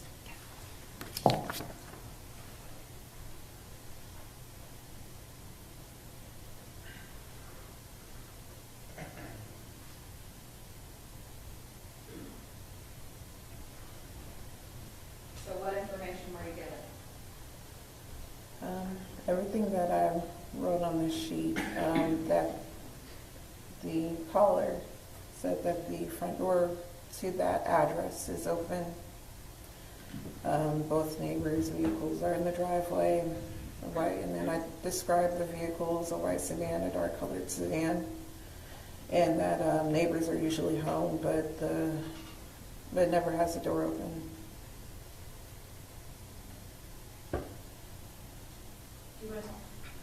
We're having some technical issues. Can you go forward without Yeah, it? I don't need the screen. Okay, so that's fine. It's fine. That's fine. All right, so repeat that for us again. You said what now? Okay, so I put that the complainant said that the front door to the address is open. Both neighbors' vehicles are in the driveway, which is a white sedan and a dark colored sedan, and that the neighbors are usually home but never has the door open. Okay. Now, why did you put that both of neighbors' vehicles are in the driveway? Why did you put that? Just so the officer knows what's supposed to be at the address. Okay. Nothing out of the ordinary other than the open door. And why did you put that the neighbors are usually home? As at that time, I believe it was around early morning, maybe 2, 3 o'clock in the morning. So it was important to know that they're on scene. They're usually on scene at that time. Don't expect anyone not to be at home at that time. Okay. So your purpose of this is to tell the officers that somebody may be home. Yes. All right. And so that information is relayed. Are officers able to, on scene, call you back and ask you for updated information? Call me. Well, call the center back call, the forward Yeah. call taking area, whatever it's called. Yeah, they're able to communicate back to us. How would they do that? They can do that via message. We have a messaging system. They can, send me a message, or they can contact the dispatcher, and the dispatcher, if they need any more information, can contact me via the same messaging system. And if we need to, we can call the complainant back for any other information if they are off the phone. If they are on the phone, then we can ask them in real time.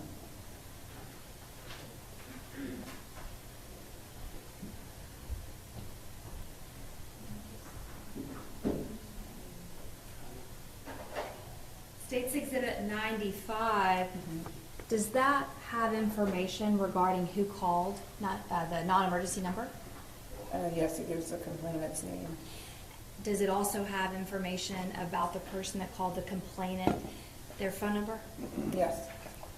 Have you had it before where officers will call you guys back and give updated information? Yes.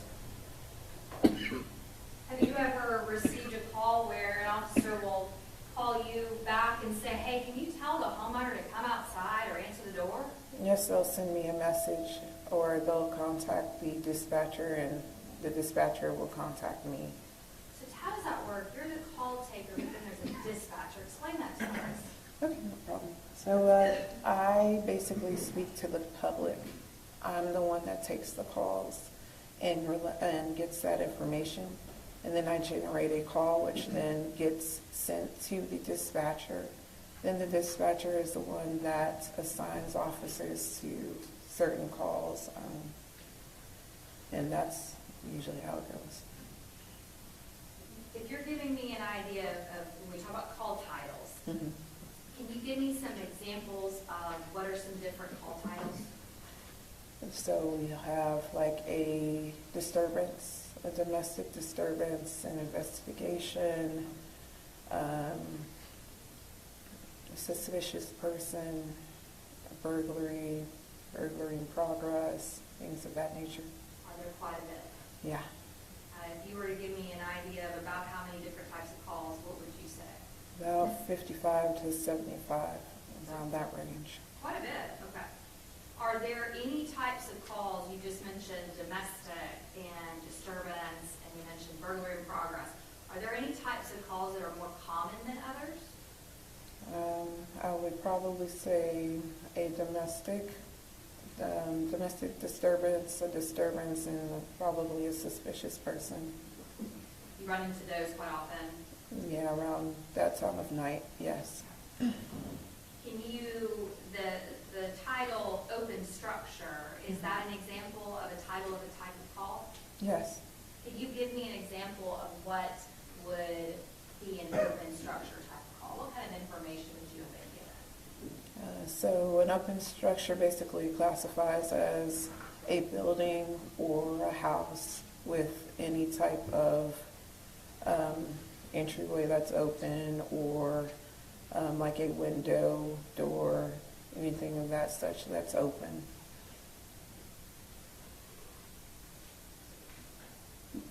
Would the police officers that get dispatched out to these addresses, would they know whether it's a non-emergency number that's been called or 911? No. And really, the only way that you know that is not looking at the actual documents, it's the computer, is that right? Yes.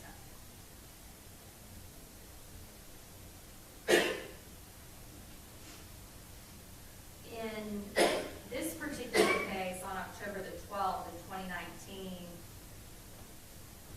did you get a call around 2:23 in the morning regarding an open structure? Yes. Why did you do and title it an open structure and not a welfare check? Because there was a structure, house, building that had an open door. So it's pretty specific to that. So, Doesn't really fit a welfare check, does it? no. Does it fit any other type of call, any other title of call? Maybe an investigation, but it would still be about a priority too. It's just the open structure is pretty black and white on that. And in this particular case, did any of the officers at the scene ever reach back out to you or dispatch to get any further information? I'm unsure about dispatch, but for me, no. Once I hung up with the caller, that was it on my end. Are officers also able to call you or the dispatch and ask to run license plates? Yes. Do you know if that was in this case? I'm sorry? Did they call you to run license plates in this particular case? No.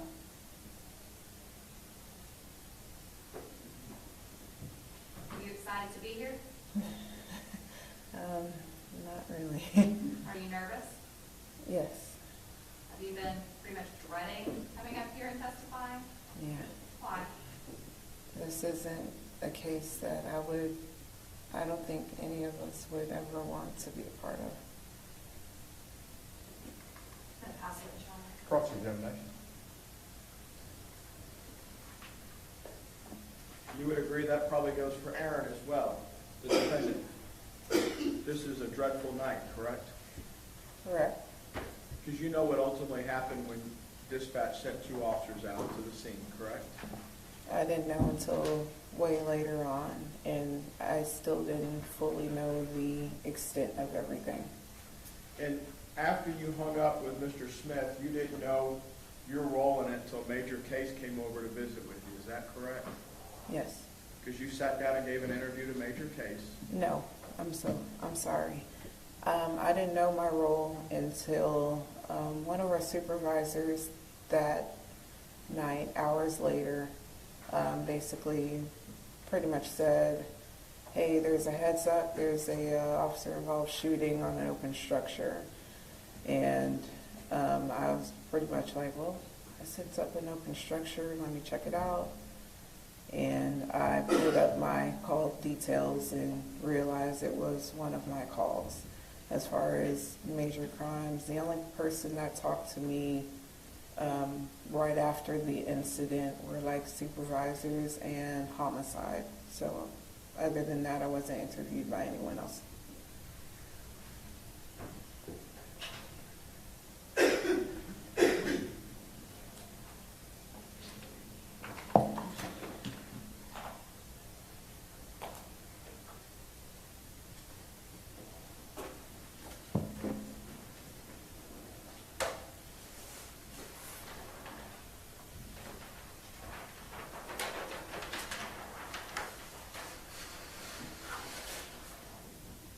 When we start talking about Fort Worth communication,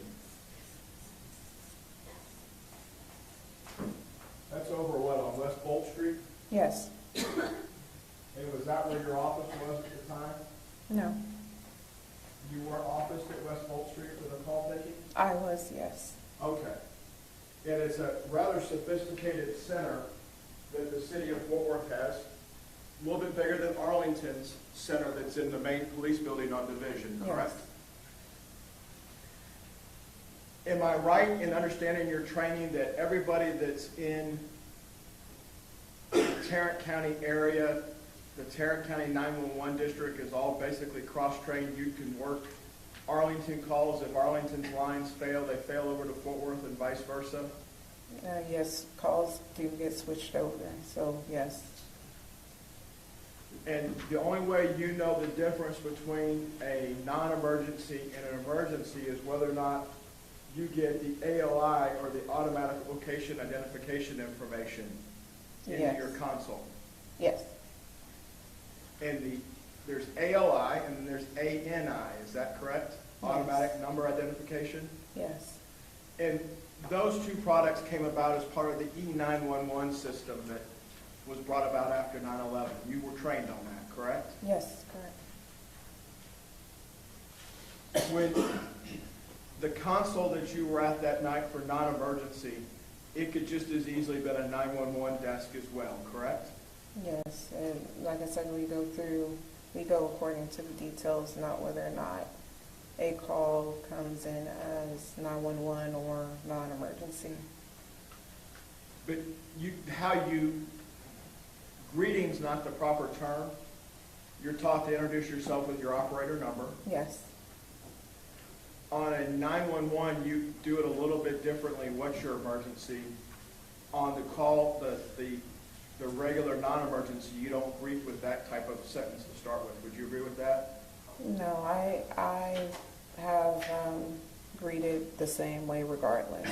Like I said, I don't know what I'm going to get until a caller tells me. You have a headset on. Yes. So you can have both hands on keyboard, mouse. Is the monitor a touchscreen as well, as I understand it? No, it was, but we work on 3 different screens. So we'll have one that has the calls and comes in, in the alley mapping. And then we have the one where we work on and generate calls or look up anything. And then we have like a second type of mapping system on the 3rd monitor. And our profession that ties into this building is probably the last bastion that uses a MapSco as well, right?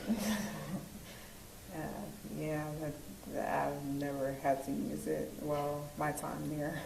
You're too young. Yeah. All right. And MapSco, for those that don't know, is grid coordinates in a book that tells you where stuff is. If the visual maps that the patrol cars have don't work, there's a MapSco coordinate to where something is. That's your understanding in your training, correct? Yes. Okay. This console with your 3 monitors and your headset, do you pick and choose which calls in the queue you get to answer, or if you're available, what happens when you're sitting there? No, if I'm available, it just comes on in. So I don't get to choose or pick out of a queue or anything of that nature. Next call up, it's in your ear.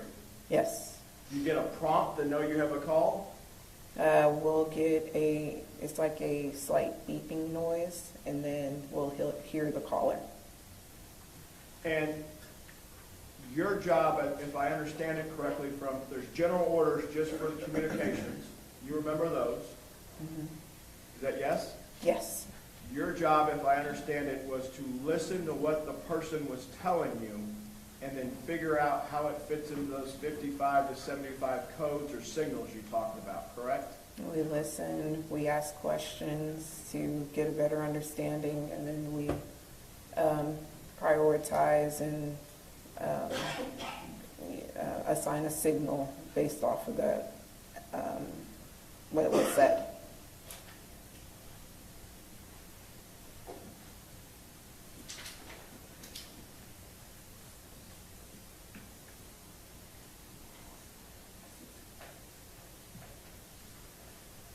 So when you're listening to this call, God bless, what is the call taker or the caller, the complainant, the CP, because that's the shorthand term you use. Yes. What's the CP telling you? When it comes to that call, he said that my neighbor's door is open. Okay. Did he ever mention the word welfare? No. You took what he was telling you and you had to fit it from listening to assigning some stuff. So were the doors the trigger for you, the open doors in that call? Yes, that was the first thing that was said. All right. What were other trigger words for you to figure out how to filter this through the 55 to 75 different things you could assign this? I wanted to get more details as to is the owners usually at home, just so our officers know what to expect, as much as I can give them when they get on scene. Yes, ma'am. And you attempted to do that. You and I have listened to the call. Mm-hmm. Yes. You probably listened to it as late as today, did you not? I didn't listen to it today. Yesterday? No. When's the last time you listened to it? Maybe a week or two prior. Okay. You met with the DAs at their office on the 4th floor here? Yes. I don't remember exactly when, but it was recent. Okay. And you would expect that as witness prep takes place? Yes. So you had a chance to listen to it? Yes. Did you initial the DVD or CD that it had on there? I don't know. The recording, though, that you listened to, you could identify your voice. Yes. And from the start of the beat to the end, that was your complete call in this case, correct? Yes.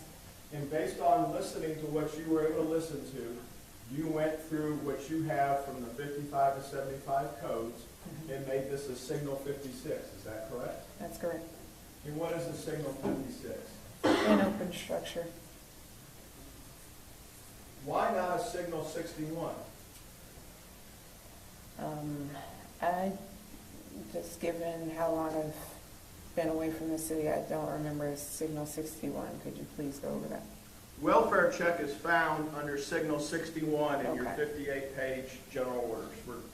Because the call details fit a open structure, which, I said before, is any structure, business, house that has anything perceived as open, a door, window, as such.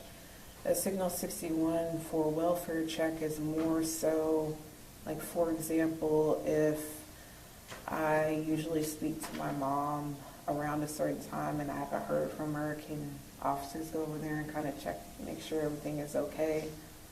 Most of the time, a welfare check is not within the signal 2 realm. It's more of a signal 3. most of the time. Oh, I apologize. No. I'm sorry. No, okay. Do you remember when you were given your interview, whether it was the homicide or somebody else, that they recorded your conversation? Yeah, I believe homicide did, yes. If I understood what you were trying to explain to homicide, had they said just that, I'm looking for my mother, if a specific person's name was mentioned up here in this call, that changes the playbook for you and gives you more factors to go on. You're looking for a specific individual then on a welfare check versus the open doors, which is the bigger threat assessment at that point. Yes, you can say that. I don't want to put words in your mouth. I want to understand. That is one of the examples of a Signal 61. It doesn't have to be specific. If, like, the door wasn't open and he just wanted to go and check upon his neighbor, that could also, classify as a 61, depending on what he tells me. When you listened to that call a couple weeks ago, though, nobody ever said the word elderly residents to you. No, and it does not have to just be an elderly person. No, but I'm saying if somebody today said that they told you, they specifically told you that they wanted to check for an elderly resident, that's not what was told to you that night, No. was it?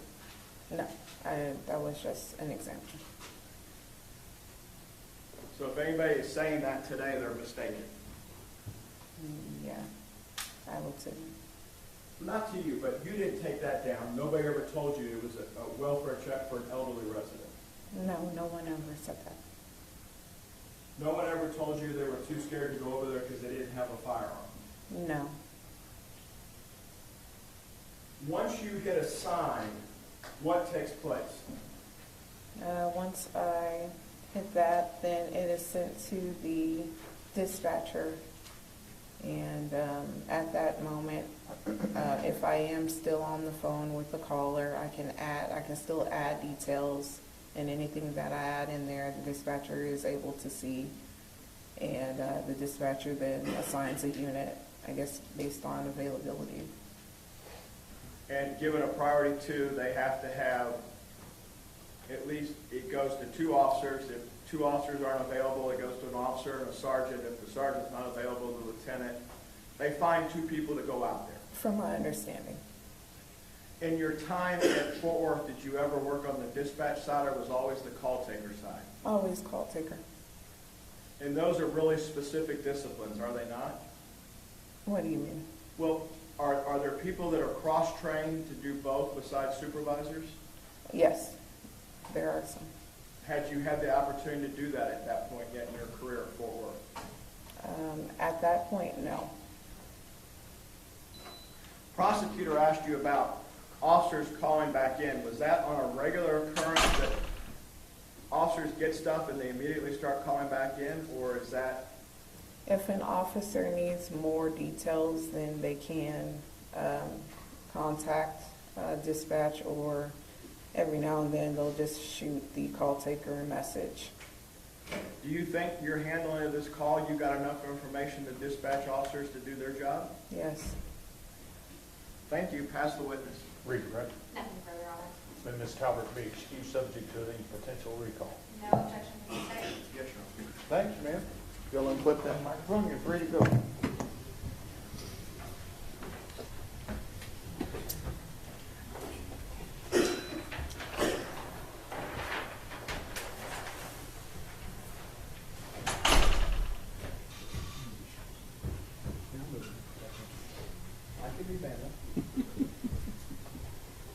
Who do you have next? State calls James Smith. James Smith.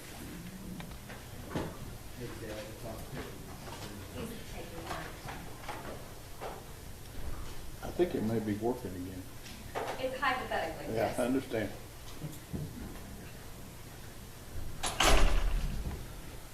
Come up, please, sir.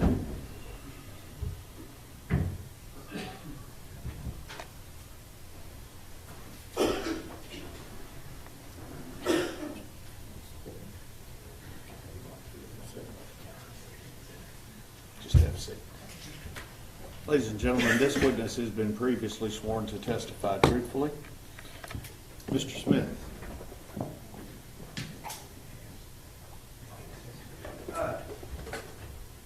Mr. Smith, would you introduce yourself to the jury, please? My name is James Smith. And Mr. Smith, could you speak up and do that one more time? Make sure that microphone catches everything. My name is James Smith, And Mr. Smith, what city do you live in? Fort Worth, Texas. And what street do you live on? East Allen Avenue, Fort Worth, Texas. How long have you lived on East Allen Avenue? Oh, give or take about 60 years or more. Have you lived in the same house on East Allen? Not the same house. We own several homes on that property. Throughout the years, we moved from house to house. You said we. Who's we? My mother, my grandmother, 2 sisters, a brother. How many homes have y'all owned on East Allen Avenue, your family? At one time, we had 13. We're down to 5 now. And do you recognize the address of 1203 East Allen Avenue? Yes, I do. And what's located at that address? Excuse me? What's located at that address? That's the home of Yolanda Carr. Yolanda Carr, and that's where Tatiana Jefferson used to live? Yes. Do you live directly across the street from Yolanda Carr's house? I'm across the street, but I'm kind of like a diagonal. And how long have you lived in that particular house? About 20 years. Anybody live there with you? I'm taking care of an elderly lady, yes. What about next door? Who lives next door to you? My sister and her family, And who all lives there with your sister? her children. And I'm sorry? Her children? how many children does she have? Living in the home? Adult children, let's say. Let's start there. Well, there are 3 adult children in the home. And who are the adult children in the home? Rachel Bowman and Julian Bowman, Jade Bowman. So I'm sorry, that was Rachel, Rachel. Julian, and Jade Jade. Bowman? And then, are those all brothers and sisters? Brothers and sisters, yes. And then how many kids between those brothers and sisters? 5. And what is the range of those ages? No one over the age of 18. Is there some young kids too? Young kids, maybe 6 to 15, 16. Mr. Smith, you've lived on that street for 60 years. Why don't you tell the jury a little bit about your neighborhood, your street that you grew up on, or you lived on for 60 years? Well, it's a pretty great neighborhood for me to be there 60 years, but I started at my grandmother's house on the opposite end of where I live. And when my mother was able to rent a home, she moved from her mother's home to a home closer to where I am. In fact, next door to where I live. And she rented that home for about 6 years. She got a job at the post office. She was the second black person to be hired at the Lancaster post office. And she was able to buy a home. And she came home and told us that she was going to move. And we thought we were going to be the Jeffersons and move on up. Being a young lad, I'm going to use the word lad, I was waiting on the moving truck. And I waited till the sun was about to go down. And I said, "Where's the truck?" And we don't need one because she bought the home 2 doors from where we were renting. Over the years, when I got older, the neighbor that I had on the left and the right of me as an adolescent child passed, and I bought her home. And that's where I'm living. So, you know a lot about the neighborhood. If somebody has never been over there before, would they think that's a high crime area? Over the years, like any neighborhood, it has its problems in different sectors of the neighborhood. But my block was pretty much safe. Before October 2019, did you lock your front door? No. What about your sister next door? Did she lock her front door? She may lock hers, but I don't like that. So you lived on that street for 60 years, and before October of 2019, you wouldn't even lock your own front door? No. You mentioned the name Yolanda Carr, and she moved in across the street, 1203 East Allen Avenue. About when did she move into that home? That lot was empty for several years. There was a home before her home was built, but I believe her home was built in 2016. Did you meet Miss Carr when she first moved in? Yes, I did. And how did you meet her? She came across the street to bring Zion to play with my grandchildren.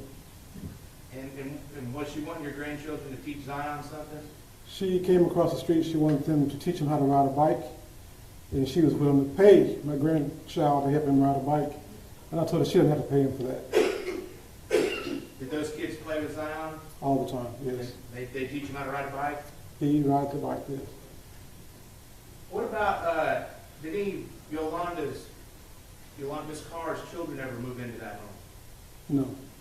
Did anyone of her children ever come to stay in that home off and on? Well, Tatiana came after she got out of college to stay. And do you know where she went to college? It's Louisiana, Xavier. Xavier? Yeah. About when did she kind of come back after college? I can't really remember the exact time, but pretty much close to when she had this incident. The same year. Do you know what Tatiana studied at Xavier? No, she was, I don't know exactly what she studied, but I knew she was planning to become a doctor. Planning to become a doctor. What, did you ever meet Tatiana? Yes, I did. And when did you first meet her? I met her, the first time I met her, she and Zion's mother, Amber, came over to my granddaughter's birthday party. And we sat on the porch and watched the kids play on the bounce house. Did you ever see Tatiana taking care of Zion or teaching him how to do things? Yeah, she taught him how to cut the grass. It was rather comical because he would run with it when she was trying to teach him how to walk with it. So he would just run as fast as he He was could? running fast. It was comical. I was doing my yard, they were doing theirs, and it was comical. Well, if I may, I'm going to show you some pictures. Is that okay, sir? Sure. I'm looking at State's Exhibit 6 up here. Your Honor, can you put it in presentation mode on Yes. yours? I have it on mine, but it's not working. It's not translating over. So, Like, the phone. I mean, We can start with State's Exhibit 6, Your Honor. Well, it's, I know, that's what I'm trying to explain is, Judge, it's almost as if it's stuff, can I just use the screen to do it? Yes. So, we have it on some sort of,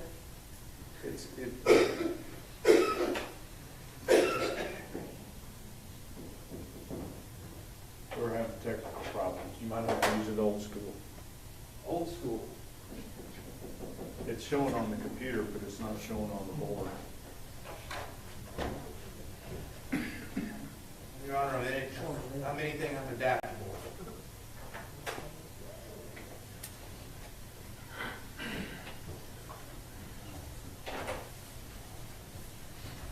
Now, approach witness, Your Honor. Yes, sir. Okay, James, or Mr. Smith, I'm sorry. James is fine. James is fine. Okay, James, this is kind of hard to see, but this is State's Exhibit 6. Do you recognize it? Yes, I do. And what is this a picture of? In my neighborhood, my street, All right, and what house did Yolanda Carr live in? this one.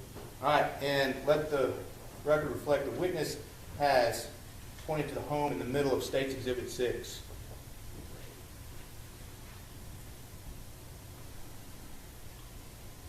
If I may just walk in. That's fine, Mr. Smith.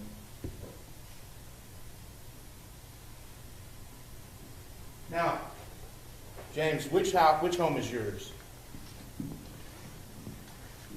This one. This one over here, there's 3 homes in the bottom right corner of this photo, and yours is the middle of those 3 homes in the bottom right corner of this photo. Correct. So I'm pointing to it right now. Correct. May I publish this, Your Honor? Yes, sir.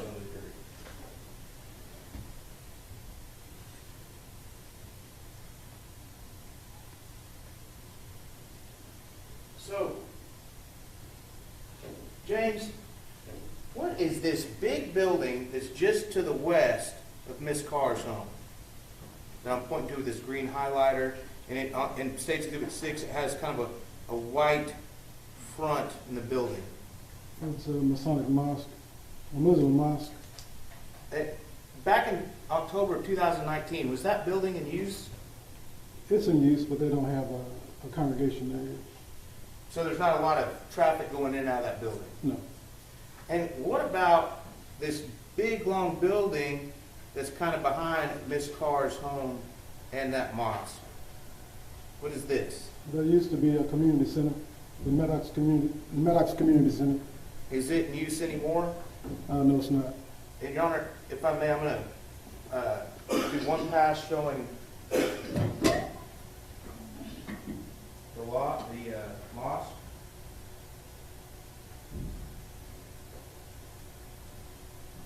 And then another pass showing the community center behind this car's office. So,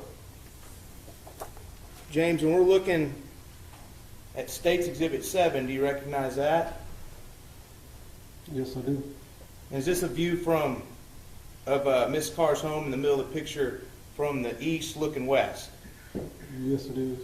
So what's this street that's going right here, horizontal of State's Exhibit 7?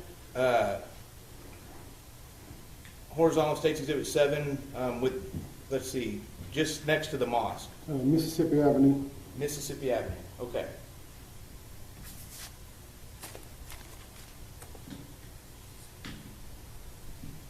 Now, have a moment, Your Honor? Yes.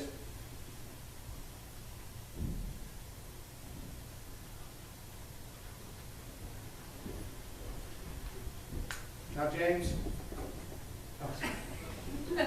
After you did all that work, Of we course it's fixed it. working. All right, now, James, I'm going to take you back to October of 2019, okay? Okay. And that's now you've kind of lived over and over again, haven't you? Every day. So let's go to the daytime of October 11th, 2019. What did you do that day? I work in the yard.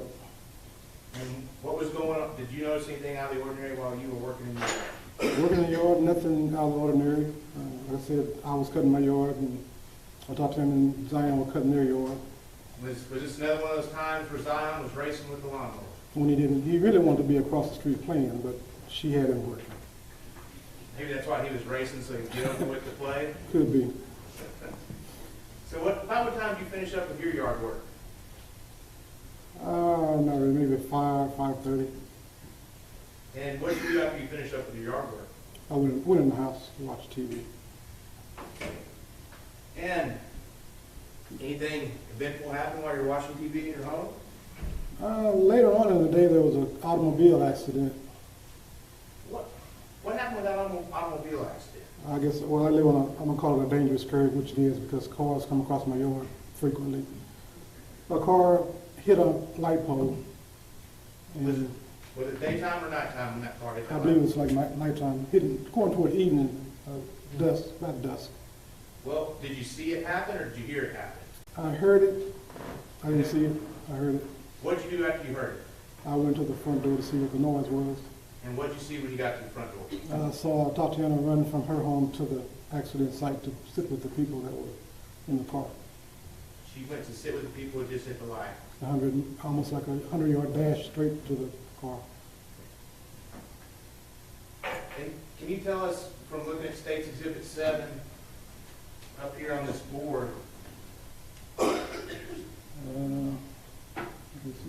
What I do? I do something?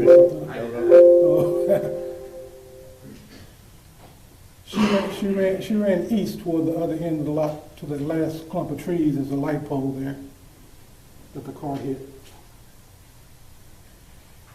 okay, so I'm pointing, I'm going to give this pointer to you, James, so you can use it. You see this button right here? Mm-hmm. Why don't you show me where that car, can you see where the car accident would have been from this photo? Right here. Right there, and he's kind of pointing to the middle.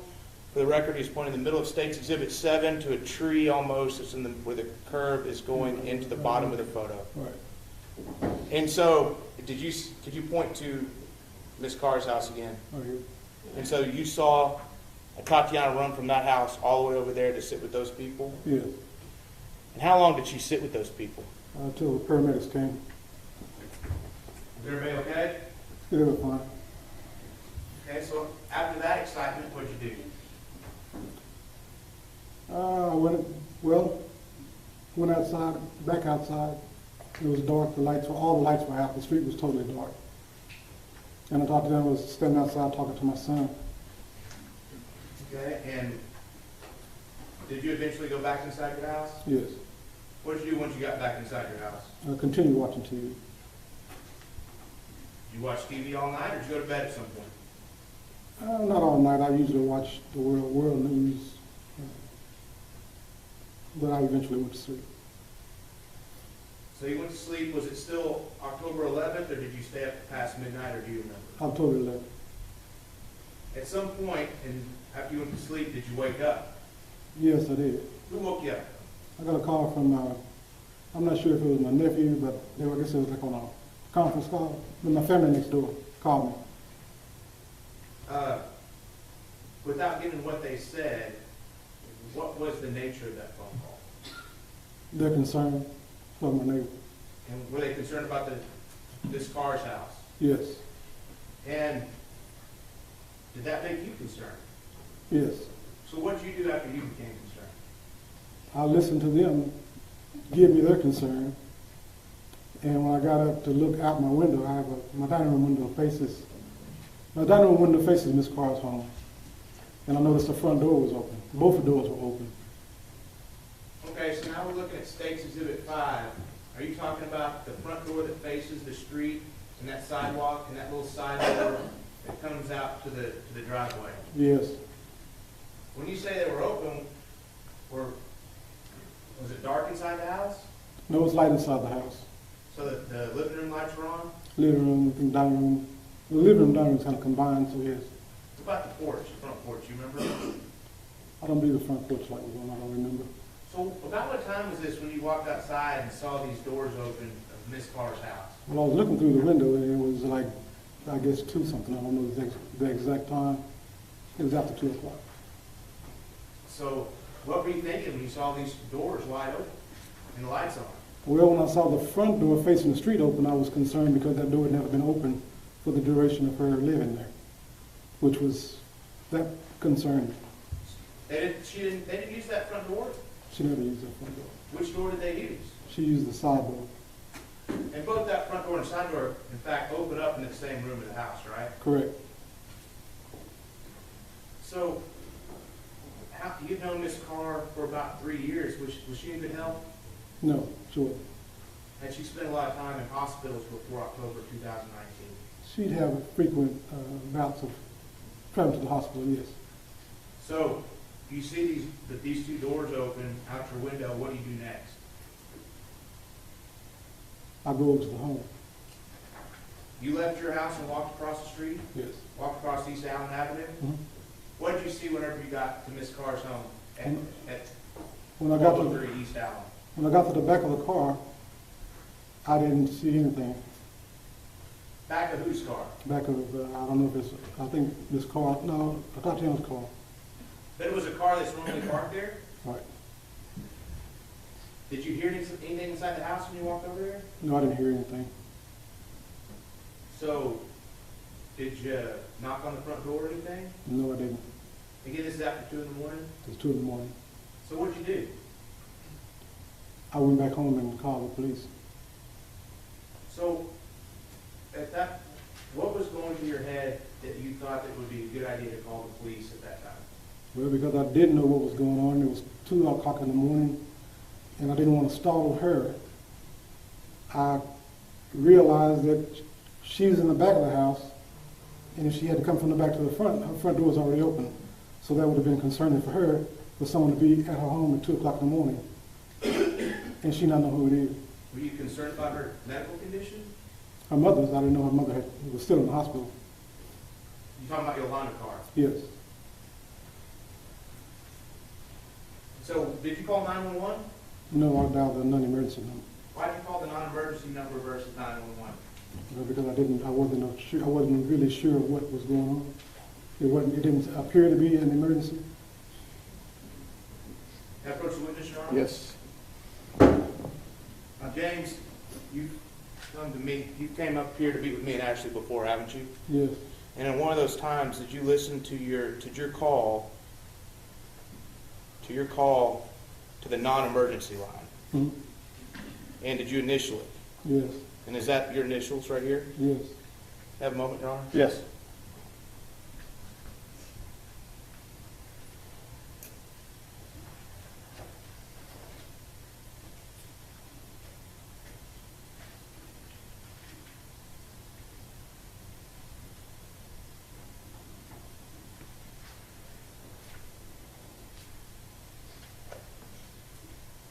This time, Your Honor, State would offer State's Exhibit 2, which would be the phone call, non-emergency call from James Smith to Fort Worth Dispatch. Attorney, Defense Counsel for review. Judge, I have to just assume it's the same thing they turned over to us. If it is, we don't have any objection. All right. It is the same turned over through discovery process, Your Honor. All right. State's Exhibit 2 is admitted. Permission to publish the audio. Yes, sir.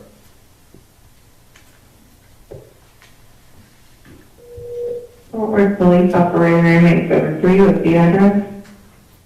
I'm calling about a neighbor, Okay, what's the address? 1203 East Allen Avenue. Okay, 1203 East Allen Avenue, what's going on there? Well, the front doors have been open since 10 o'clock. I haven't seen anybody moving around. There's nothing wrong with them now. Both of the doors open this time. Okay, you know if anyone is inside? No, I'm not sure. Both of the cars were there. Okay, bear with me.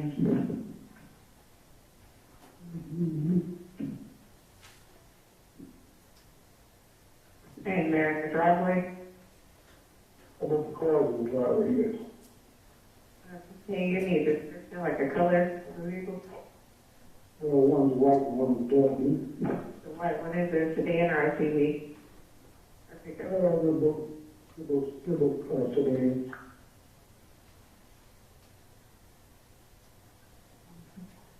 Okay.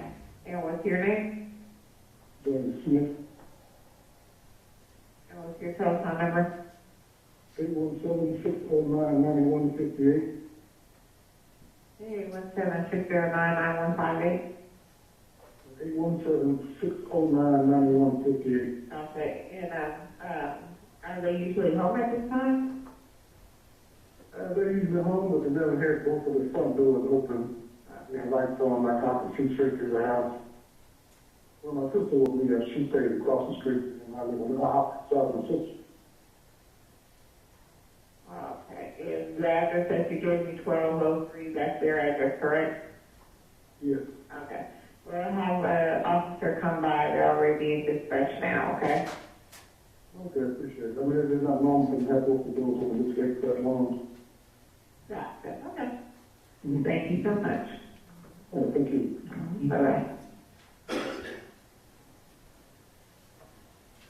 Now approach the witness, Your Honor. Yes, sir. James, I'm going to show you what's been marked as State Exhibit 22. Do you recognize that? Yes, And is that Yolanda Carr's house? yes.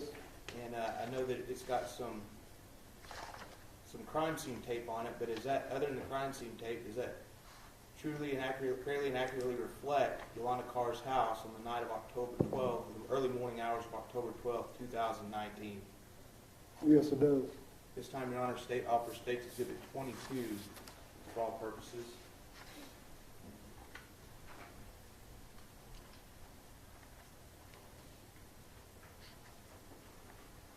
No further objection. All right. State's Exhibit 22 is admitted. So, James, when we're looking at State's Exhibit 22, I see a white car in that driveway.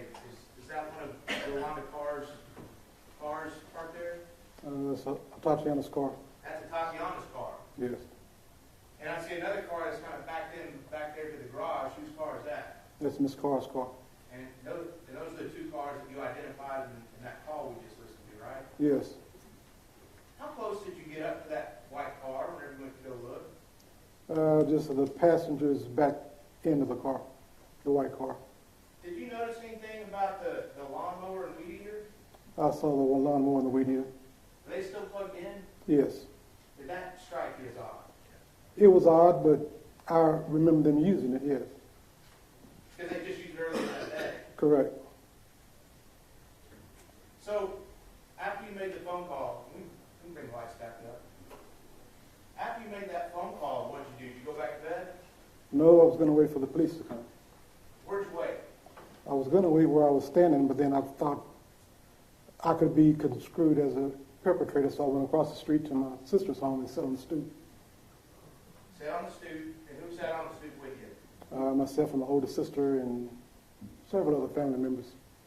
Did you ever see the police arrive at Yolanda Carr's home? I didn't realize there were the police, but I remember I was standing in front of my sister's home, and my nephew, Julian, said, "Uncle James, who is that?" And I looked to my left, and we saw two silhouettes coming from around the corner toward the house. Were they coming from Mississippi? Yes. And were they running through somebody's yard or in the middle of the street or something different? Well, there's a vacant lot around the corner, but they were just crossing the street. Because they were out on the asphalt. They were on the street's asphalt. I'm sorry? The street is the asphalt. Yeah. Were they on the street or the sidewalk? They were on the street. On the street, out in the middle of the street. And whenever you first saw these two silhouettes, did you have any idea who they were? No, I didn't. Did you figure it out pretty quickly? I really didn't figure it out till after. Did you ever see, was it clear to you from where you were sitting, did you see any badges or anything? No, I couldn't make out what they were. Did they say anything to you as they went by your sister's student? No. Where'd they go, these two silhouettes? They came across from the Mississippi, from the west side of the home. They crossed the street. They walked up to the front door. At that time, I thought it might have been the police. But when they passed that door and went to the right of the home, we were all wondering where they're going. Did one of the officers stay at the front of the house, or they both go around the side? They both went around the side. I'm sorry, the silhouettes. They both went, the figures that we saw went around to the side. Did you lose sight of them after they went around the side? Yes. What happened next after you lost sight of them? After I lost sight of them, I heard some yelling, and then I heard a gunshot. Did you see those two silhouettes again? After you heard the gunshot? I saw them running to go in the house. Did you see those two people go inside the house? Yes. How long before anybody else showed up at Yolanda Carr's home? It was rather quickly. The street was filled with other police cars. How many police cars showed up there on scene? I started counting. It was over 10 for sure. Were they all going inside the house, or were they out in the street, or something different? They all went to the house. Were there other officers kind of out in the street checking on things? They were all around the house, all of them down the street. What were you thinking at this point? What had happened? Did you have any idea what had happened? Not at that point. When did you figure out that something horrible had happened? I believe an officer came across the street and took a statement from me and advised me that there was a fatality, but she wouldn't tell me who the fatality was. Who do you think the fatality was at first? At first, I thought it was the officer. And what did you learn? It was 9 hours later I learned it was a Tatiana. How was it getting that news? It was devastating. How many times did you give a statement to the police that night? I think I gave 2. Well, I gave 1 statement, but another conversation was recorded.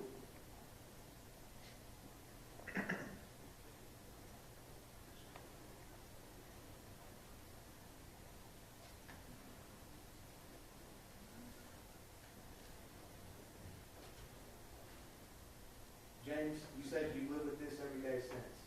Every day. Have you felt responsible? Somewhat.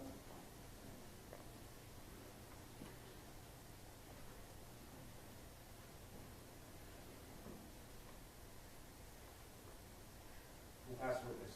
Cross-examination. Thank you, Judge. Good afternoon, Mr. Smith. Good afternoon. You mind if I ask you a few questions too? Sure. Thank you. In your 50 years of living over there, has it been a quiet, calm 50 years over there? On my block, it has been calm. You said that the neighborhood was a pretty good neighborhood? It has its problems in different sectors of it, but where I live is no problems. Okay. So what do you consider the neighborhood to be? Excuse me? What do you consider the neighborhood to be? A neighborhood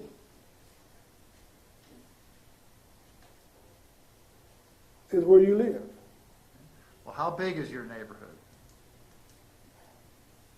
Well, if you want to do it in sectors, I live in a two square mile area of a neighborhood.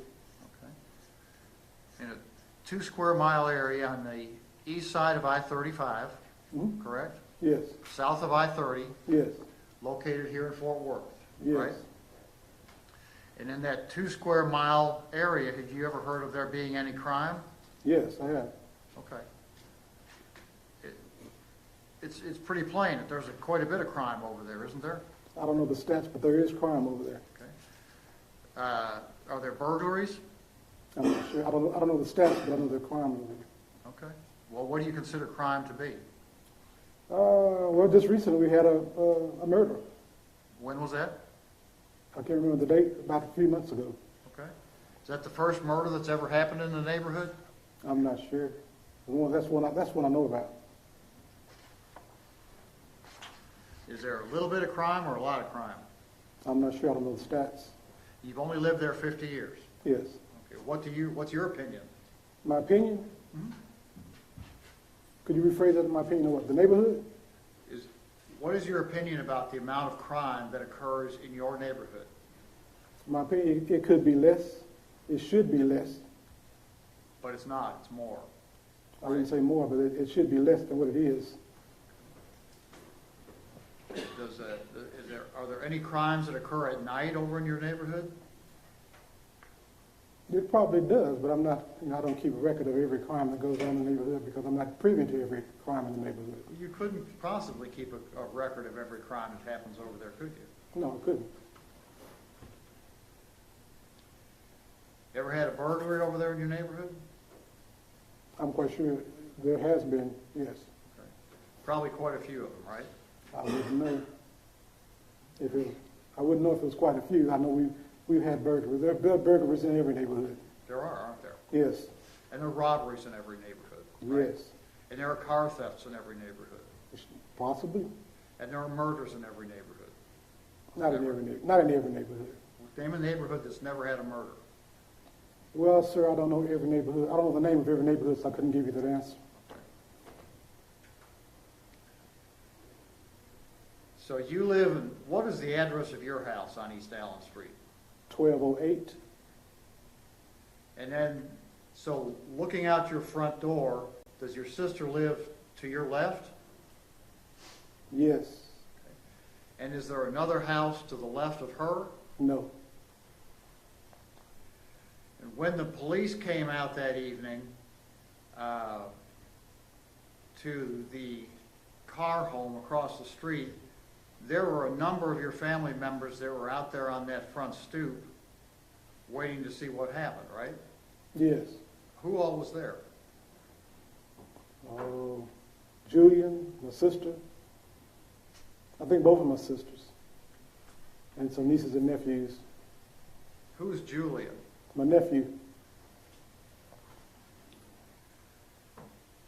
You were actually asleep and got a call from one of your sisters that she was concerned about what might be going on over at the car house, correct? Yeah, correct. And that woke you up, and then when you learned about what was going on, you became concerned, right? Excuse me? After you were woken up by that phone call, you became concerned about what was going on over there, right? Yes. Because you could look across the street from your house and see that their front door was open. Yes. The door that faces, there's two doors on that corner, isn't that right? Yes. One of them directly faces the street. Correct. And one of them faces the driveway, right? Yes. And I believe what you said a little earlier was it was a door that faces the street that you had never seen open before. Correct. The first time you'd ever seen that door open. Yes. So it was highly unusual for that door to be open, right? Correct. Not only was that door open, but the other door that faces the driveway was also open, wasn't it? Correct.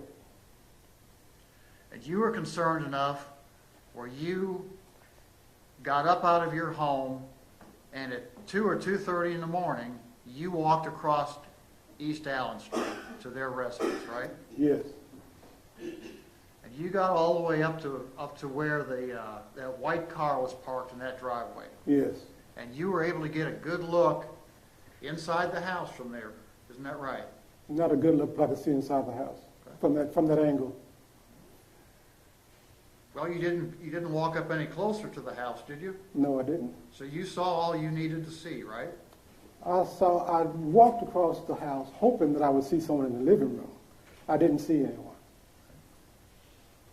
So having not seen what you hoped you would see, did you back up across the street or did you call the police from a cell phone? I think I called him on the cell phone, yes. Were you standing right out there in the driveway when you called the police? I don't remember. Were you across the street at your house when you called the police? That's possible. It's possible that you had backed away and gotten over to the safety of your home before you called police, right?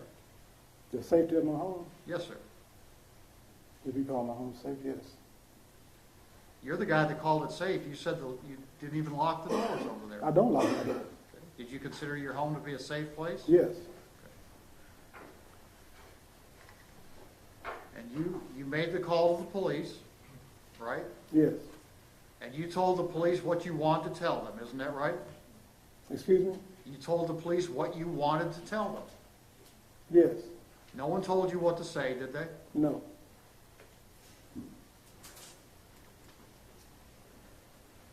And then you presumably walked from your home over to your sister's home and sat with them on the stoop to see what was going on, right?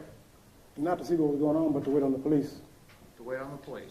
And make sure the police could go over there and take care of the issue that you saw, right? To take care of the issue? Yes, sir. If you want to call the issue, yes. Well, what would you call it? I wouldn't call it the issue. I would call it the concern that I had. Okay. 2:30 a.m., you had a concern that something was wrong at your neighbor's house, right? Correct. While you were across the street, standing on your neighbor's driveway, you didn't go up to the front door to knock, did you? No. You didn't holler out, "Hey, this is James Smith, what's going on?" No. Didn't walk around the back of the house? No. You called the police? Yes.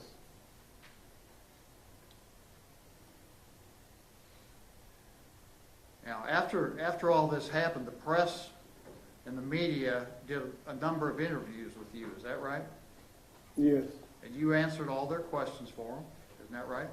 I believe so. And told them what was going on from your perspective, right? Yes. And you were honest with them about what was going on, weren't you? Yes. And do you recall telling the press that you didn't get any closer to that house because you didn't have a weapon? I got to the end of the car, yes. Do you recall telling the press that you didn't get any closer to that house because you didn't have a weapon? Yes.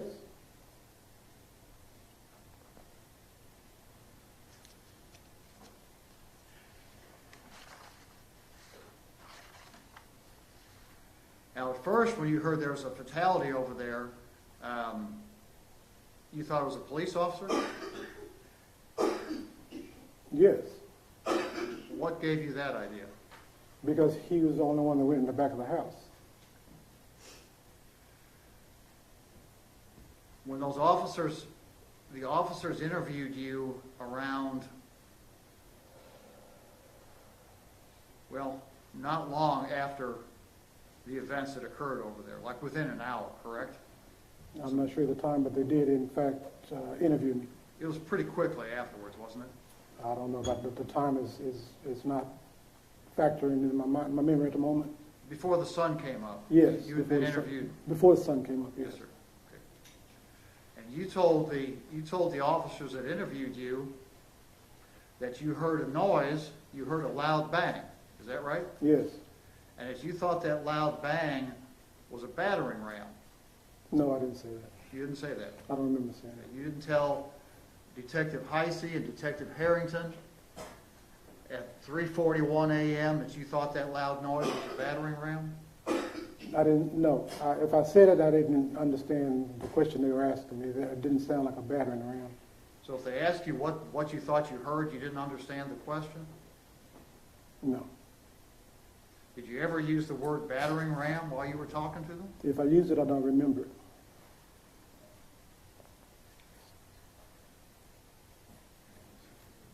Did the prosecutors play the recording of that interview give you the benefit of that? I believe I heard that, but I don't remember hearing battering ram. There's no back door for that home, so I wouldn't be using the word battering ram. There's nothing to batter. Okay, you knew there was no back door to the house. Yes. You didn't tell the call taker when you spoke to them that there wasn't any back door to the house, did you? No. We pass witness. Redirect, Mr. Smith. One quick question, Connie. May this Mr. Smith be excused subject to any potential recall? We asked that Mr. Smith be excused. I'll stay here. Can we swap him for you? Sure can, Judge. All right, you're free to leave, Mr. Smith. Now. And Judge, the rule still applies?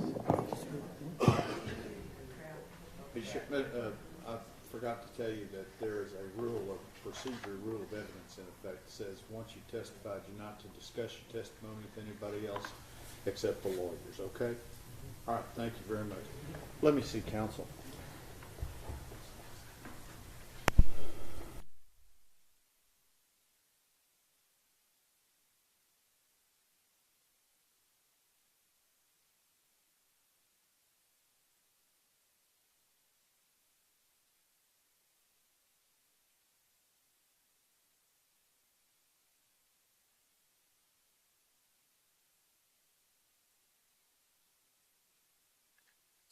Witness may be a little lengthy, and so I want to try and get you out of here on time, okay?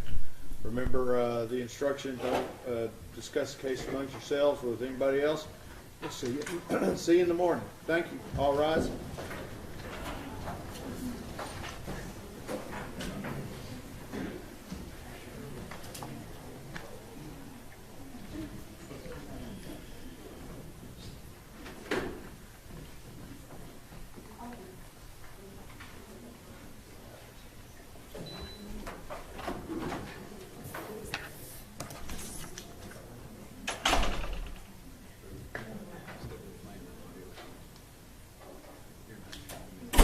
Thank you, everyone. Everyone have a nice evening, okay? Thank you. Yeah. I don't know. Mark Porter's coming over in the morning. I'm ready.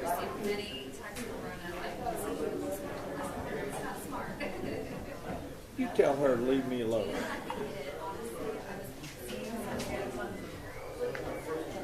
Anytime I